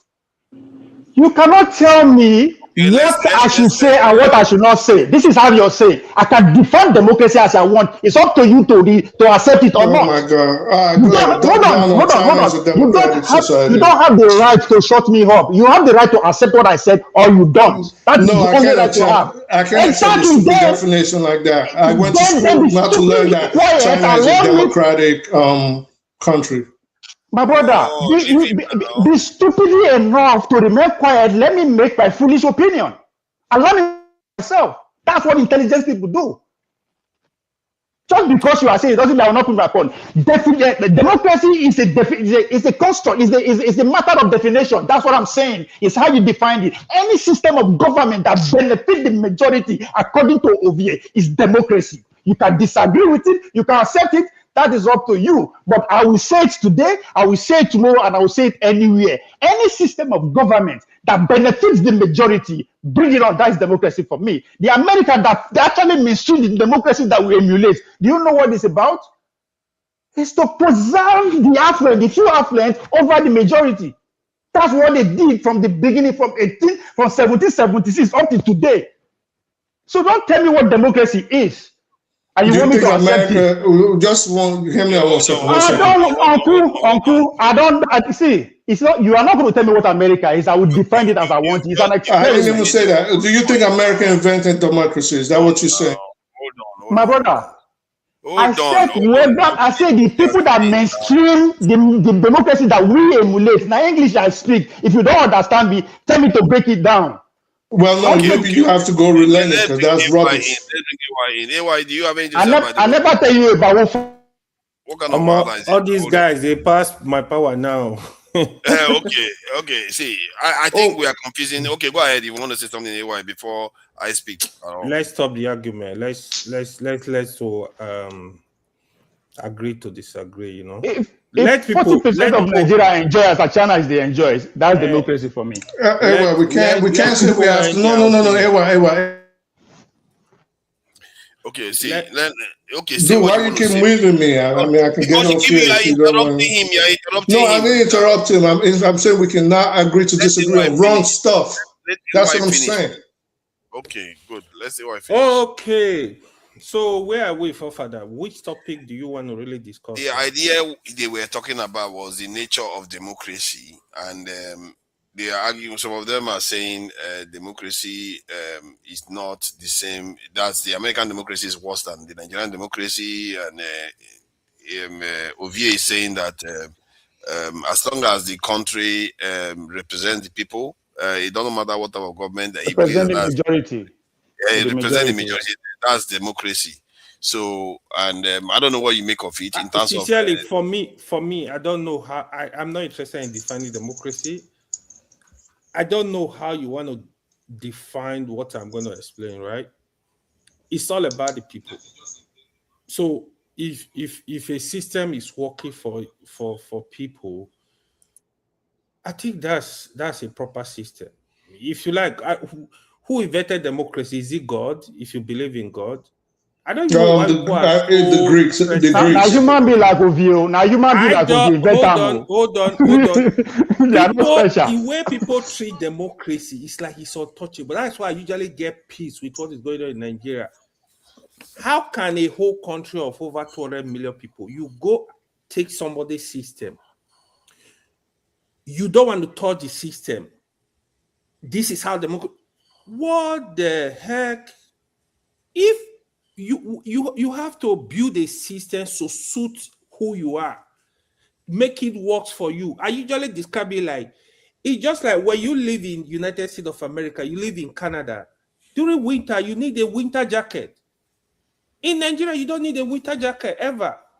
So you cannot say because I'm wearing a beautiful winter jacket in America, I get to Nigeria in winter, in January, oh, I have to put on my winter. It doesn't make sense. It doesn't make sense. So I'm not saying you can look at people's system, you can use it to modify and use it to solve your whole problem. It just, evil research, just normal things in life. If you want to build a road in UK and you want to build a road in Nigeria, it's different because you have to test your soil. You will see that the soil is just different. If you go to Saudi, for example, they build roads across the mountain. It's different. So everything is different. I don't like when people don't think outside the box. You have to think outside the box to solve your whole problem. The problem of Nigeria, you have to domesticate the problem. You have to domesticate the solution as well. It doesn't mean you can study people's system, people that have been successful in that system. You say, okay, what is working for them? Okay, tweak so what it will now. work for That Nigeria? is what China Hold on. Clippo, please hold on. That is exactly what China are doing. That is making China, they are copycat too. They copy a system, they send students, for example, to America, to Canada, then to go study technology, they come back, they touch it, they modify it, they have a solution to their problem. It's not about democracy for me because democracy is just human being like us that define democracy, that created democracy. Well, let me ask you though, is this true? Is this your idea of getting something from somewhere, bringing it local and making it local? Does this apply to religion too? Okay, when it comes to religion, yes, that's how it's supposed to be. It actually applied to religion. Yeah, it actually applied to religion. You see, that's what sometimes. So hold on. Are you trying to say that we are not required to eat desert dwellers diets when the religion recommend it? We can eat our own. You see, forefather, hold on. I know you're coming for me. I'm gonna hold on. You know, I'm gonna give you an honest answer. Hold on. I'm gonna give you an honest answer. You know, I usually tell you, I know you're coming for Islam. I'm going to answer you. No, it's not for Islam. It's for use what you said. I will explain it to you. Why religion is a bit different. But I tell you, the reason why you see countries, people all over the world accepting Islam, because Islam is very flexible with the people. You don't touch people's culture. As long as it does not conflict. So they allow you to retain who you are, but it's the fundamental. For example, Islam, alcohol is forbidden. So you cannot say because I'm Ishakiri, I'm a Muslim, but I must drink alcohol. No. But in terms of your dressing, in terms of your food, in terms of your culture, how you behave, how you give your daughter how to marry, these are all accepted. Those are standard. Those are what makes you. Islam does not have business with your culture. It doesn't touch you. Many of the diets, they restrict it, even if like the local diet is not the same.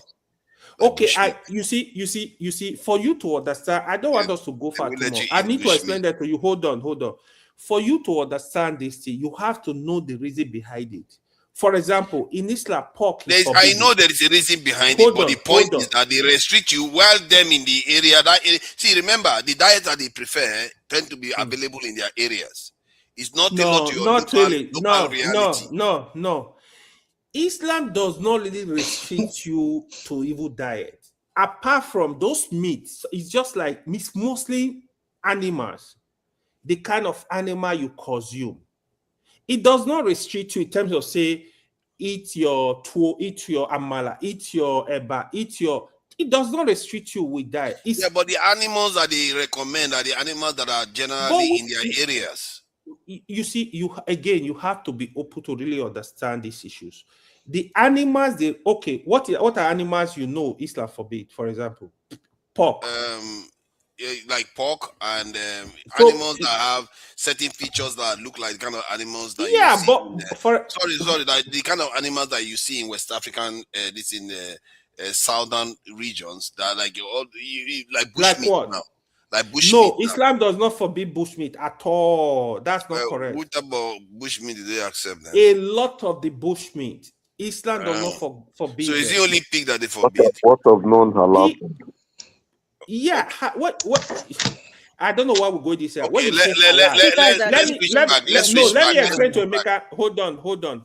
When you say halal, I will tell you you need to understand the concept of halal. The way you kill the way you kill it. Whatever you see in the Bible that they forbid web fruits without division of the hooves and things of that nature is what Islam forbids. You don't have to preach to them and just. It's the same thing. The Bible, Torah, and the Quran forbid the same animal.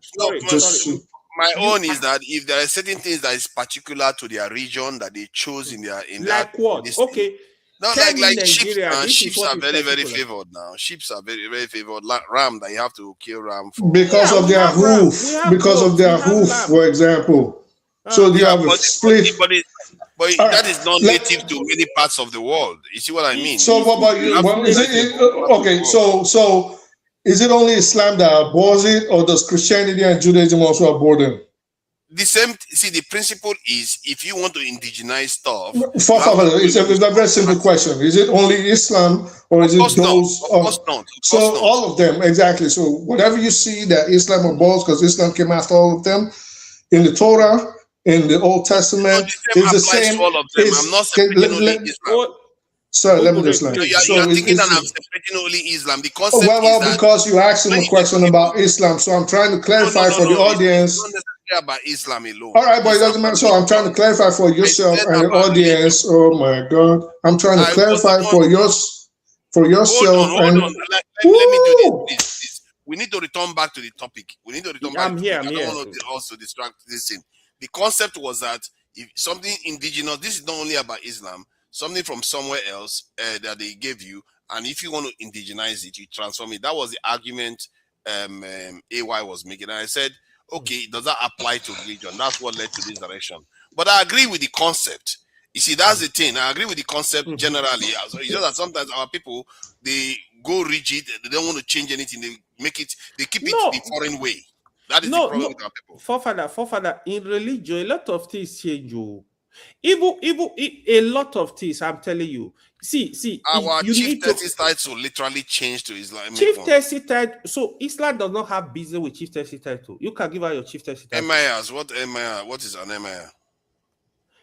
So this is different, right? The concept when you talk of emir, it's just like how a system come to the people you will not. You see, black people, we tend to kind of we are overzealous. We not accept nobody. Islam is not forcing a king on you. Change your name, your father, your village king name to emir. Anyway, sometimes I don't understand how you don't stop preaching.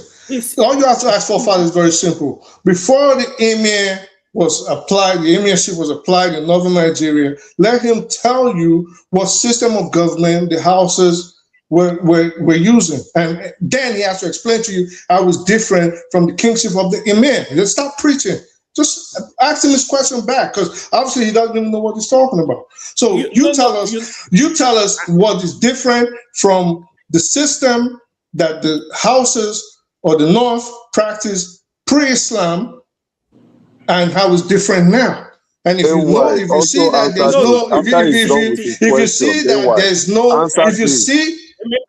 please let me just land. So if you see that there's no difference, then there's nothing to preach about, and let's move on and let's talk about something else.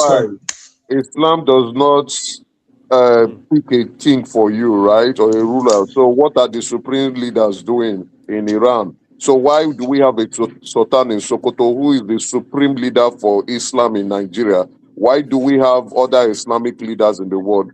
So explain that if Islam does not pick a leader for a particular people.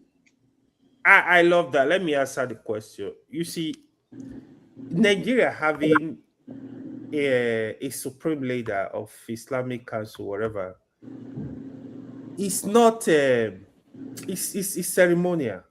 So one thing, hold on. Let me, you gotta be serious. Let me hold on. It is not indigenized. Hold on. Islam believes strongly about leadership. So the concept of Islam, if leadership brings unity, even when you have three among you, you are traveling, Islam recognizes you should have a leader, somebody that is leading the group.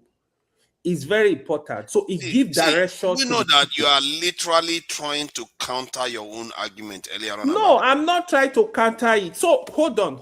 Even when you go to our traditional ruling, the way they rule, go and study even the Africa traditional culture. Even the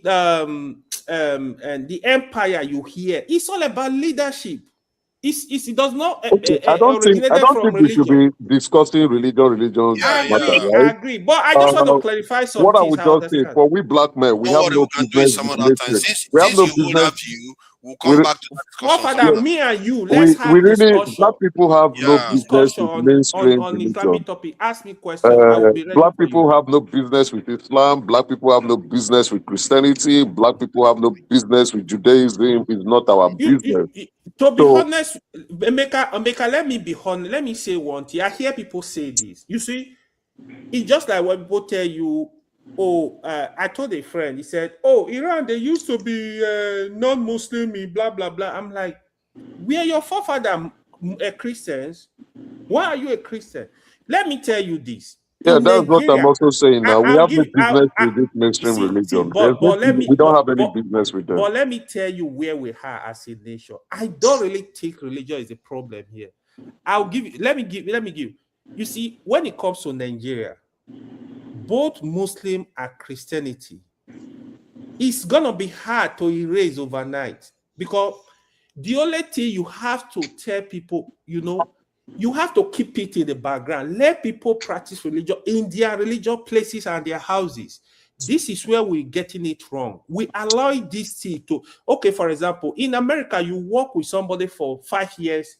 You don't even know if they believe in God. You don't even know if they are Muslim or Christian. You don't even care. Nobody cares. That is how we should treat religion in Nigeria. You can't, you see, you have adherents of these people that, of these religions, that at least 100 million people in Nigeria. So it's not easy to erase.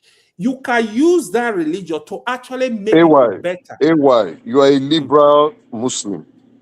And I will add to that, you're a liberal Muslim, right? But unfortunately, why do we have predominant Christians in the South?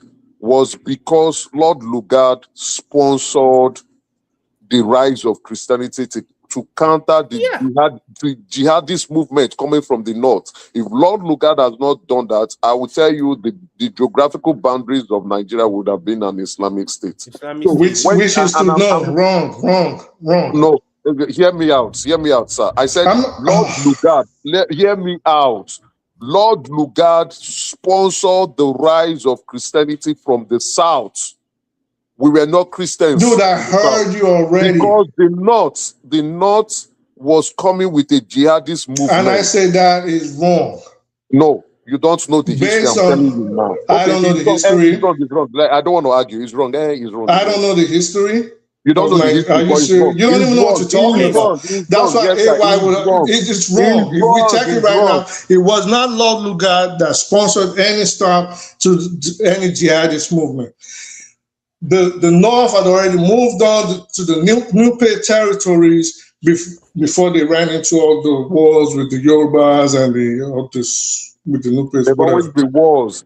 We are talking about the wars. I'm obviously talking about something I know. The jihadists conquered Kwara. The jihadists conquered Kwara, and the jihadists would have conquered the Igbo people too. No, they wouldn't have. Yes, they would have. No, well, I don't. Yes, you know, I'm not even getting into that. So I'm going based on your statement that it was Lord Lugard was sponsoring them based on count. I'm not talking about religion. I'm talking about the history of Nigeria. I beg you guys for us to move on earlier. Listen, this is the thing with me. When I hear wrong information, I'm always going to counter it. That's the thing with me. Yeah. So it's not about that. It's about saying, no, it was because Lord Lugard stopped you coming to the South. Okay, so let me last, sir. Can you let people land? Tell us, so outside of the outside of southeastern Nigeria, Islam already had a standing in Nigeria for close to 1,000 years. The Yorubas already had a standing based on their travels to Mali, the Songhai Empire, and making pilgrimage to Mecca. In fact, there's a Yoruba tradition that actually says, based on Lamrudu, they came from Mecca, from Saudi Arabia. The Lamrudu got chased out of Mecca. This is a Yoruba oral tradition. So it had nothing to do with Lord Lugard. It had nothing to do with, Islam was already established through trade, not conquest, not jihadists, like you guys were falsely attributed to, through trade and through assimilation. And they adopted Islam in the Yoruba areas up onto where we have, can I please finish? Up onto where, can I please finish? I'm not telling you anything. Let me just finish. Don't ask me a question, let me finish. Why do you like to hear your voice? So you are telling Yorubas now that Yorubas accepted Islam because of trade, because of money. You are telling Nigerians here. I'm not telling Yorubas. That's what history told us. When you put dates to it, it will make sense. What day? Something that is not of their own. They left their God. This is, but it doesn't matter. Because of money and trade. Oga, be quiet. At what point do you mute this guy so people can talk? Like, I think he just... You are insulting Yoruba people. Do you know that? I'm not insulting any Yoruba person. Well, I'm insulting... They sold their identity. Can I please finish? They sold... Yoruba people sold their identity for money and took up another identity because of trade. No, listen. No matter how much it pisses you off, the point is, the Yorubas. No, you're being very ignorant right now. So this is the thing. The one that's ignorant, spinning nonsense here. Can you mute this guy, please? Put date to your narrative so that it will make sense. Please, put date to it. 1 year, everything happened. You have to mute this. Return the tea back to the normal discussion now. Naija, somebody is telling lies here. You are not muting him. You are muting me. Well, you can always check. I've checked what Fofana, please redirect this discussion, please. You can argument, not finish. Can we fact check this? Because we can't just come here and yeah, say exactly. But they have to put date. That's why they need to put date. Somebody don't put date. that Yoruba people sold their identity for money. Let's protect him. How can you come here and telling us This guy is extremely ignorant. I already put it.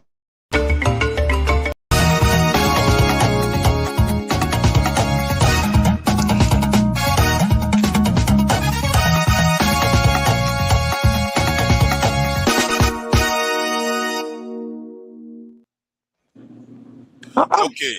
Now, hold on. We will fact check now. Okay. What are you fact checking? Tell me what you're fact checking.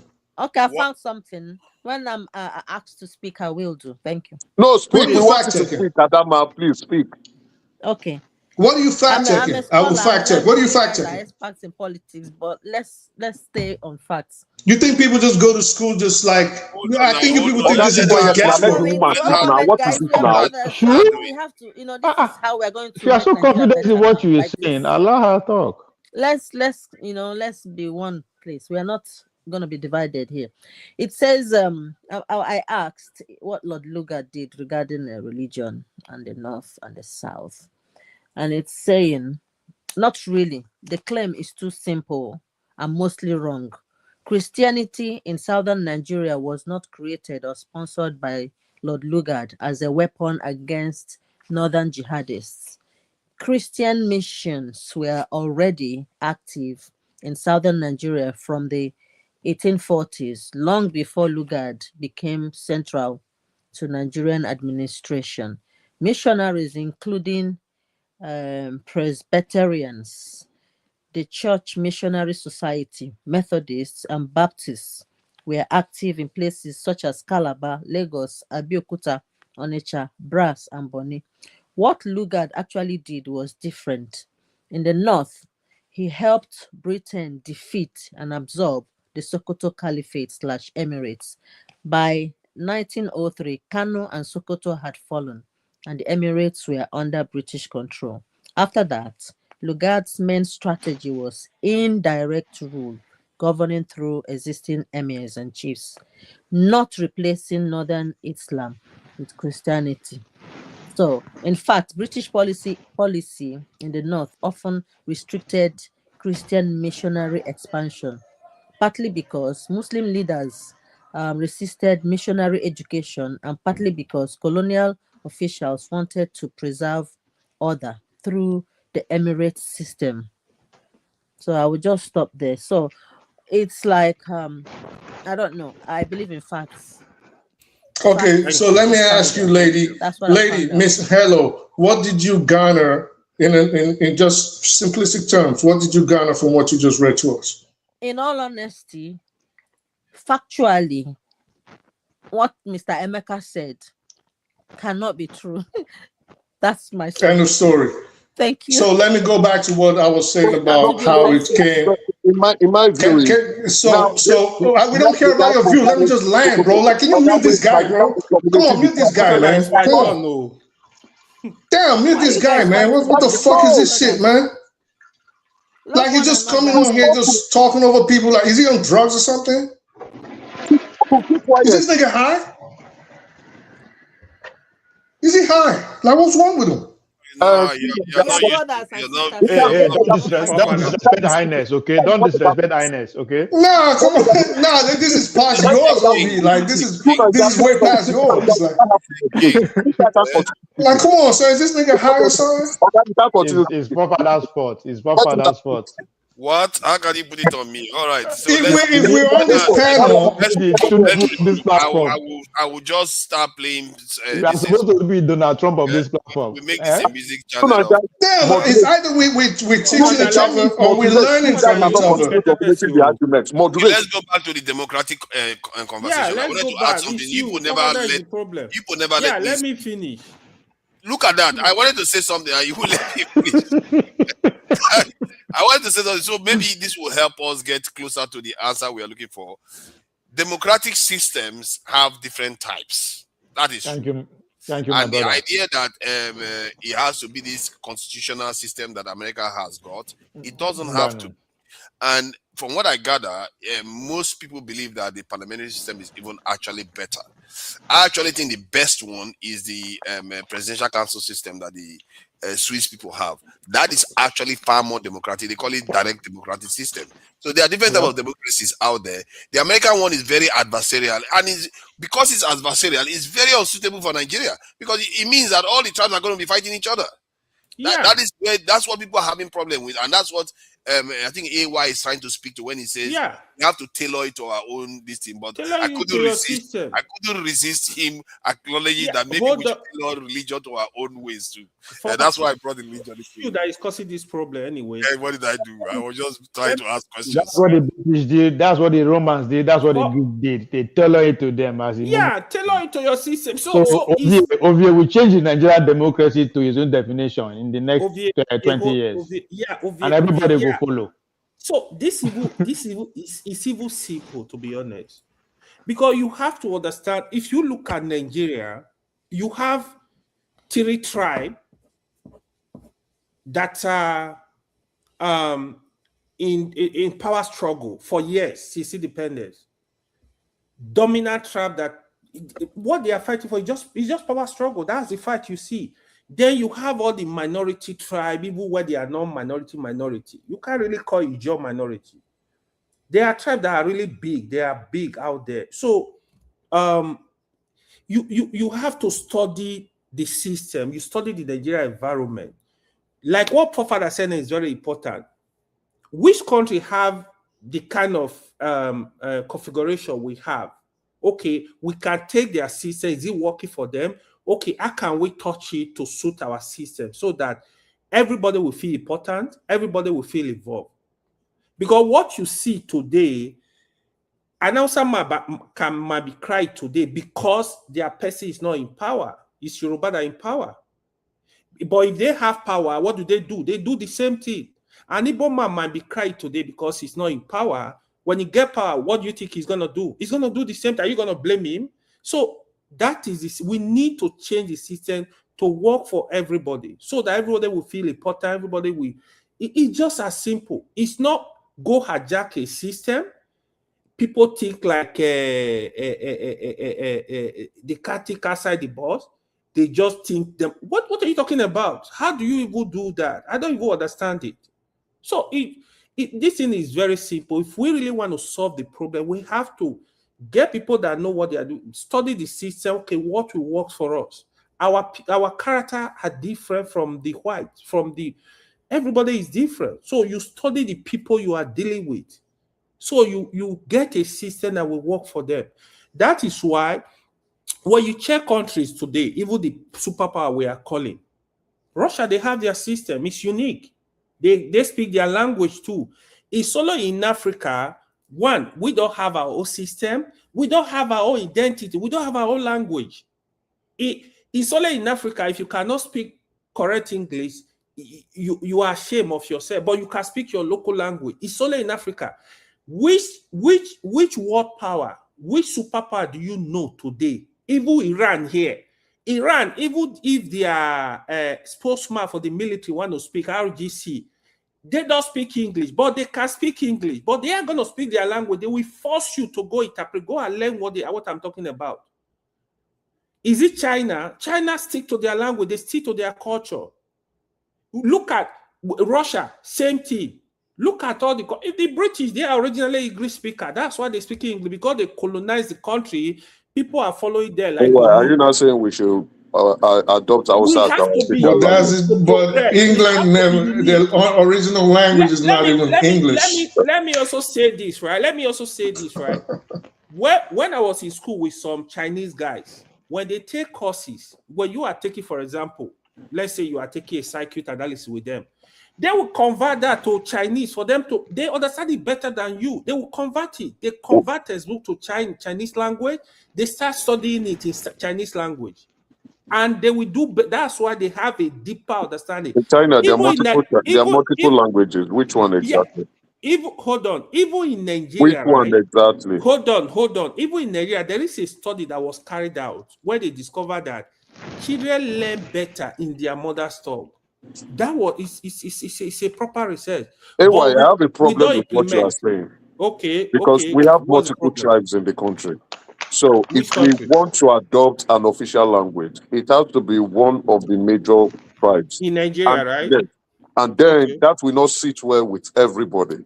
Have you heard? Oh, sorry. Have you heard of the Wazobia? Do you know the idea of the Wazobia? I said it's not going to sit well with everybody. Which language? Why can't we create? Hold on. You see, you don't know how dumb we are. I give you an example. We can have more than one national language. Do you know? I give you an example? We just love white people. Okay, how can you explain a country of over 200 million? We have some of the best brain in the world. Just national item, you are looking for a white woman to give you a national item. She, my dad, in 2 seconds. A white woman didn't give. We were transforming from a British colonial rule to Nigeria rule, and she decided to buy. So everybody, please. Hold on. Everybody submitted.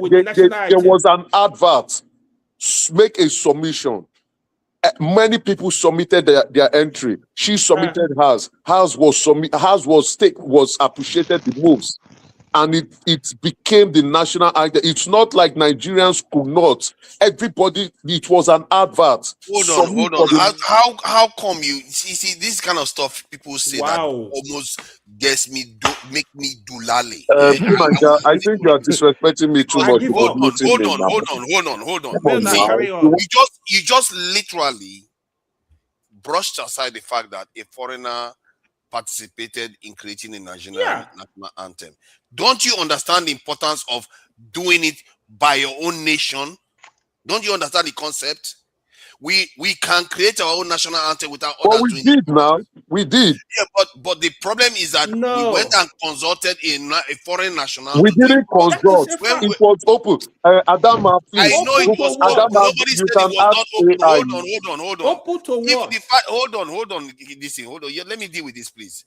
Because this kind of stuff is kind of stuff that it kind of gets me going. You are saying it's open. It's even making it worse. The fact that it's open and our people still selected the white person. Yeah. After all Nigerians this is contributed. What kind of madness is that? That kind of mentality is why we are where we are. You left it open, then you chose the white woman's one. They will not do that for you. Wait, see, democracy. I don't know how the selection process was, but it was open. The woman has granted an interview. So, please hold on. So, can you hold on? I know you want this conversation to be between you and AY. That woman granted interview. You're the one that is saying that he submitted. Then guess what? We changed it. We indigenized the anthem. Then this current one put it back again. Exactly. Let your fight be with the Tinubu administration, who decided to go back to that anthem. But we changed it. If a new government call, we can still go back to what we changed, or take time to do a much better anthem. We can do a new one if we want. There are things we might want to change. Even I don't like our current flag. I don't think our current national flag reflects our country. We could change it. We could change it if we want. If we don't want, we might not change it. Then to even answer what AY is saying, we have actually adopted a way of system for us, and we have said democracy is what we want. And in this democracy, the way we want to do it is that the North will rule for 8 years. After the North, it will come to the South. Where was it written? Where was it written? It wasn't written anywhere. It's a gentleman agreement. So now, what may now happen, we might not want to codify it. If we want to, we can have a constitutional amendment for that, so that everybody can respect what we have agreed. It currently now is a gentleman agreement. We say the North should do 8 years. After the North, then it comes to the South. If we think it is still we reflecting. Emeka, see, let's look at it from this other point of view. let's say your argument about Nigeria being able to do some of all this thing by ourselves. I want to ask you guys all questions. Let's see whether this one is going to be hard, and I can assure you, I don't think anybody is going to be able to answer it here. Hey, easy question, but it's going to be very hard because it is Nigeria after all. Now, can anybody give me a name you want Nigeria to be called that is indigenous to us? First, Okwegolo, go ahead. Give us a name. Do you have any name for us, or you want us to go around? Ovie. Ovie. Yeah. You want to call it Ovie? Yeah, means king. Ovie. Okay, that's your try. Okay, that's okay. They will have to accept Benin language as the K. This is the name of the country. Good. AY, do you have anyone for us? Anyone, just in case somebody comes up with something brilliant that I've never heard of before. AY is not brilliant. Honestly, something that everybody is most likely to accept. That's my point. It's not that it's not brilliant. You see, now somebody just wrote Wazobia, right? That is the problem, right? We are trying to run away from Nigeria. You are saying we should call it through Nigeria. Hold on. Somebody just wrote Wazobia. That's a good one too. Through Nigeria is a good one. You're supposed to get away from Nigeria. Sincerely, it's not. He said Nook Republic. Nook Republic. Nook Republic is quite neutral, though. They are not around anymore. So it's neutral. And they are ancient, too. We have to look for a name that, just like you said, everybody will be happy. I can't really think of one right now. But Wazobia is BS. Wazobia is BS because the idea of Wazobia is this idea where the Hausa, the I like Knock though. I like that Knock one actually because it's ancient, right? Knock, not culture. Knock is ancient, and whenever you say it reminds you of that ancient ties you have to this land. What's wrong with Nigeria? Maybe you call it Afri Republic. Let me give you one. You guys just jump from topic to topic. You hadn't even finished about the language issue you were talking about. You guys are now talking about the name. Leave it for now. What's wrong with the name Nigeria? What is wrong with the name Nigeria? For one, it was given to us by a foreigner, and it's also because it's an adopted name. Niger area. People say it's Niger area, all kinds of. So it's not our own. We have to rename ourselves. You see what I mean? We are. I can agree. We had multiple opportunities, and to date, we still have the opportunity. We've not been able to rename, and that's why we are coming up. We are talking. Let me say one. What about Diamond? Let AY give us his own. Black Diamond. Say Black Diamond. Why don't you call it Afri Republic? It actually shows Afri Republic. Afri Republic. That could be a big good name, man. It's a good name, but I don't know. What of Black Diamond? We are the biggest country. What of Black Diamond? Afri Republic. Hey, and that's one. It has Pan-Africa feel. It has Pan-Africa feel. Black Diamond. We are more like the leader of we don't have diamond in Nigeria. Where did you get that? The black. We are the most blackest people on the planet. It could be the blackest diamond. Nation. Yeah. We are supposed to be the light of the black. Exactly. We are supposed to be the light of the black race. It sounds a little bit like a pimp named the country. That's why Hey, my Black Diamond. We have to be careful. Black Diamond. We don't even have diamond inside Nigeria. That we sell properly. We are not even much. Why your mind go there? Why your mind go pin? I don't know now. When you keep saying Black Diamond, blink. You are talking about blink. Hello, have you got something for us? I have nothing, but I fact checked something about the national anthem for Nigeria. Okay, give us your fact check. You are Mr. Fact Check. No, leave her alone. She's doing an amazing job. Make sure no one thank you. Foul. If I can do that, I will do. It says Nigeria's first anthem was chosen through a competition, which Mr. Emeka said, which is right. Chose by its words written by a British woman, Lillian Jean Williams. Yep. And its music by Francis Bender. It was not exactly designed by a white woman, really, but a British woman did write the lyrics that were selected. Where your mate was right. So now, My point is that I'm now swinging towards forefathers' idea that why should that lyric competition be thrown open to foreigners in the first place? Because that land belongs to us and Okay. it must be governed by Because we are us. pimp. We For are us. pimp now. Two Nigerians will be pimp. Competition. We pimp it out. Competition said Nigerians We are trying permanent to get resident of independent from Nigeria. them. And why So would they hold still on, compete in the Adama, lyrics? please hold on. That woman was a permanent resident of Nigeria. Actually, if you look at it, she was actually even born in Nigeria. I think so. I might be wrong. So she's typically a It's not Nigerian even sure. citizen. She's not likely to be born in Nigeria, actually. That's why I say I might be wrong. So Then why did you say something the like competition. that? Nigerian are pimp. We pimp the national item out. So that competition was open to Nigerian citizens, Nigerian nationals, permanent residents of Nigeria. So it was open, not visitors of Nigeria. So that's why I said she might have been born or she's a permanent, but she was a permanent resident of Nigeria.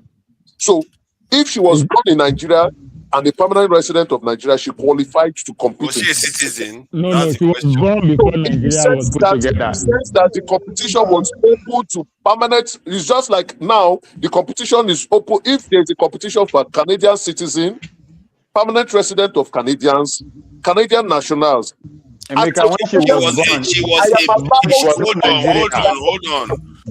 She was a British expatriate. She wasn't born. She was not. There was no Nigeria when she was a British expatriate, then she would have been. She would have been. The woman granted If that she was, I don't care whether she let was a people permanent speak. resident. She's not a citizen. And she wasn't born Wait, in Nigeria. She was a no, permanent hold up. Let me give you. Hold on. It doesn't matter whether she was a permanent resident. She's not a citizen. Stop being a racist. Stop being biased. She would. Oh my God. She would have qualified. Oh my God. She would have qualified because Nigeria was under the British Empire. It was part of the Commonwealth, which would have made her eligible. You guys can go on squawking now. It's overqualified. It's been 60 years. It's been 60 years. Stop muting me because you don't like what I'm not letting me talk. You're just talking and you just want to talk over. I am talking, but you interject me. If you interject, I will keep quiet now. Stop muting me now. It's not okay now. Why are you picking on me? Because you have the mute. I'm not picking on you. I'm not picking on you. You are picking on me now. If you interject, I will keep quiet you're saying now. she's qualified, and I'm saying, by my standard, if I'm the one that is about to run a country, why would you open it up to people that are not going to be part of the citizen of the country? We should have been nationalists. Well, she was living in Nigeria. She lived in Nigeria. Oh my God, she's an expatriate. That doesn't make her citizen. She's not an expatriate as at that time. Again. Oh my God! Let me land, sir. Let me land. You've made your point. Let other people's points come on. Nigeria was under the British Empire. Nigeria was part of the Commonwealth. Now, I do not know this woman's held nationality, but I would assume this is common sense, especially since if Britain had conflict overseas, Nigerian soldiers would actually represent England, for example. So being that it was under the Commonwealth, Nigerians were British citizens at that time. Yes, maybe that made her qualified. It's been 66 years. Yeah, but didn't make her qualify. I guess you could have made her qualify, but if you'd have said no British expatriate or British national should be part of this, you can do that. I found a fact as well. I've checked it, and it says that actually she was a British expatriate who lived in Nigeria around independence, not Nigerian born. So I know that we were under British rule that time, but couldn't it have been better that we were given independence to govern ourselves? That every other person should remove their hands and let us do our own thing. And other countries didn't do that. Other countries had their own citizens write it. Even if she was born in Nigeria, but she lived with a colonizer and the British, and she grew up with them, not grew up with Nigerians. I won't be not grow up with Nigerians. She shouldn't be allowed to write our national just anthem. like when Europe, when America fought to liberate themselves from Europe. they made a decree, and said, we are done now. So remove your hands. We want to make our own rules and stuff like that. They didn't say because we got independence from you.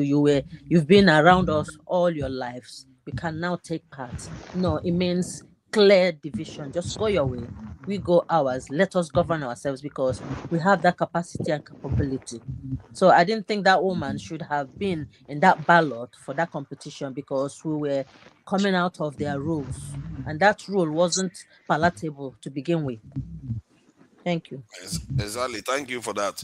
And so we don't have a name. We have NOC. We have Afri Republic. And let's go to Saxonia. Ovie came with the Black Diamond.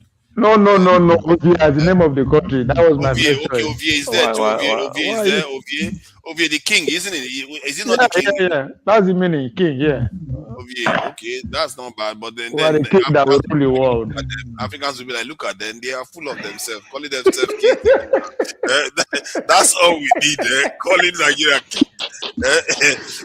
Giant of Africa. You have to just make yourself king. Honestly, Papa, sorry, hello. Papa, that big guy, the Nigerian guy that is I don't know if you are following the WWE recently. This last week, the big guy. His name is the stage name is the Ruler. Yeah, WWE. No, I'm not following. Google the guy. His stage name is Ruler. The Ruler. The guy now my training partner. I was there when he can start training under my coach. So yeah, okay. Just go with the guy. He reached all of us as in one piece. Huge. Good. Thank anyway, you. The guy named Ruler. That's why I bring him up. Elo's, this in choice. Hello, please. Thank you. Let's hear what you've got to, suggest for Nigeria. Okay. I think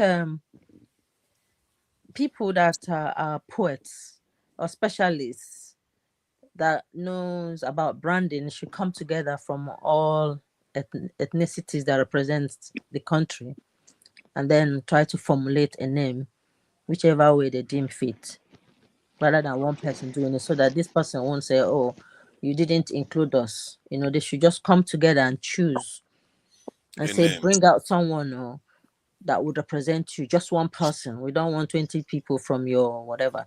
And then when they come together, they can put their, do things together alphabetically and try to make it have a good, sensible sound.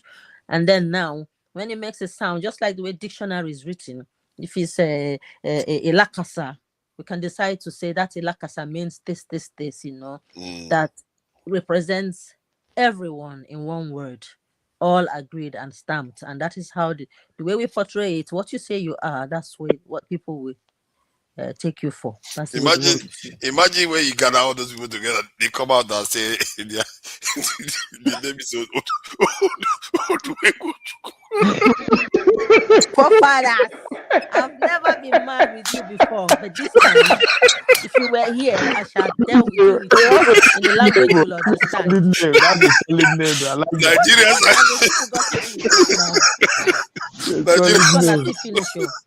Nigerians will reject expert suggestion quickly. Yeah, okay, you say over to me. I don't have a problem with the word. The Latin meaning of nigger is black, right? So I don't have a problem with the word Niger. I don't think it forms any issue. So it's just that yes, some people decided to put some derogatory terms to the word black. In the olden days, when you see a black man, when you see a black man, you call him a nigger. That's the word black. So there's nothing wrong with Nigeria, in my view. If they want to change it, it's okay with them. I don't have a problem with that. But then, what name would be relevant? It's up to them. I don't have any concern. So the name is foreign in the first place, and you are okay with that. But I see, I like the way you put it. Actually, you are not too. even if I disagree that you shouldn't be okay with the current one, but you also don't have any issue with the new one if they put a new one in place. So that is only fair. Saxonia, do you have any name in mind? No, I'm just trying to see what your point is, and you said it is something you think nobody will be able to answer.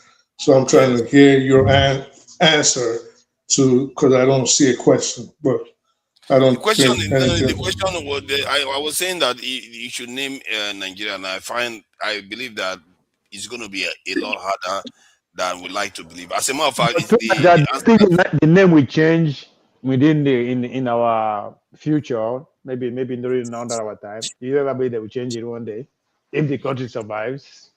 If you get the right leader, you can change it overnight. This stuff should have been done 1,000 years ago. This is ridiculous. How can we not be able to change our name? It's really, we should have done it a long time. I like that suggestion of the knock this thing actually, the knock republic. I like that because it has connotation to ancient and if people that are not technically here, so you cannot say, oh, there is these people that are the knock. Although there are some people that claim to be the knock, but nobody They're cares. still here, People no, know they're that they are still here. ancient. For Yeah, they are still Kaduna, here, but Southern people know that Kaduna they are people. ancient. Yeah, Southern Kaduna and Plateau and all the rest. So people know they are ancient. So that is good. And they are not even a majority group again. Also, that also gives it a little bit of a credibility. So I think that I personally I will be fine with that. At And this point, right, to Niger, at this point, the country, we have lots of tribes. There's no name you would give Nigeria, whether you are looking for a roots meaning or you are looking for a specific deep or ancient meaning that will not create any problem. So let's leave it the but way it majority is. will accept knock. If you knock, then you are saying Nigeria belongs to a specific people, Yeah. and that's not No. true.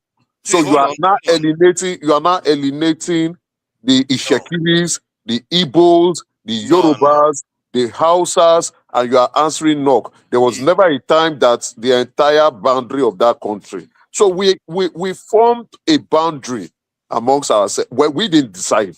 The British did for us. So we didn't decide. So let's leave it that way and progress. You're not going Let's to leave it yeah, that way. how can It you is progress like for that? me. I think the People like world. I people that think the think name. like you, people that think like I you are the one that say, oh, I don't bother think renaming the country, in don't my change your view, languages, don't change anything. I think the name reflects who we are. It is the name for black people, and we are the most populous black people in the world. So Nigeria, an area of black people, fits in my view. That's why I say So black if diamond. You know, if black you diamond. it is you that is looking at Nigeria as a bad name, I think that name reflects truly who we are. An area for black I think people. he has problem with you give it to If you us, think your Emeka. name is bad, then it will go with you. I feel Nigeria is the appropriate name for us. I am proud of the name Nigeria. I'm a black man. I'm from a country of the most populous black country in the world, and Nigeria fits. It Ovie, doesn't. did you say it's a I black think diamond? he hates who give us the name, not necessarily the name. I think No, Nigeria don't like who give us the name. first, the language is not black language.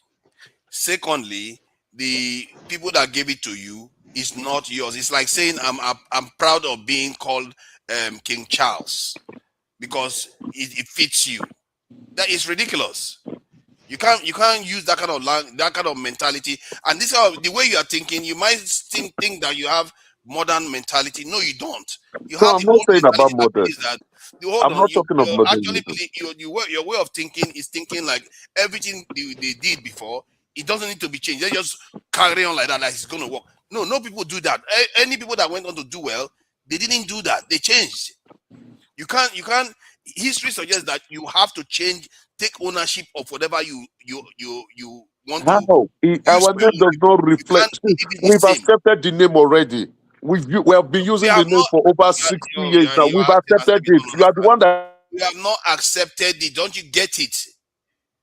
What do you mean you have not accepted? Did we not accept the last national anthem? Why did the Tinubu went and put the old one back?